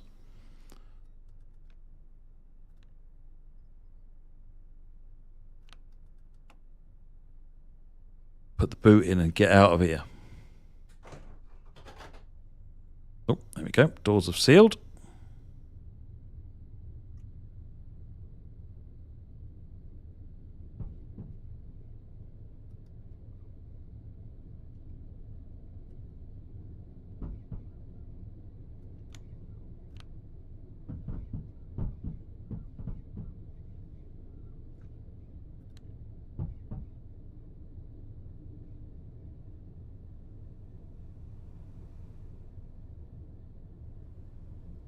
Oh, headlights. Yeah, I forgot them, didn't I? They were very... ECML is 5 in total, 2 at each end, 3 in the middle. Are you new to the stream, Shady Mike? Are you laying down a challenge? Because that's not a good idea. I've done 28-hour streams. This is not one of them, just want to be clear about that. Speaking of... what's the name of them? The gaming charity that we did earlier on. Why is my brain not working all of a sudden? Special Effect. Special Effect are doing their one special day in a couple of weeks. So I'm going to be doing a weekend charity stream. We did it a while ago for Game Blast. We're going to do another one in a couple of weeks for one special day, except it'll be Saturday, Sunday. One special day officially is a Friday, but we'll be doing something Saturday, Sunday. So I'll be doing a couple of 13, 14-hour streams Saturday and Sunday. Just sit and play the game, maybe do some editor stuff, and maybe try and raise some money for Special Effect. Sleep is optional. What's the speed limit here anyway? I should probably know that. We're doing 83.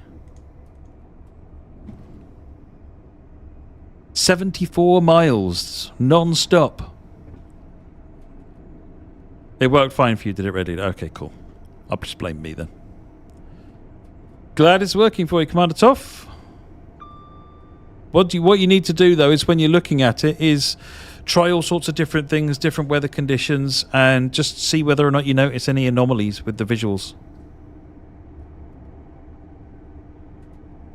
That's the key thing is, do things not look right when they're in DirectX 12, or do you see any kind of problems, like do get any crashes? Does there, anything like that? Now, I'm not seeing crashes in any of the feedback, and I know people have used DirectX 12 now for literally years.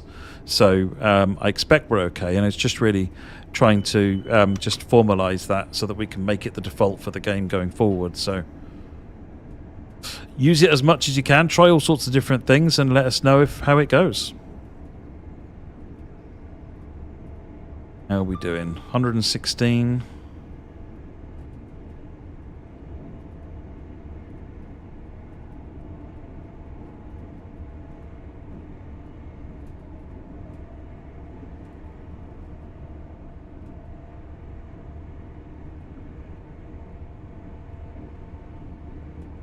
122.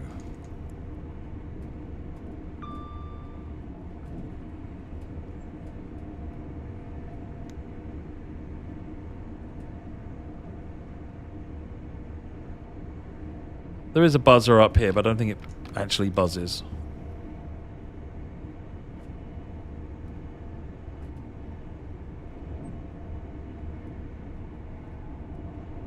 Are there any tools for automated testing? Not really, no, not in the editor. All our automated testing are done in external tool sets that we've built.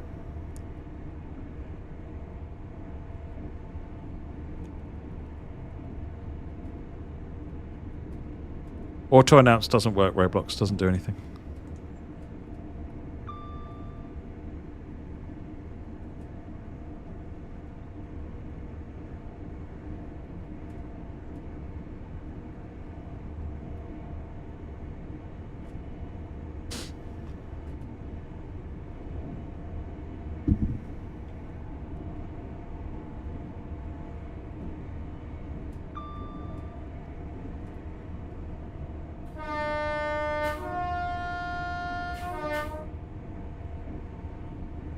How do you spawn a train or console? D-pad left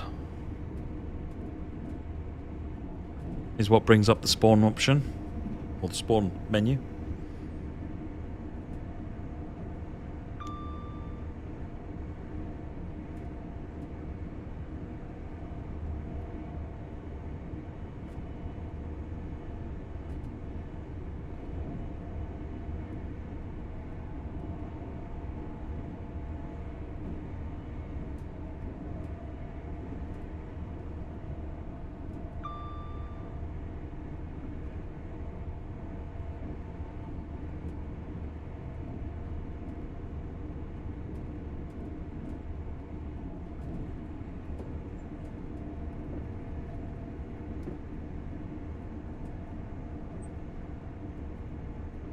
Is it possible to drive the Javelin on the street? Using free roam, Jeremy, you can do anything you like.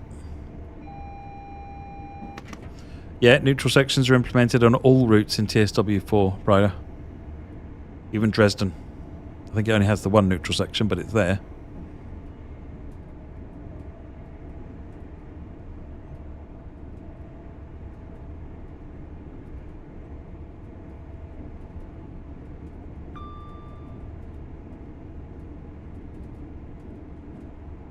The gloss-up layer is 323s at Donny. Yeah, it's their placeholder, or they're mocking the 333s. Is it? I think I saw that got put on there.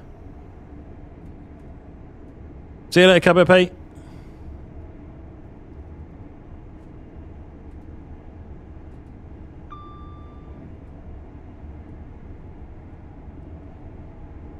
Oh, really? It's supposed to be implemented.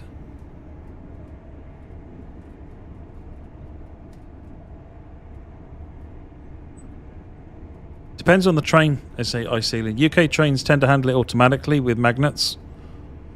Some trains don't, and you have to close the circuit breaker. Yeah, it's different depending on the train and the area and the route and so forth.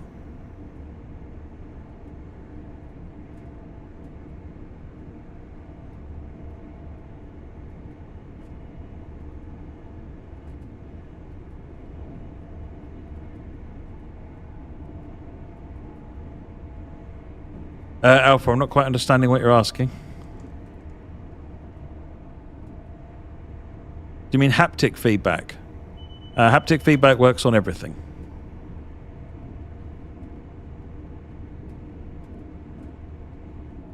That Tour Guide Games, try going into I'm Stuck. Pause the game and press the I'm Stuck, reset simulation physics, and see if that makes it work.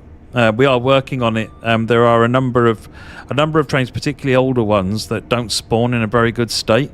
I'm Stuck fixes a number of problems, not all of them though. I'm finding reasonable success with the I'm Stuck button.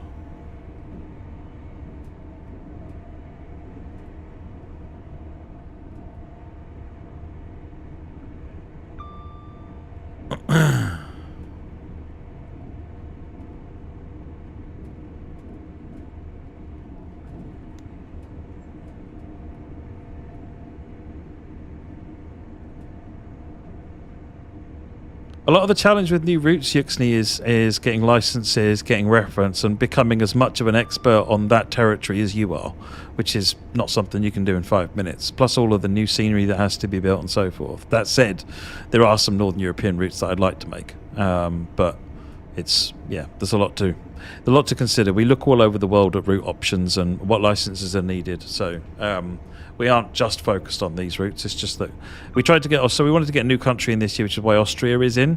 Okay, it's an easy extra country to do, but my goal is to try and introduce a new country now on a little bit more regular basis. Not every route, maybe once a year, but just to try and introduce some new countries into the game. But we'll see. New countries are expensive to model in terms of time and effort and so forth. It's more complicated. It also depends on what demand there is for routes in those different countries. Is anyone from those countries playing the game at all? So there's a lot to consider. It's not a 10-second job. That didn't work either. Then that tour guy. Have you got Gen Field turned on?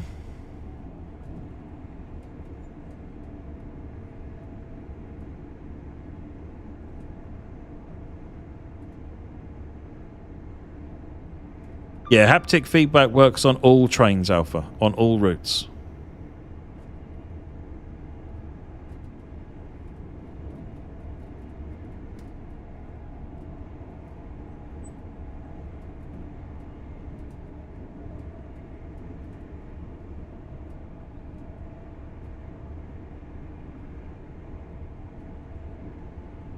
We did it, and it was the original. The York Newcastle route was the one that Kuju did for the original rail simulator, Dean, and then Darren did York Newcastle Modern, which Just Trains published, which was some modifications to the original Kuju route.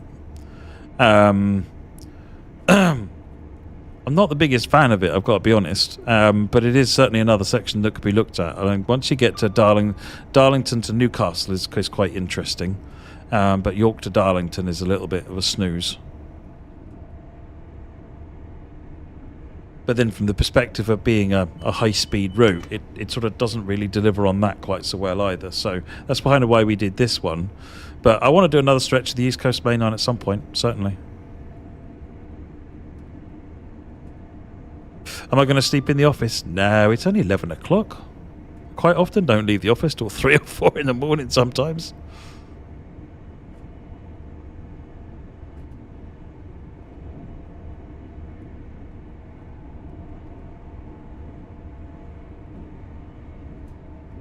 Japanese commuter would be good. Union Workshop are actually working on Japanese commuter content, so it'll be so it'll be interesting to see how they get on with it. I've seen some early screenshots of some of the stuff they're doing, and they're really getting to grips.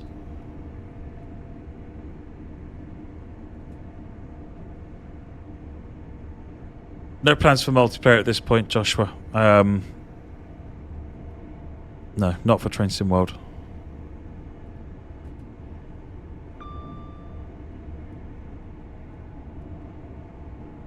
You consider approaching Irish Rail to work on Ireland. We don't get a lot of requests for Irish routes, but I know the Enterprise is good. The Enterprise and the Dart are both, interesting things that would be good to produce. I'm not sure what the interest in them would be.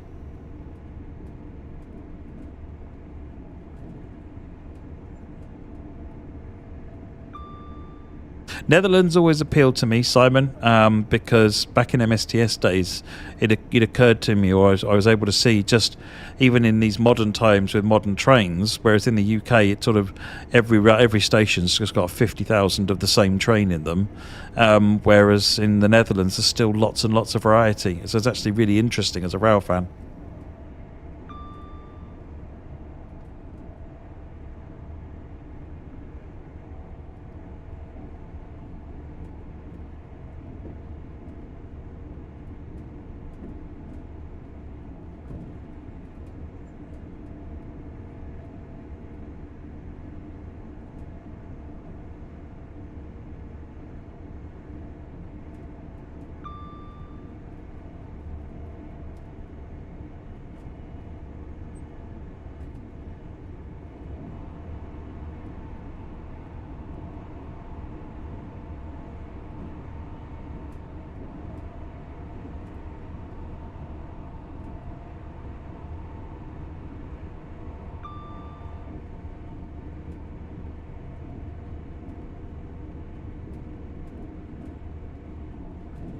Speedometer is here. Oops. The bottom one. This is the traction, the brake force gauge, and this is actually the air gauge for the brakes.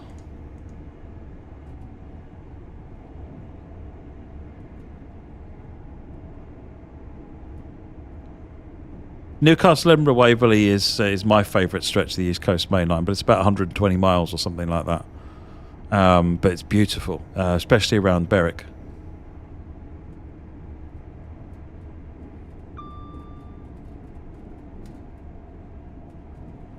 Oh, turn on the dot in the middle of the screen and it works.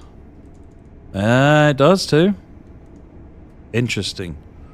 That's a bug.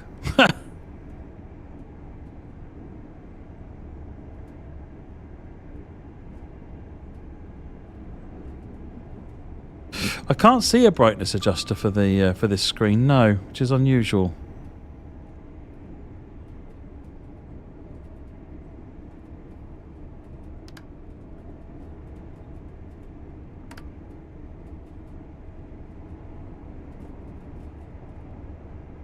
There's normally buttons somewhere for controlling brightness, but no, I can't see them, and you're right, it doesn't look very good.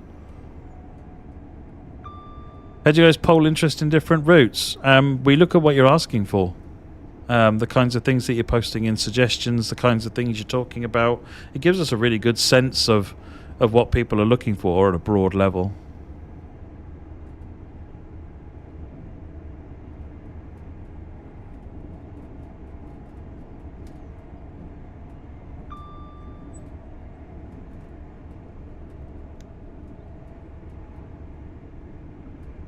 Red Leader, can I get you to DM me about that, just so that, because I'll have forgotten it in about 10 minutes. If you DM me on the forums, then I can, I'll see that and I can raise a bug ticket for it. Oop, going through the next station and not stopping. Oh, hello, down to 100 miles per hour.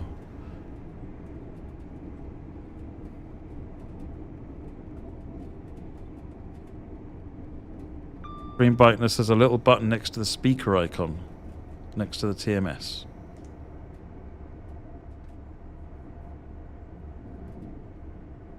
Next to the speaker icon.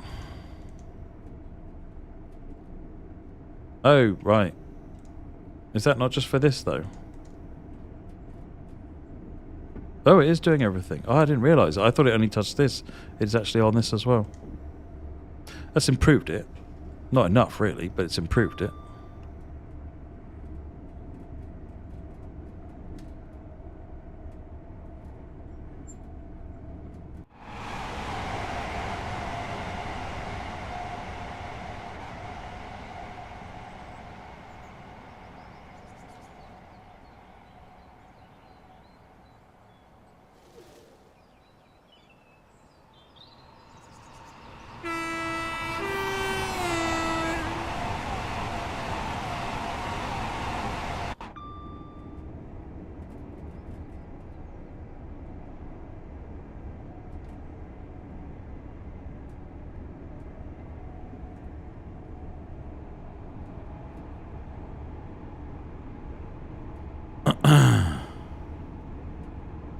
You got caught out twice, Connie. Where's that?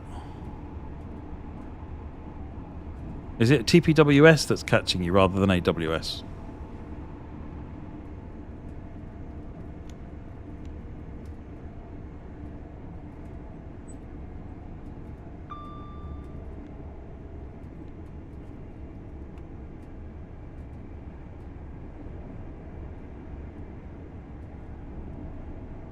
Yeah, I want to see Gemel as well, Briar.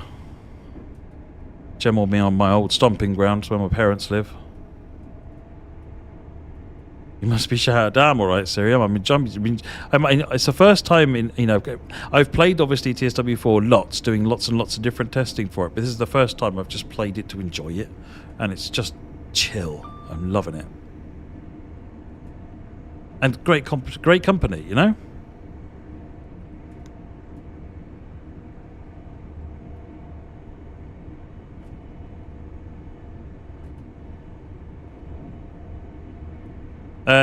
Beastly Bill, are you on, what platform are you on? Are you on PlayStation 5? PlayStation.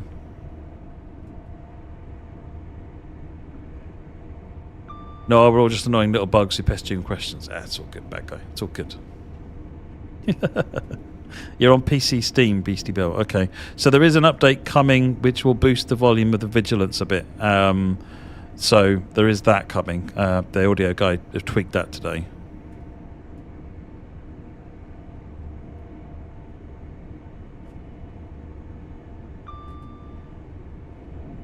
You reckon it's low on the 700 as well? I'll get him to take a look at that. Thank you, Rick.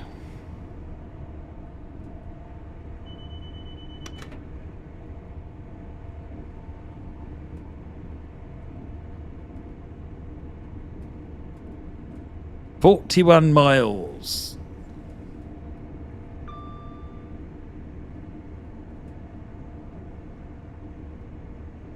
Oh, I don't like these chairs at all. I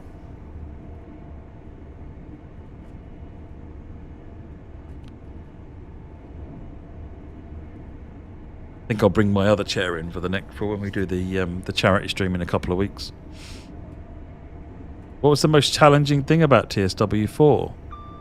I mean, it depends in a number of areas. There's a lot of challenges with engineering. Free roam has been very challenging to implement, but it's been really challenging getting all of the audio. You know, there's lots of things changed. We thought we had the 4024 audio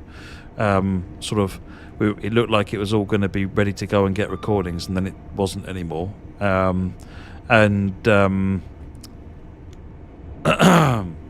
2 weeks in Los Angeles for the team was absolutely brutal for them. You know, they were working ridiculous hours. You know, some of the recording they had to do, they could only do between midnight and 9 a.m. And some of the rest of the recording could only be done at weekends. So it was, you know, working the best they could with the operator, but it was absolutely brutal for them. So I'd say they had a massive challenge on their hands. They've had to work hard. They've had 3 trips to the Scotsman to get Scotsman audio. You know, part of me says, Diddums, you got to go and play trains and ride the Scotsman. Adam got to get into the cab at 60 miles an hour on the Scotsman on his trip, on the trip it just did the other day on the Settle and Carlisle. So part of me, my heart just bleeds, you know. But also I know that he was up at ridiculous hours to do that. You know, it was... so again, really hard work.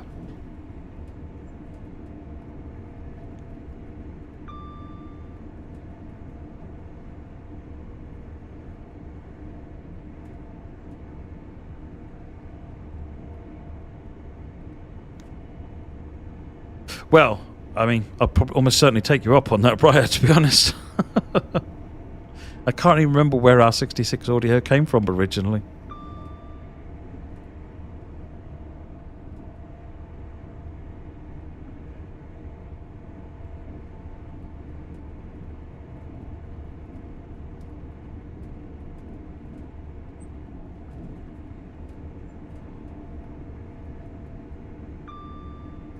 Yeah, the American train came off beautifully. The trip just yielded so much audio reference and information. It was really, really good.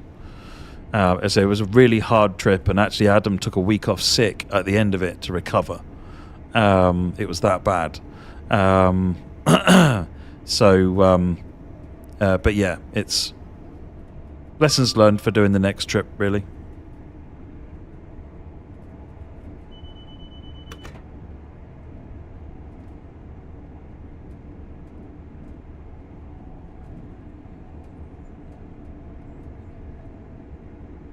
Is it possible to use TSW4 with a driver's cab console? So it works with Raildriver out the box, but if you're talking about making something custom, we do have a hardware interface coming at some point, so that you can program directly to access controls and gauges and so forth, and build your own hardware interface using that. So I don't have information on that yet, but that's in the process.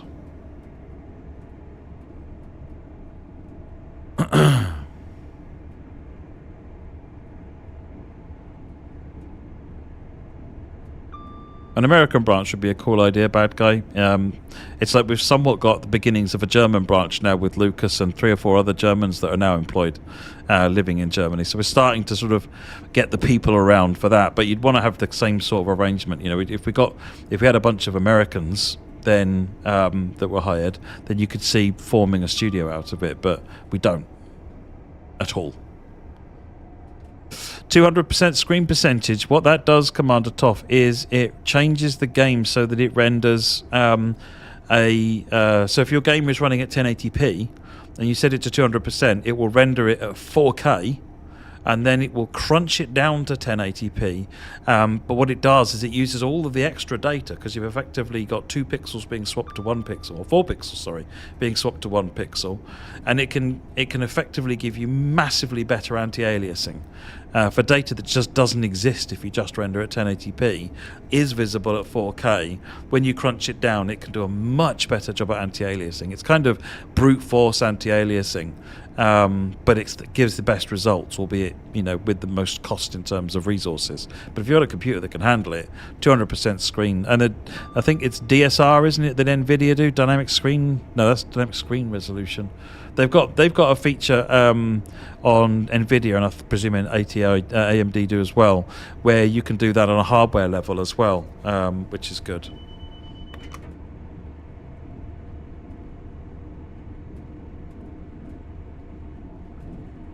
Trained Mail 07, you unable to purchase as a bundle, not available. Are you on PC Xbox or console Xbox? No, FSR and DLSS are not what I'm referring to, Simpman. They were looking at those as well.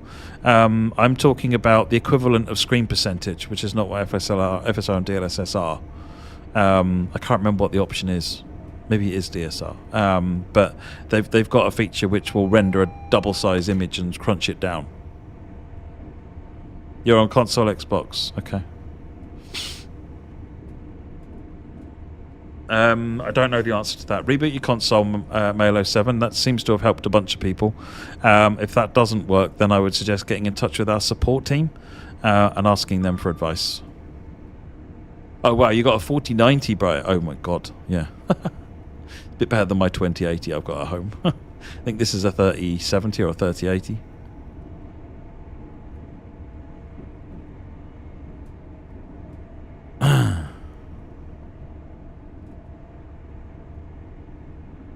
So if you're running already at 4K, Commander Toff, I wouldn't go 200%, because then it's going to run it at, what, I don't know, I guess that's what, 8K or 16K that ends up being.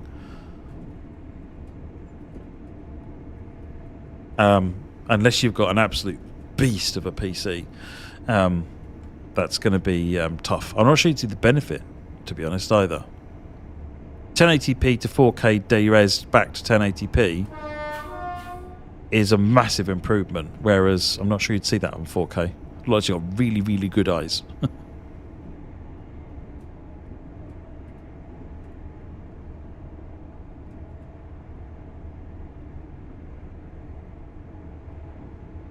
What's the worst that could happen? Melty graphics card in the floor.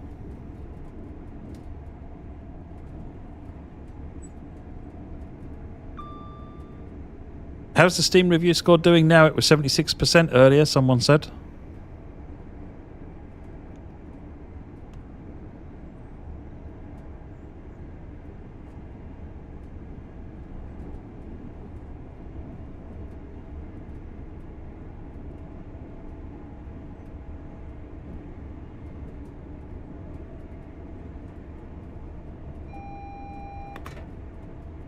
We're just keeping up with the level crossings here as the gates are going down.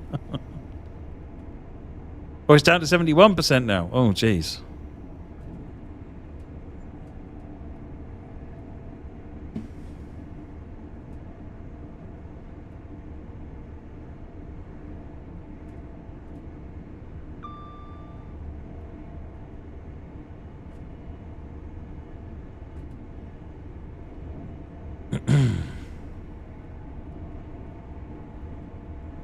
Yeah, well, I run it on 4K on my desk. I've got a 4K TV that I use as my main monitor, because why not? So yeah, I run it in 4K there, and it is so much nicer in 4K. Oh, I know the game's solely Commander Toff. I appreciate that. It's just I like to. I want people to be happy with what they're buying and reviewing it positively. So I'll go and have a look at the reviews tomorrow and draw the general consensus. What we always do.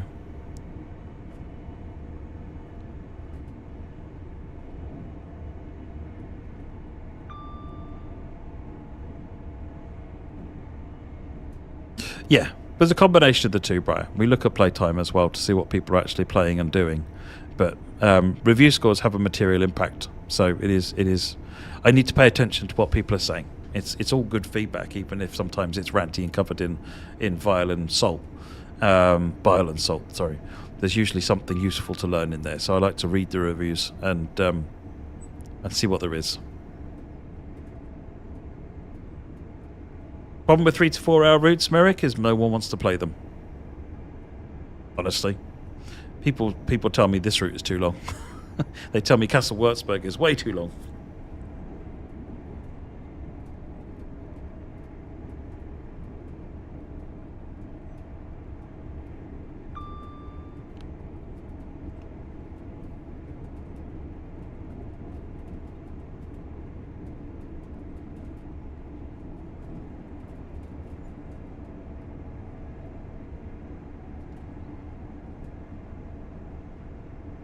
How are we doing? 21 miles.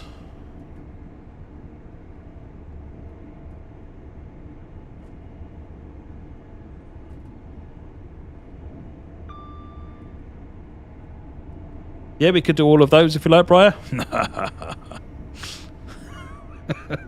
He says overstaying is welcome.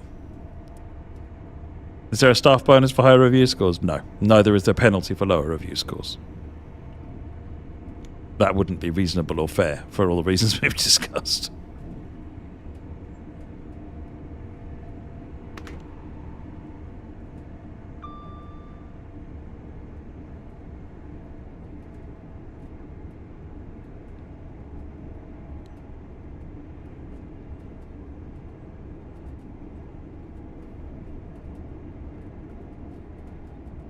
Do I have to purchase a deluxe or special edition of TS4 on Xbox because it won't let you get the Flying Scotsman on its own? You need the minimum to get the Scotsman at the moment is the deluxe edition. If you wait a month, it's around about a month, then the Scotsman and Vectron go out as their own loco packs. But if you want it now, it's the deluxe edition as the minimum. Should you have brought snacks tonight? I should have brought snacks tonight.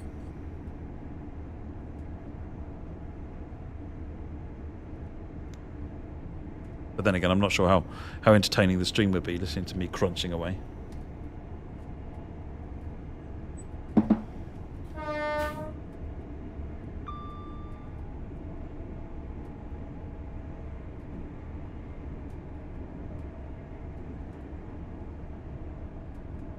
Yeah, deluxe is a very good deal. I think special edition adds, I think it's another 30 quid and it adds 4 new routes. So it's another 30 quid for another 100 quid's worth of content, or more than that even.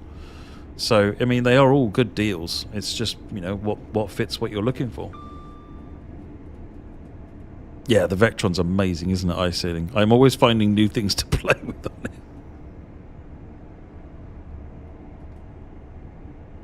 Everyone loves the Scotsman, Shady Mike. Everyone loves the Scotsman. It doesn't matter whether or not you're a Steam enthusiast or a modern enthusiast. Mallard has the same appeal for people. Tornado is another one like that. That was what we found on TS Classic. Those steam engines perform like normal, quotes, modern trains. They don't perform like steam engines do. Whereas if you do like a King or a Hall or Royal Scot or something like that, then they perform much lower by comparison.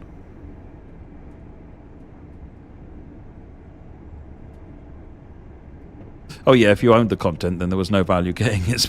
Bad guy, totally. It was kind of meant as just like a way to, you know, for someone who was just like, you know, maybe for someone who skipped TSW3 and wanted to jump up, or just someone who was new to it. Special edition was kind of meant to be a good way to just throw yourself in it, basically.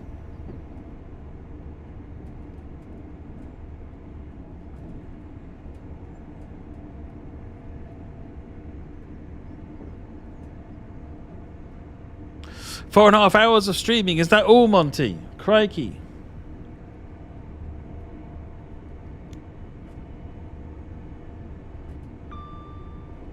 What time is it? 11:30. I do have to work tomorrow, so I need to bear that in mind. What should we do? We'll do one more, I think, after this.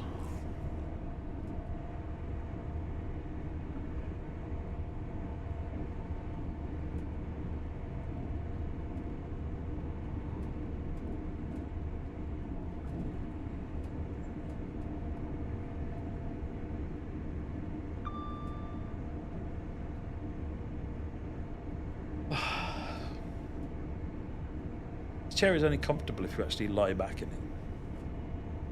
Got no back support if you're trying to sit up straight.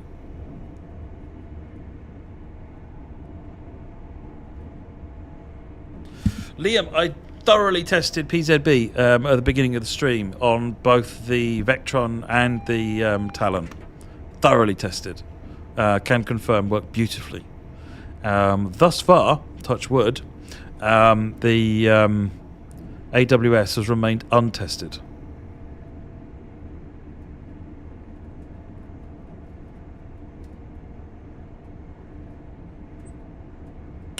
Free roam run. Yeah, we can have a look at that, Talksmith. That sounds good. I can do that. No, then my back starts hurting, Pete. I'm trying to avoid my back hurting.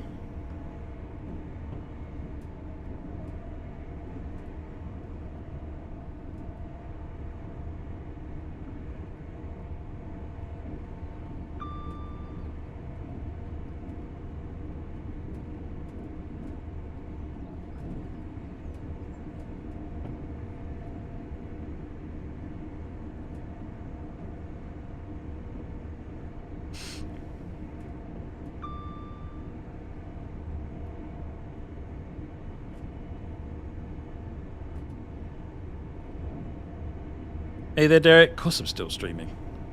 Of course I'm still streaming.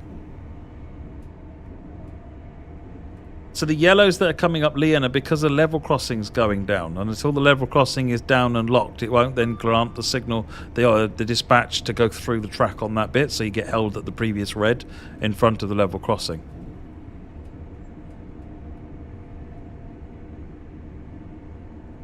Yes, please, Beastie Bill.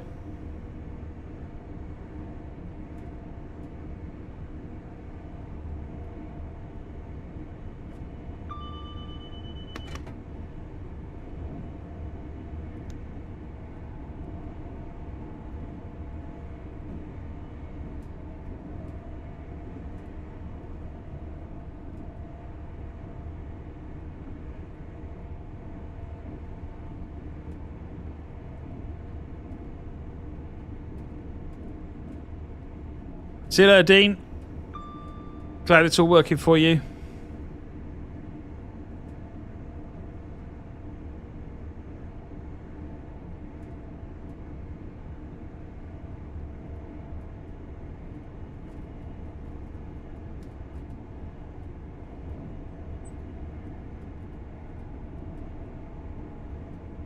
Oh, 110.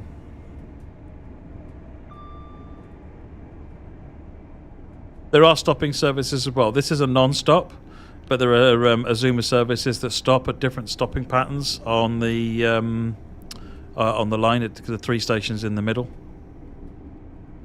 So you can do an all stops, or there's semi-expresses and so forth. So there's a range of different services.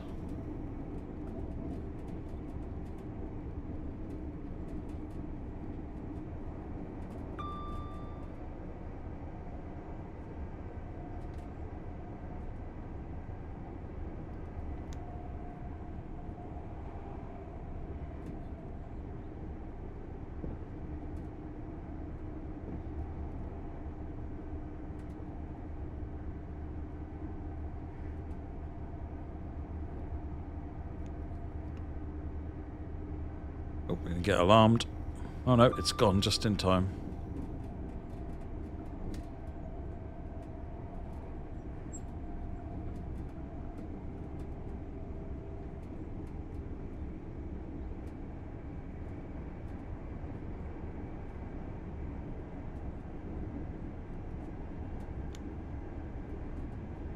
Only 6 miles to go now. ETCS, there is a version of ETCS on the Luzerne-Cersei route, Iselin, but that's the only one. And that's only like a partial ETCS implementation.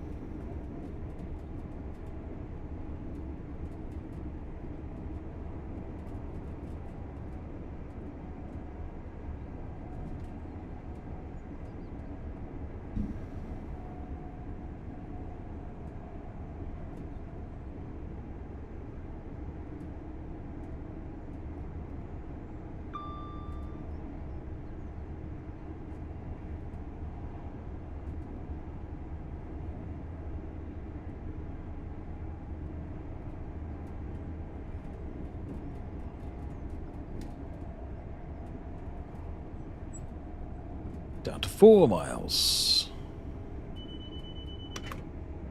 Hey Paul, how are you doing? Welcome, sir.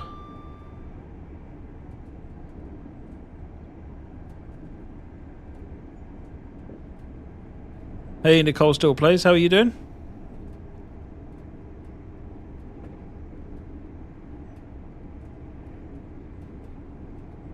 I don't know what YouTube viewer numbers are like, but Twitch numbers have held reasonably well. So still in the same sort of ballpark. We're doing all right. You're all staying awake, so I don't see why I shouldn't.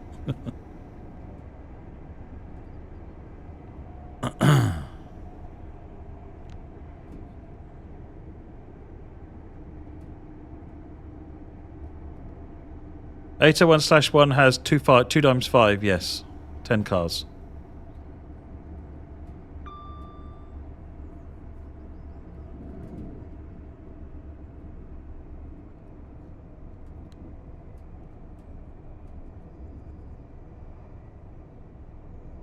Around 2:30 on YouTube. Nice.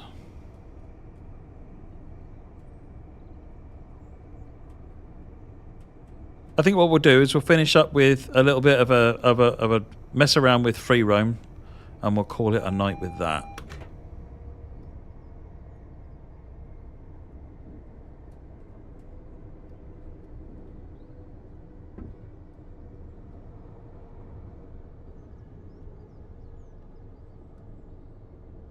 There's GWE content over there, look, on the left. That's the DBS HKAs.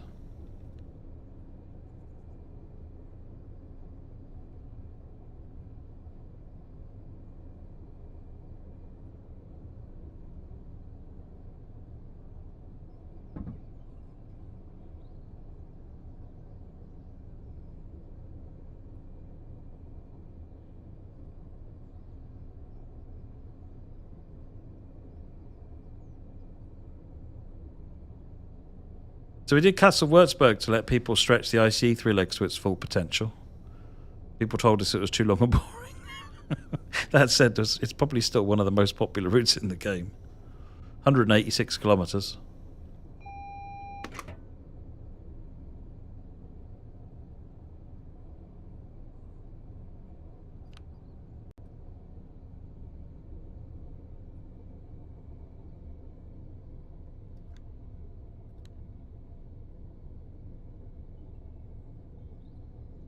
Yeah, all of your TSW3 DLC should carry over. If they're not, restart your machine or Steam or console, whatever.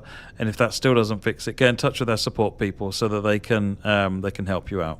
But yeah, you should not have to be buying anything.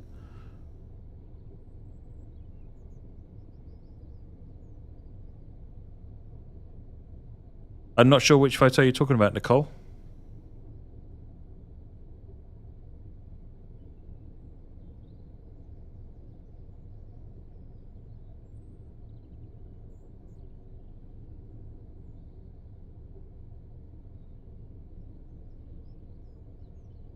True. Yeah, Castle Würzburg doesn't let you run up to the full 300. This is very true.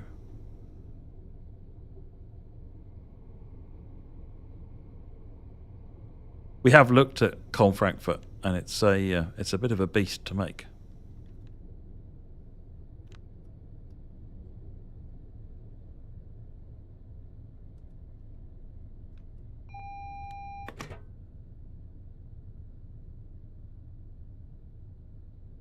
I'm on time. Where's my path? Oh, okay. It's approach controlled. Bonjour, Francois. Doing all right, thank you.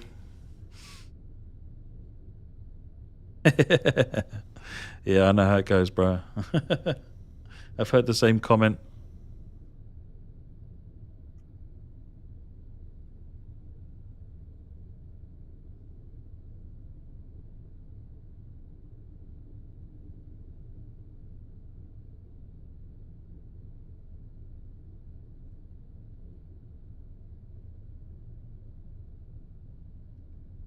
Robitsu, it depends. If you run the game once, it'll go through all of the video card drivers will go through all of their shader caching, and that clears about 80% of the stutters. And then some of it is just there's nothing we can do about it. It's how the game and how Unreal Engine works. But letting the graphics card or the graphics drivers compile the shaders for the root or on the first one or two playthroughs does make a huge difference. We did a number of repeated tests on DX11 and DX12, and it's about 75-80% drop in stutters once you've done that.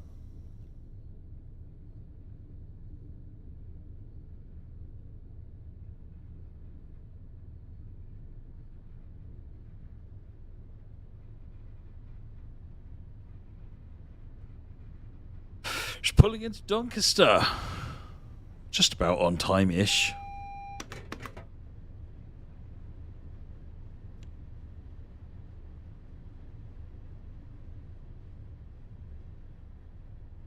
Hey, Purim Dentist.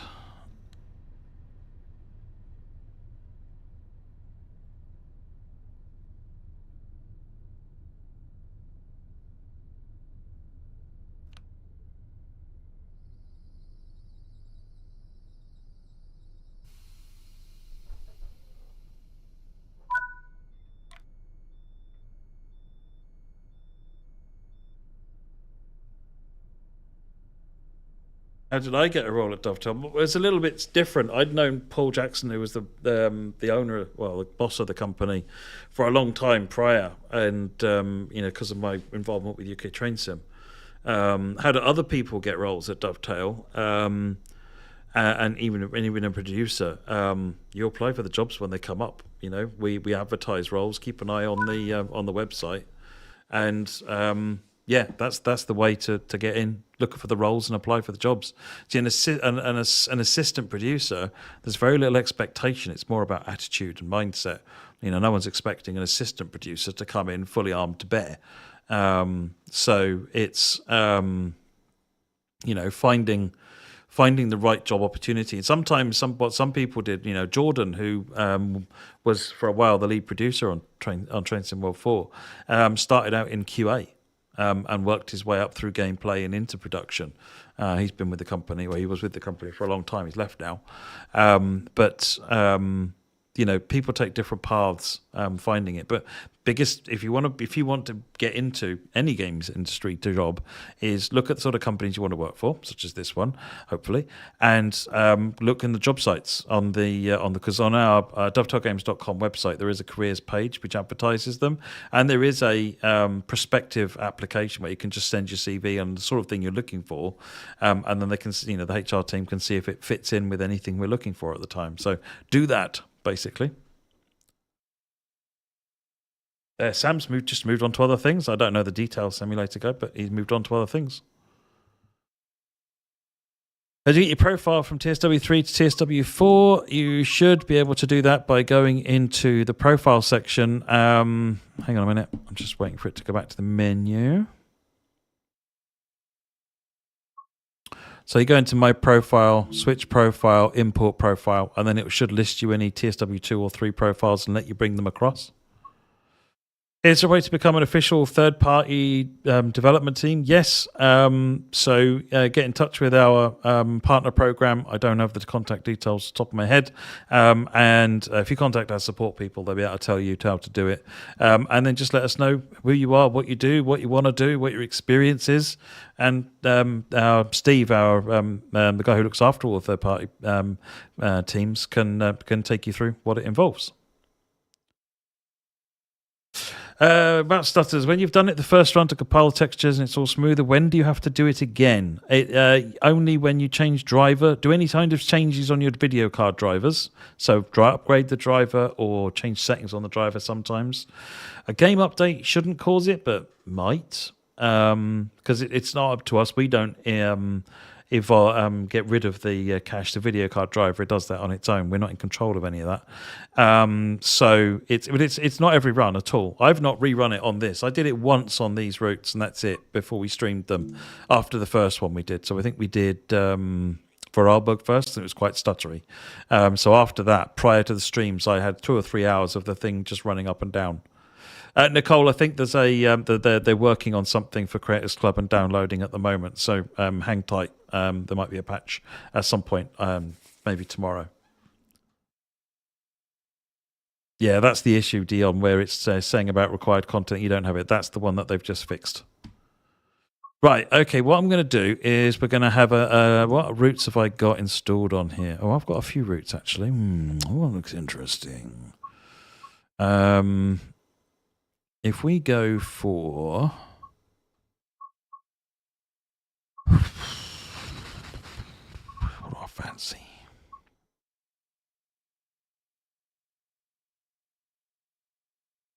I mean, we're not going to spend a lot of time on it, but what we could do actually, let's do something on the West Somerset route. No, that's too slow. I'll fall asleep. You're saying West Somerset as well, Terry, are you?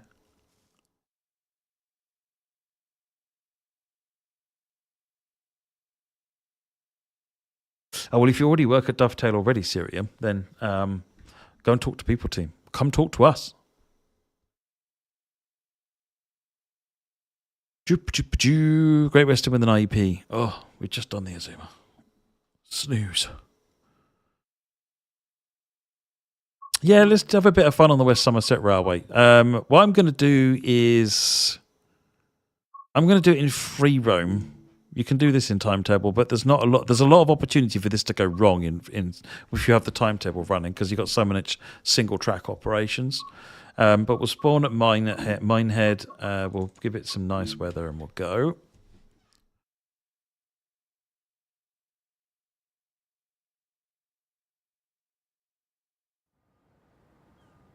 And then what we'll do is over here, we will spawn a Scotsman on its own.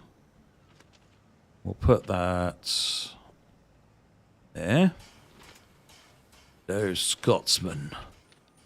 And then in the other side here, so I'm pressing tab to bring up spawn train. I'm going to bring Jubilee in. I'm going to get rid of the Jubilee in a minute. That's fine. 7 Mark 1s. Ooh, 10 Mark 1s. Spicy. We'll go with 7. Spawn that. So, actually, yeah, if we do it this way round, if I come down here, ignore the fact that I'm pushing the train apparently off the end, because I'm going to flip around. All right, spawn the train. And then I'm going to... Well, I won't get rid of the Jubilee, actually. I'm just going to uncouple it so it's out the way. We've got some coaches. And then I think in here, just for the lols, let's spawn the 33. No, I don't have the 33 installed. Why would I? That'd be helpful. 66. What have I got on here? Have I got the 4F? I don't think I've got Peak Forest on here. No.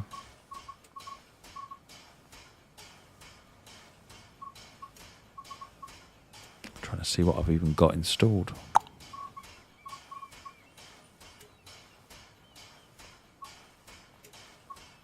I'll tell you what, let's go with an 08, because everything is right about having a Gronk.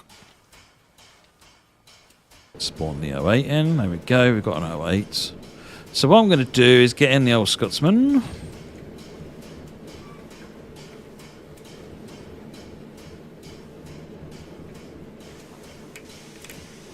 Wind it on forward. Right, so in the map view here, now I can get to a certain point, but then I can't get beyond here. So I am going to go ahead and I'm just going to run up to the signal first. So I'm going to go up to about there. Let's make sure our junctions are set. And then I'll get the dispatcher to set me a path.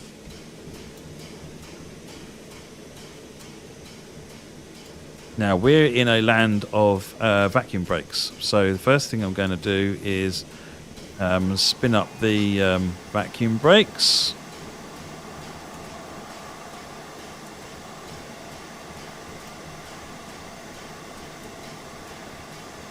Let all of that build up.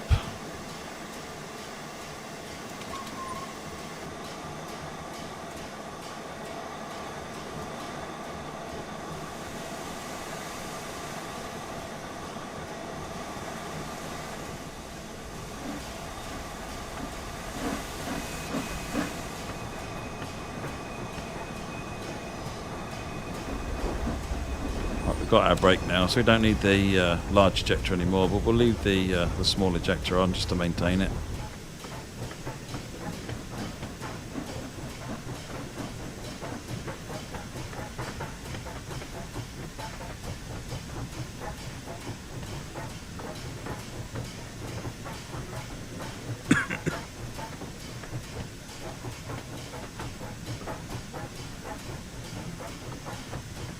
So we don't have many loose freight and loose coach formations, Lorenzo. That's something that we can fix in the future. But once the formation designer is in, you can spawn anything you make in the formation designer. So it's kind of less of a problem going forward. All right, so now I want to click on the train, click set path, and I'm going to take it just out past this signal here, confirm. Wait for the junctions to change, and then the signal should go.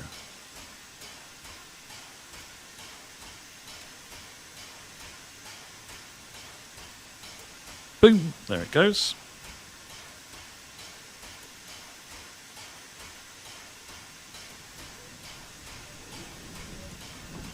So your ejectors are used to create a vacuum. The large ejector is literally just a large version of the ejector. It ejects lots of steam to create a vacuum.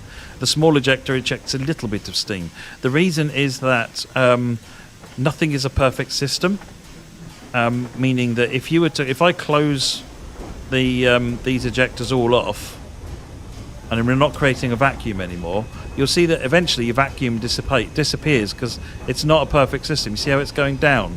The vacuum is not, and it's letting air into the system. So I have to keep creating the vacuum with a small ejector just to keep it up there so that it's all good.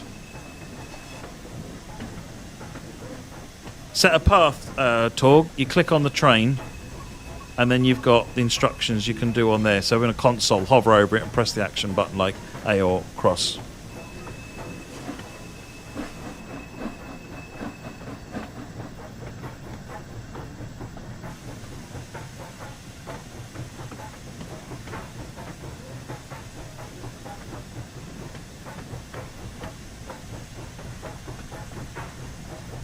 We're going to have to set another path in a minute to get back to those coaches, so we'll do that shortly.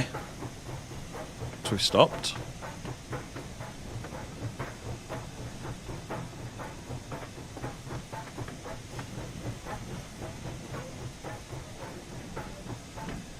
Vacuum brakes suck compared to air brakes, I'm sorry.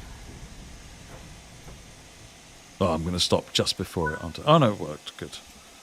Right, put an application on so that we're secure. Right, now, again, so if you watch again, click it, set path, and then we want to go back to these coaches. So we'll go to there, confirm.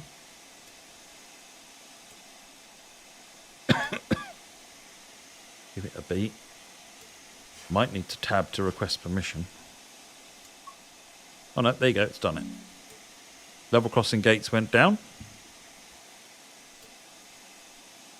Hit in backwards.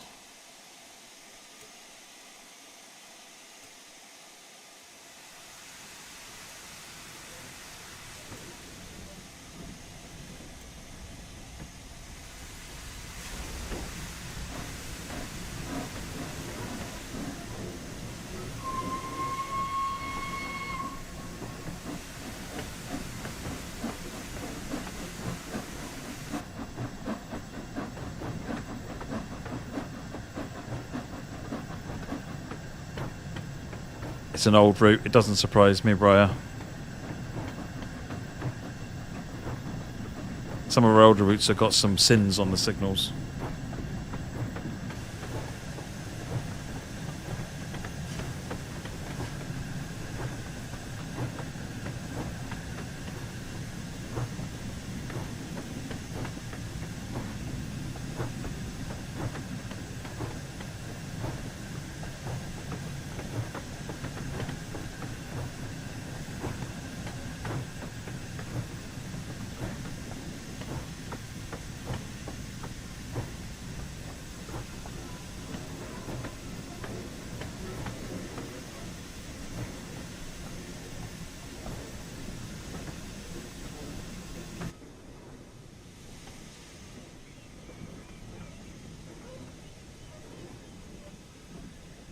We got the wrong one. Switch it to the right one.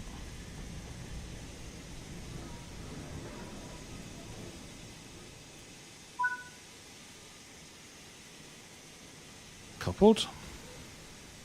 You're coupling up. Open your cylinder drains because it'll make your regulator softer and you'll get more precise control over the steam.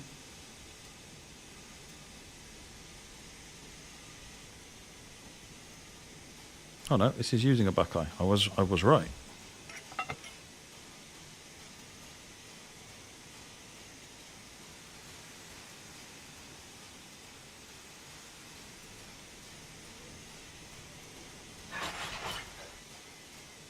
Yeah, coupled.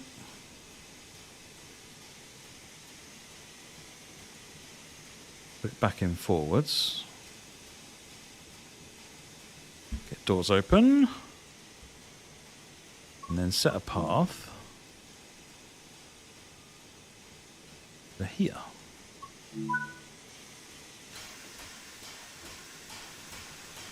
In a moment, we should get the light to clear us out.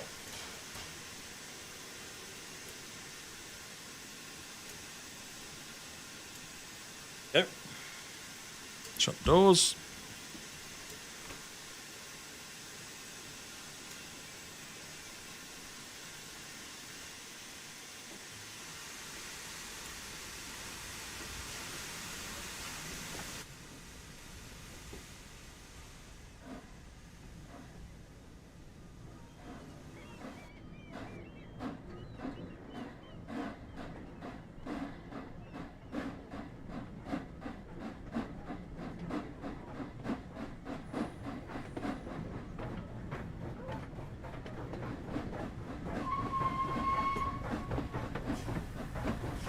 Yeah, if you want to hook up to the West Somerset coaches, you need to be using vacuum brakes. These are not even the vacuum. Sorry, all the Liverpool crew coaches, because they're vacuum brake Mark 1s. If you're using the coaches that it come with, they'll run in their air brake stock.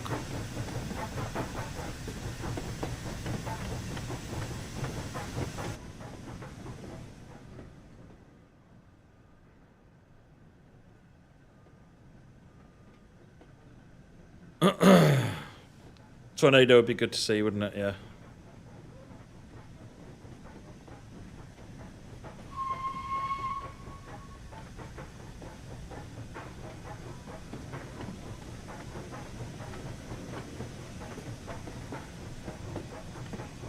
Yeah, don't make a vacuum with the Mark IIs attached. You'll have to go and reset it. Which is that one. And that one on this loco anyway. You'll then need to reset it elsewhere as well.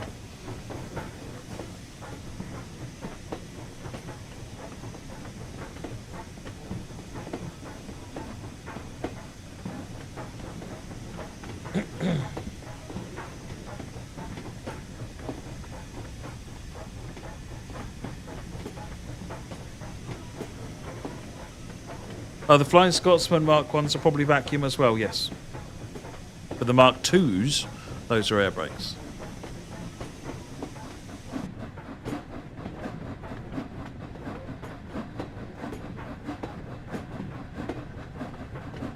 If you just click the right stick, Mark Covington.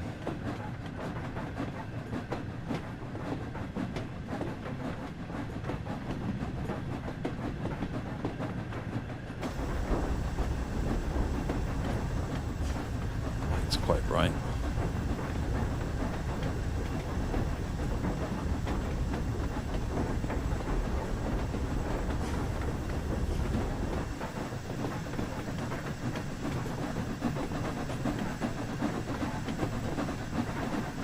Mallard is A4, yeah, Liam.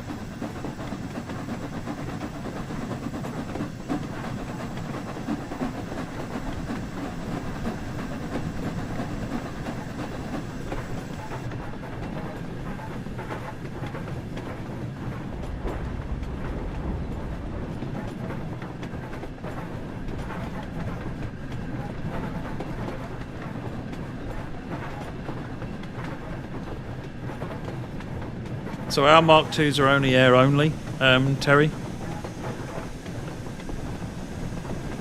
At some point, yeah, maybe we look at doing so. Because remember, we've only got Mark IIAs, which are very specific set of Mark IIAs. There's Mark IIAs through to Mark IIFs, which so there's all sorts of different types. We've just got the Mark IIAs.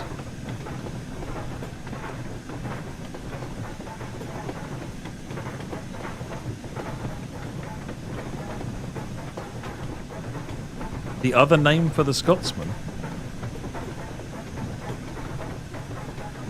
Not sure what you mean, Liam. It's got numerous numbers, but it hasn't got numerous numbers. Go me.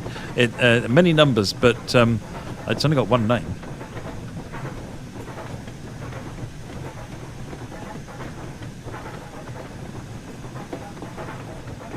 Oh, its class is an A3 Pacific, yeah.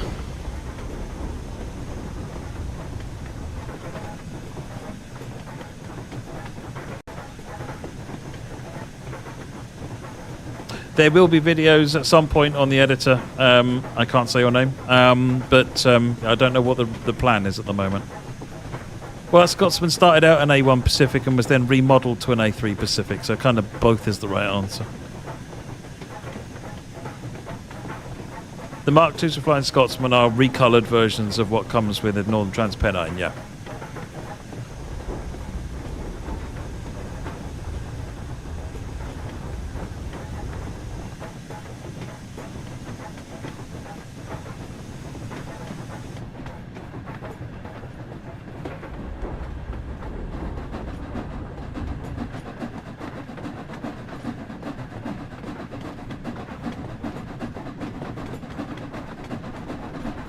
You're enjoying it, are you, Tyler? Excellent.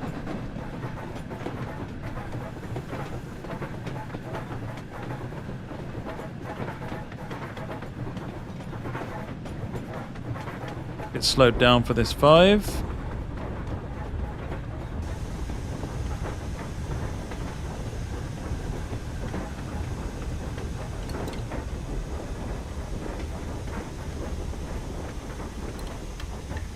Close enough for me.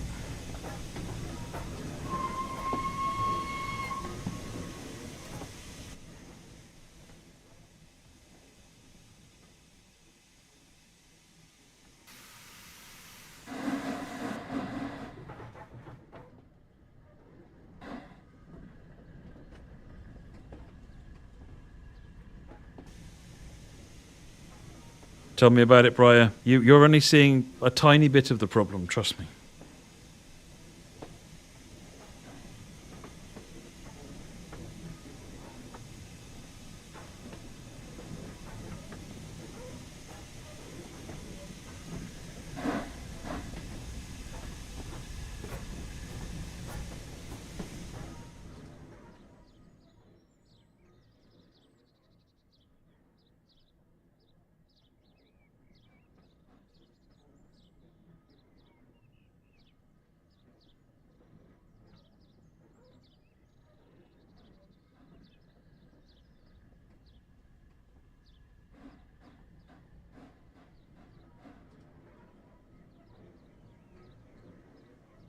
See, if you've not got the speedometer, I use the overspeed indicator to give me an idea of what speed I'm doing.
I mean, this is all usable track, so you could spawn something on it, but you wouldn't really get very far because it kind of everything has to go through here. You'll notice how everything has to go through here to be able to actually come out onto this line here, and you can't go through there.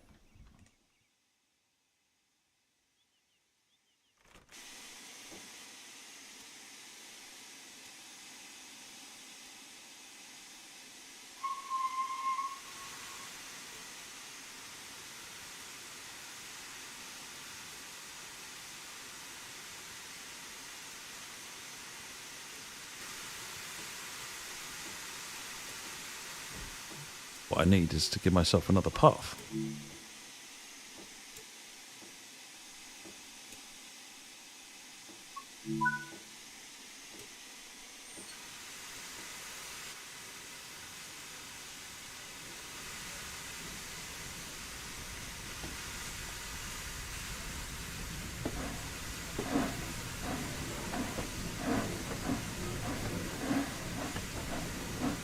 So in this, because you're only just opening the doors, you're not doing a load unload instruction, Liam, so that they won't get on off.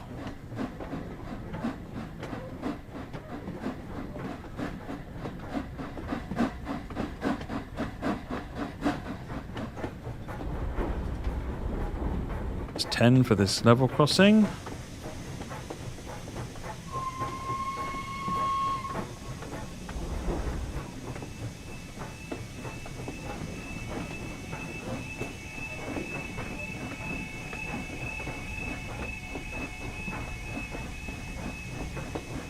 Yeah, your DLC will still work in 2 and 3D. It's not really moving, it's more copying.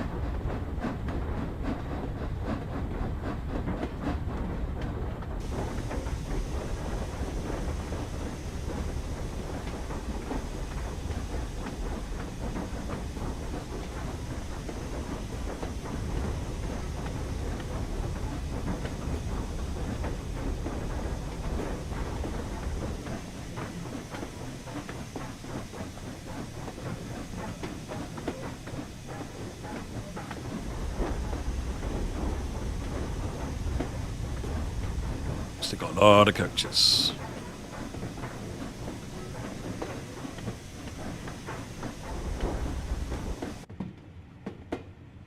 Oh no, we're clear of the level crossing now. Hopefully we'll get a bit faster in a minute.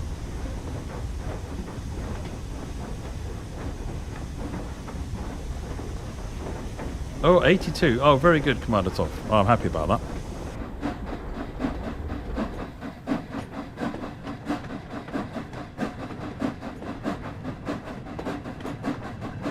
Oh, your DLC is downloading now, Talksmith. Brilliant.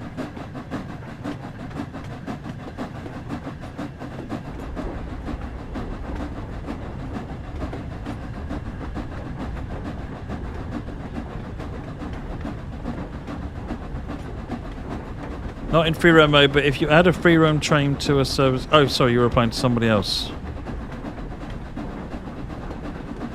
Do you still see AI along the route? Yeah, let me just get to the next station and I'll do a quick run on another route with AI traffic and we'll show you that. It's quite cool.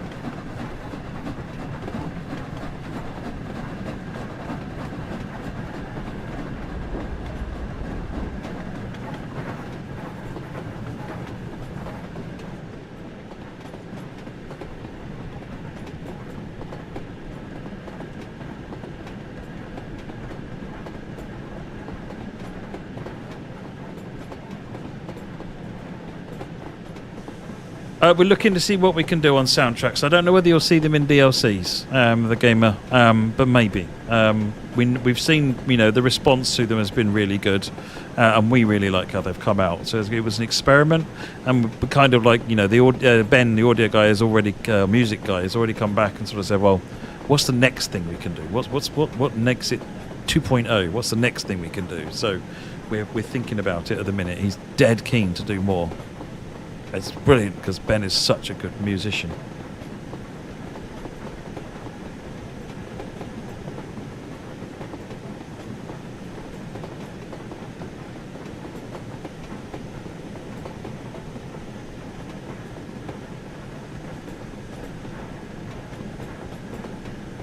See you later, Commander Toff. Thank you very much. Put the brakes on first initial application. Just to get us under control, because it's a downhill run there.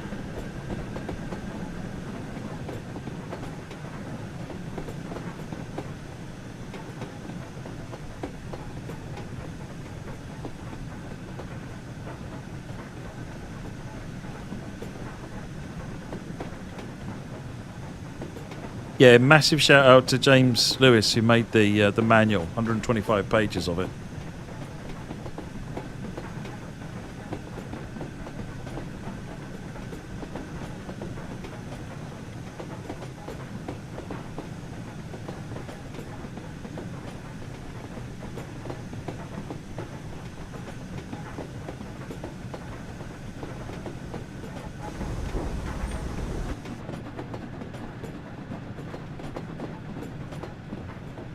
But this sort of gives another lease of life to West Somerset, really, doesn't it? Because you can easily just throw steam on it now. See you later, Chief Longshin. What I like about free roam is I can just make it up as I go along. I don't have to plan it and think about it and run it and say, oh, that's not right, I'll run it again. You know, it's just, I just want to do some stuff, enjoy some trains and make it up as I go. You know, sometimes I do want to plan it and make something reproducible, rerunnable, but a lot of the time I don't. So...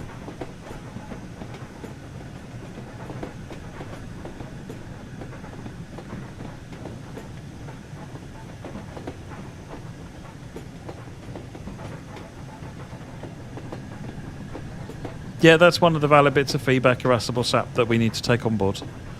The option to not have the music.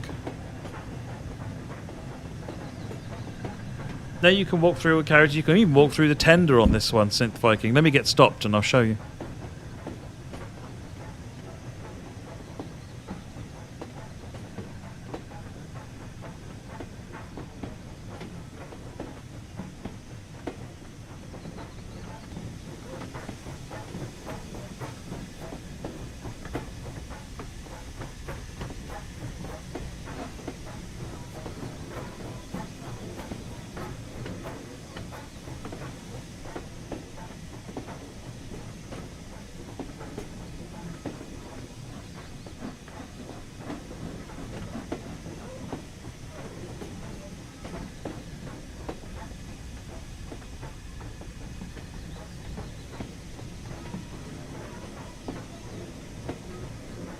Close enough to this, get the brakes on.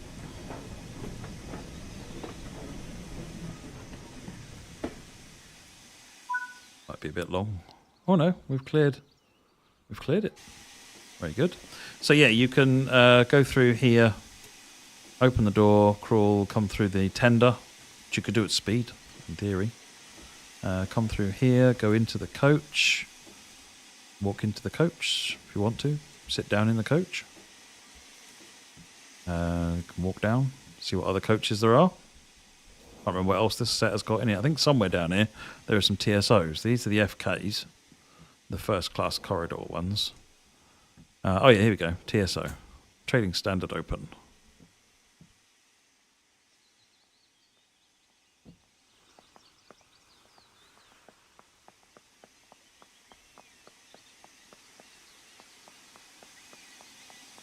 So, yeah, we were going to have a quick look at a free roam on a route with AI traffic.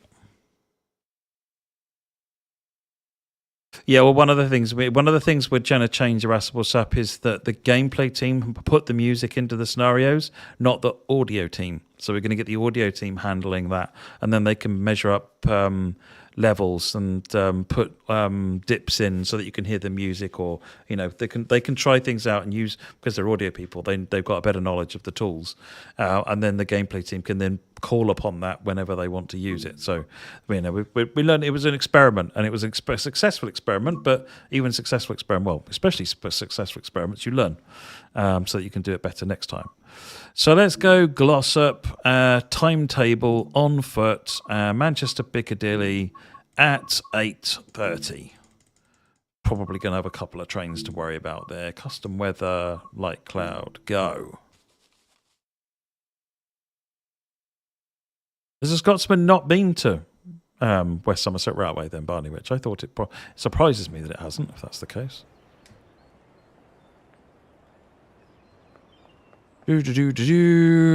So, let us spawn a new train. Let us spawn... Have I got GWE on here? 166 in Great Western Green. We'll do a 6-car train. And we'll spawn it here.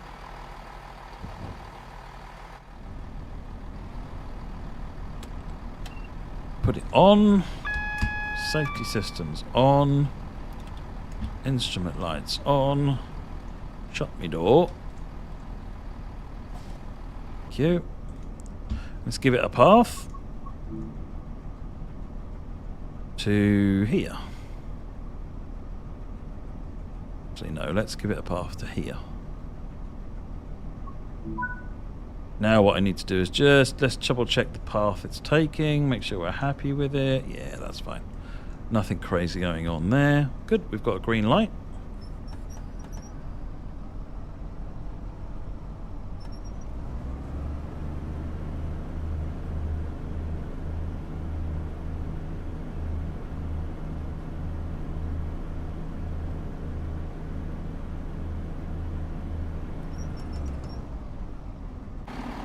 What you'll see is that, you know, if you were to hang around, these trains would start moving. There'll be other trains on the route doing their thing as well. You might get held up by other trains. You might hold up other trains. You might also get completely in a mess and have to delete trains to fix it, but that's part of the fun.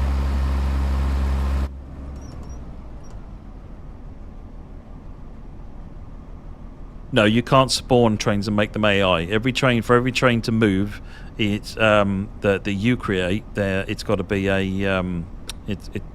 you have to be the driver for that train. You can't create AI drivers. We thought about it, but it was actually really difficult to manage. It effectively just catapulting trains off into the distance where you wouldn't see them anymore. So it was kind of pointless.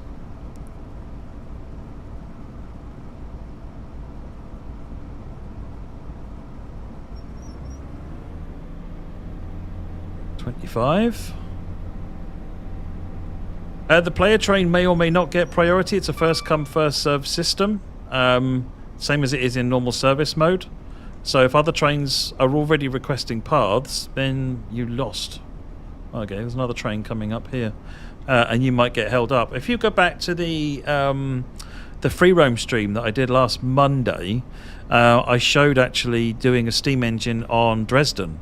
And I got held up multiple times because of AI trains, and also I held up trains that I got in front of. So, you know, there's lots of fairly natural interactions.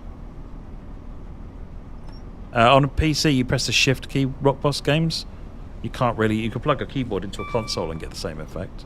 Ooh, 158 as well. Look at that. 30 limit now. Not stopping here.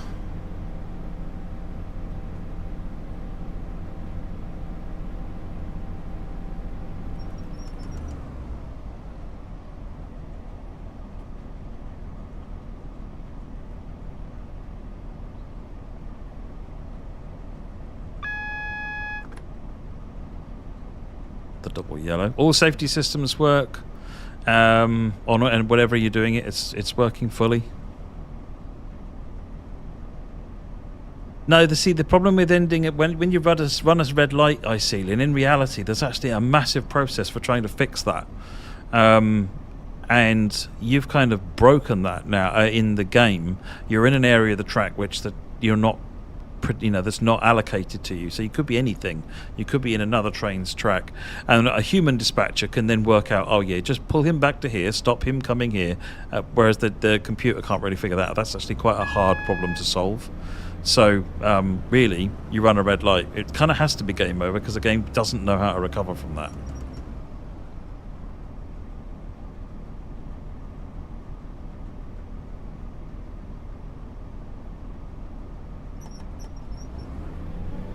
Stopping here at Ash.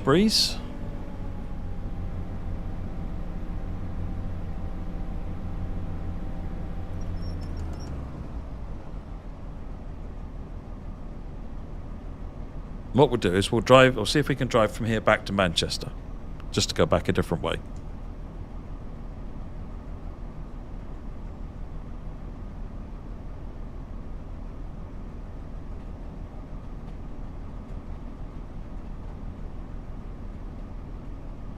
Yeah, the thing is, the TSC's signaling and dispatching system doesn't really work like a real signaling system does, whereas Train Sim Worlds does. So it has all the downsides of that.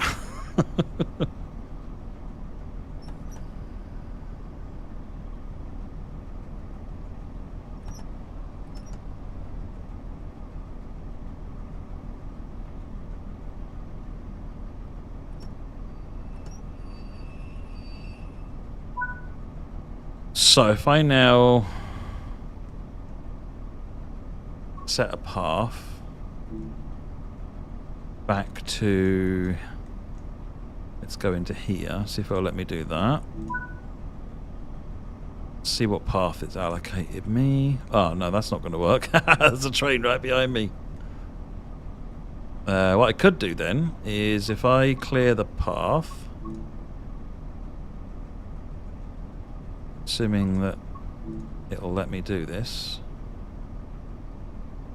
No, it won't, because there's no signal there to change the point. So no, I can't go back from that point. Fair enough. So I'll have to go forward.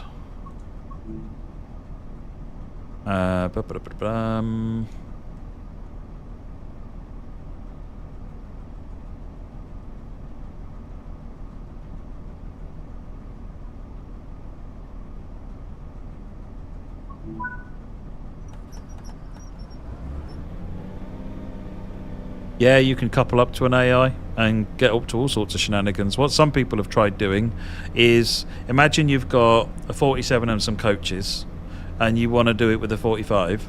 So what they've done is they've spawned the 45 in front of the 47, coupled it up to the 47, uncoupled the 47 from the coaches, then uncoupled the 47, deleted the 47, pulled the 45 back up to their coaches, and they managed to keep the path and the service pattern that the 47 was supposed to do. Now, as it happens, it doesn't fully work for various reasons, but you can try these things out and see how you get on with them. You can do anything you like, basically.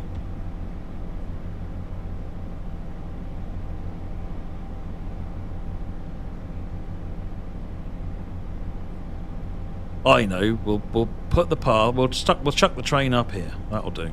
When we finished at the at Fairfield, we'll go and chuck the train up at in the siding. Could you tell us a few words about how TSW4 signalling works versus TSC? So Train Sim Classic signalling is, at its heart, in the underlying game, it's very gamified. There's an awful lot of logic going on in the individual signal scripts. TS Classic really doesn't understand track occupation very well. It has to be managed meticulously in the signal scripts, and even then it's not perfect. Whereas in Train Sim World, we have this concept of track circuits, we have the concept of track sections, and we also know about clearances, so that it knows exactly what track sections are occupied by trains, because we've got a debug in the editor. You can turn on this map, but with all of the track sections highlighted, and you can see which sections are allocated and so forth. You've got quite a lot of ability to see that. But then the signals are you don't have like entry and exit links the way you do in TS Classic. Effectively, every signal has routes to other signals, and you can classify those routes according to parameters, like a real signaling table is done on a real signal. So you can say the entry speeds, the exit speeds, you can say approach control, you can say approach red, approach yellow, you can say whether it's so there's a massive table of routing setup that you've got. You can disable certain routes from happening, but then when you look at it in the log as these things are happening in TSW, you can see very explicitly in the log, I'm granting this train permission from this signal to this signal via this route, and then you can see that as they release track sections behind it, for example. Night Owl, 1.25 mile is how long this is. That's 1.25 miles in width. I did the New York New Haven signaling system in TS Classic, so I've got a reasonable knowledge of that, but it was a long time ago. And I'm barely scratching the surface of what I know on TSW signaling system. But we built TSW signaling system to replicate how the real one works, whereas TS Classics wasn't, because the people who built it didn't understand that. Now, I know signaling scripts, go some way to making up for that, and have got some really impressive capabilities. But our signals, it's done in a cleaner way because it's built from the ground up to work that way.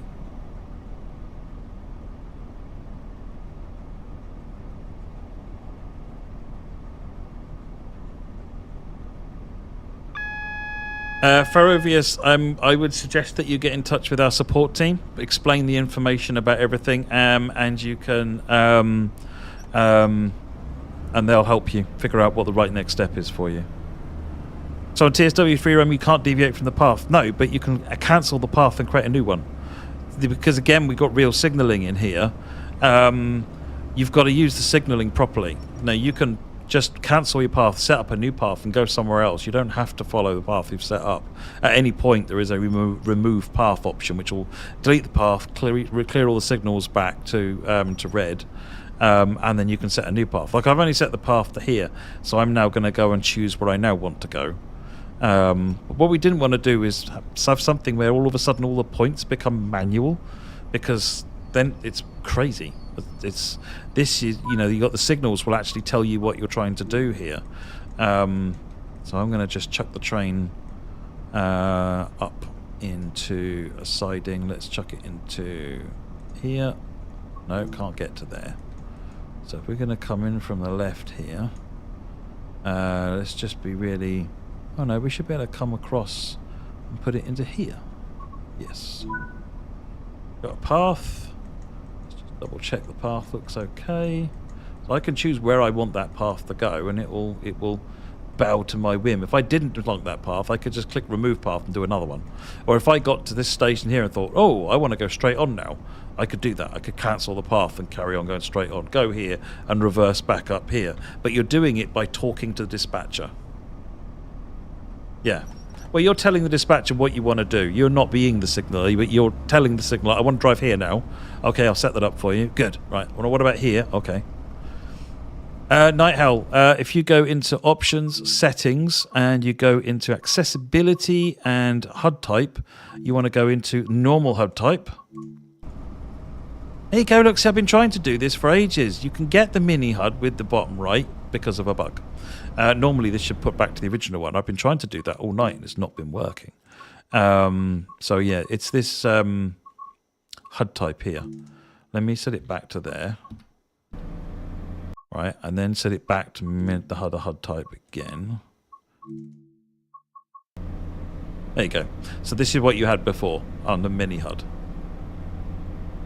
Sorry, on the normal HUD. Simple HUD gets rid of the wings from the side and tucks the speedometer to the right. So if you don't want the gradient, you don't want brake information, you don't want safety system information, you just want this bit, we've got a version of that which tucks it over to the right hand side.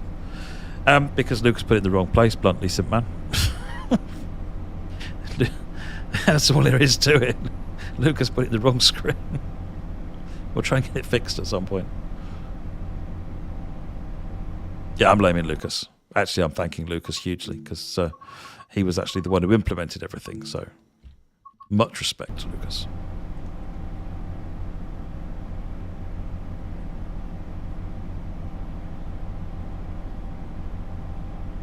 .3 miles to our stop, and I think that is where we will call it. There's actually a train following me, I think. Yeah, there is, and he's held up by signals behind me. Yeah.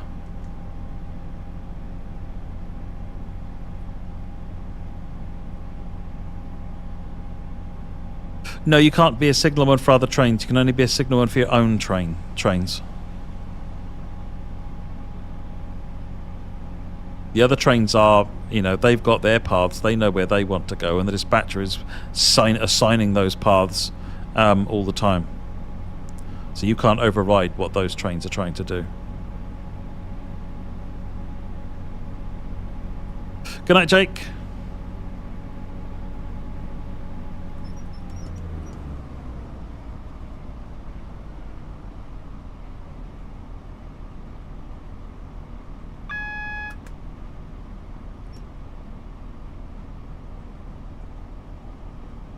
slow down for the upcoming 40 limit. We're down below the 1 kilometre to our destination. So coming up to the platform, and once we come up to the platform, we'll then be turning left into the yard, which is a 15 limit.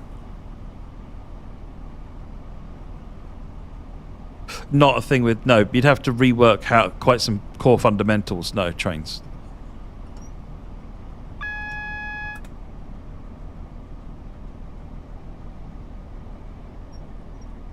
Right, so we've got call on because we're making a left. I don't think there's any scenarios that do this.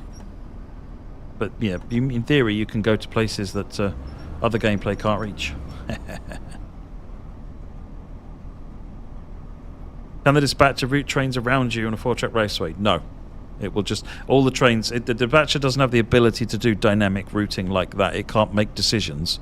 It can resolve all of the trains, blocking trains in terms of holding them up and waiting for the line to free, but it can't choose different paths on that basis because that might be nonsense. You know, there's... Just because you've stopped, what if you start moving at that point? If you've got the path ahead of you, it just gets really awkward. There's quite a complex process for that. No, the dispatcher will follow the instructions that's been set out.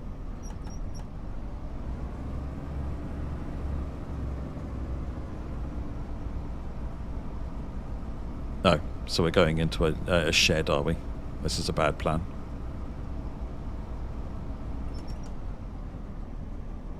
I'm guessing we're not getting into the shed. We'll stop in front of the shed.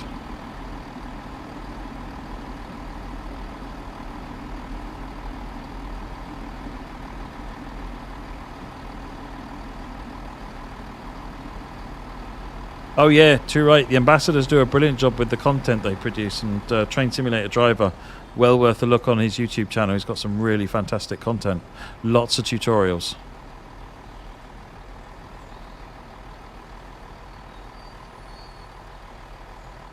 Yeah, there's the railhead treatment train here, the shed. There's, you know what Joe's like. He fills everything up.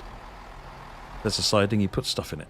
It's brilliant. I think there's another railhead treatment train down here, look.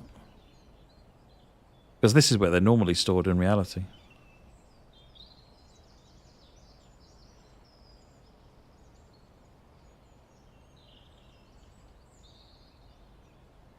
The dispatcher will prevent you routing an electric train down. It's slightly dumb in that respect, because if you have a diesel hauling electrics, like the ROG 37 hauling Electrostar, it still thinks it needs third rail power to do that.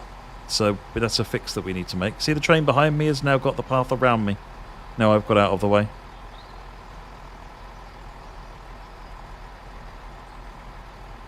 So, you know, there's still some improvements that need to be made on that front, but you can have a lot of fun with this. This really is really good fun, and putting it into service mode like this means that you've got just, you know, you've got lots of AI traffic around, and you can kind of just do what you like. To remove a path, let me just set a path real quick, and I can show you how to remove a path. So to set a path, we click on the train, we click, let's do remove path. Confirm. So that was removing a path. Well, that was what I wanted to show, wasn't it? Set path, and let's set a path into here. So you can see our path has now been set, signals are set, and we're now routed into here. Actually, no, we've got a red light here. We can't proceed because the path has actually been allocated through there. So the blue line, remember, is your path. Doesn't mean the junctions are set. We've got to stop here because there is another train coming in. There, look. Freight train. So we can just wait for that. So if we wanted to back the train back into the platform, we'd be held up for a bit because we've got a red light there. So, you know, again, you know, this is good gameplay, to be honest, because you can just sit here and wait for the train to go by and wind your way in amongst the existing timetable. Busy timetables are good fun. I know some people are having a lot of fun chucking 700s onto London Brighton in and amongst all of the normal London Brighton timetable and making it figure out. The dispatcher is surprisingly clever in what it will do and what it will tolerate and what it will fix up. But if it can't, then you're going to have to start going in there and deleting things. And you can. I won't do it on this one. Let's do it on this one. You can just... I can remove that train. Yeah. So you can be the bearer of all sorts of disastrous things.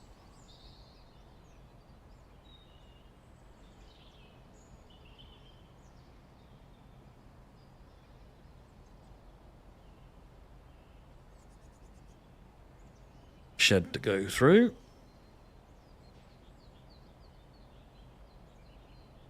So I need to look, Iselin, about what we can do for the signals, because at the moment they're realistic coloured signals.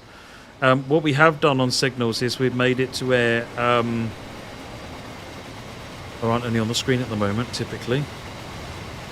The signals on the HUD have now got marks on them. So they're not just circles, they've got either a vertical bar, a slash, or a horizontal bar, which tells you visually whether or not there's changes there. We've got a number of changes we've made to the design language so that we can try and prevent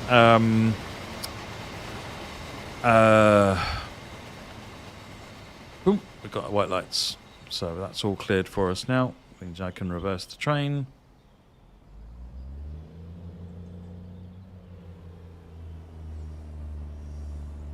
I shouldn't reverse the train onto the main line, but you know I'm gonna. So you see actually here you've got a green light here with a vertical bar and a red light here with a horizontal bar. That's specifically for colorblind people. One of my friends was monochrome colorblind, so actually these circles were entirely useless to him. So you can see here where the red thing has got the big bar on it, and that was specifically to support colorblind use.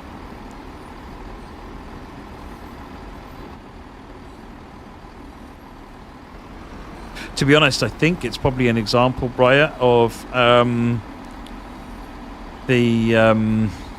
that's probably a path less trodden and therefore less tested and less set up.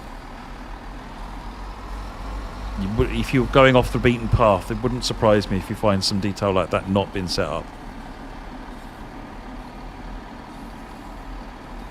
One of the things I want to do, and I've talked to the team about it, so I don't know when we're going to do it, but one of the things I'd like to do is have a colorblind mode for signals which changes red, yellow, green to be white, blue, different kinds of colors so that they stand out clearly, rather than red, yellow, green, which is entirely useless in a lot of cases. So yeah, I'm looking at options. If you've got anything you'd like, anything particular problems that you have you'd like to see solutions for from an accessibility perspective, then ping me and let me know. I'm always interested in hearing where the game is challenging to play from an accessibility perspective, so that we can try and resolve some of those issues. How far you can get down the Greenford branch? You mean down here? Not very far. You'll probably find about here that it'll boot you out. If you're going off the beaten track down these branch lines, they'll kick you out fairly quickly. But that, I think, folks, is where we're going to call it a night after... I can't even see how long we've been streaming. It's been good enough to be funny. To be fair, I think we've gone plenty. Hopefully that's been useful and enlightening. If you've got any other questions as you go on, if you're getting stuck with DLC ownership, getting your collection transported from 3 to 4, do get in touch and let the support team help you out. Do not buy anything again that you have already bought on 3. It should all come across. If it's not, then we can help you fix that. Otherwise than that, enjoy the game. Let us have feedback. Talk on the forums. Don't forget to leave a Steam review if you're on Steam, or a review on whatever platform you're on, and let us know what you think about the game. It's all good and it's much appreciated. 5 hours, 40 minutes. Nice. Otherwise than that, take care, everybody. Enjoy the game. Really enjoy the game, and let us have your feedback. Thank you very much, everyone. Cheers. Bye-bye.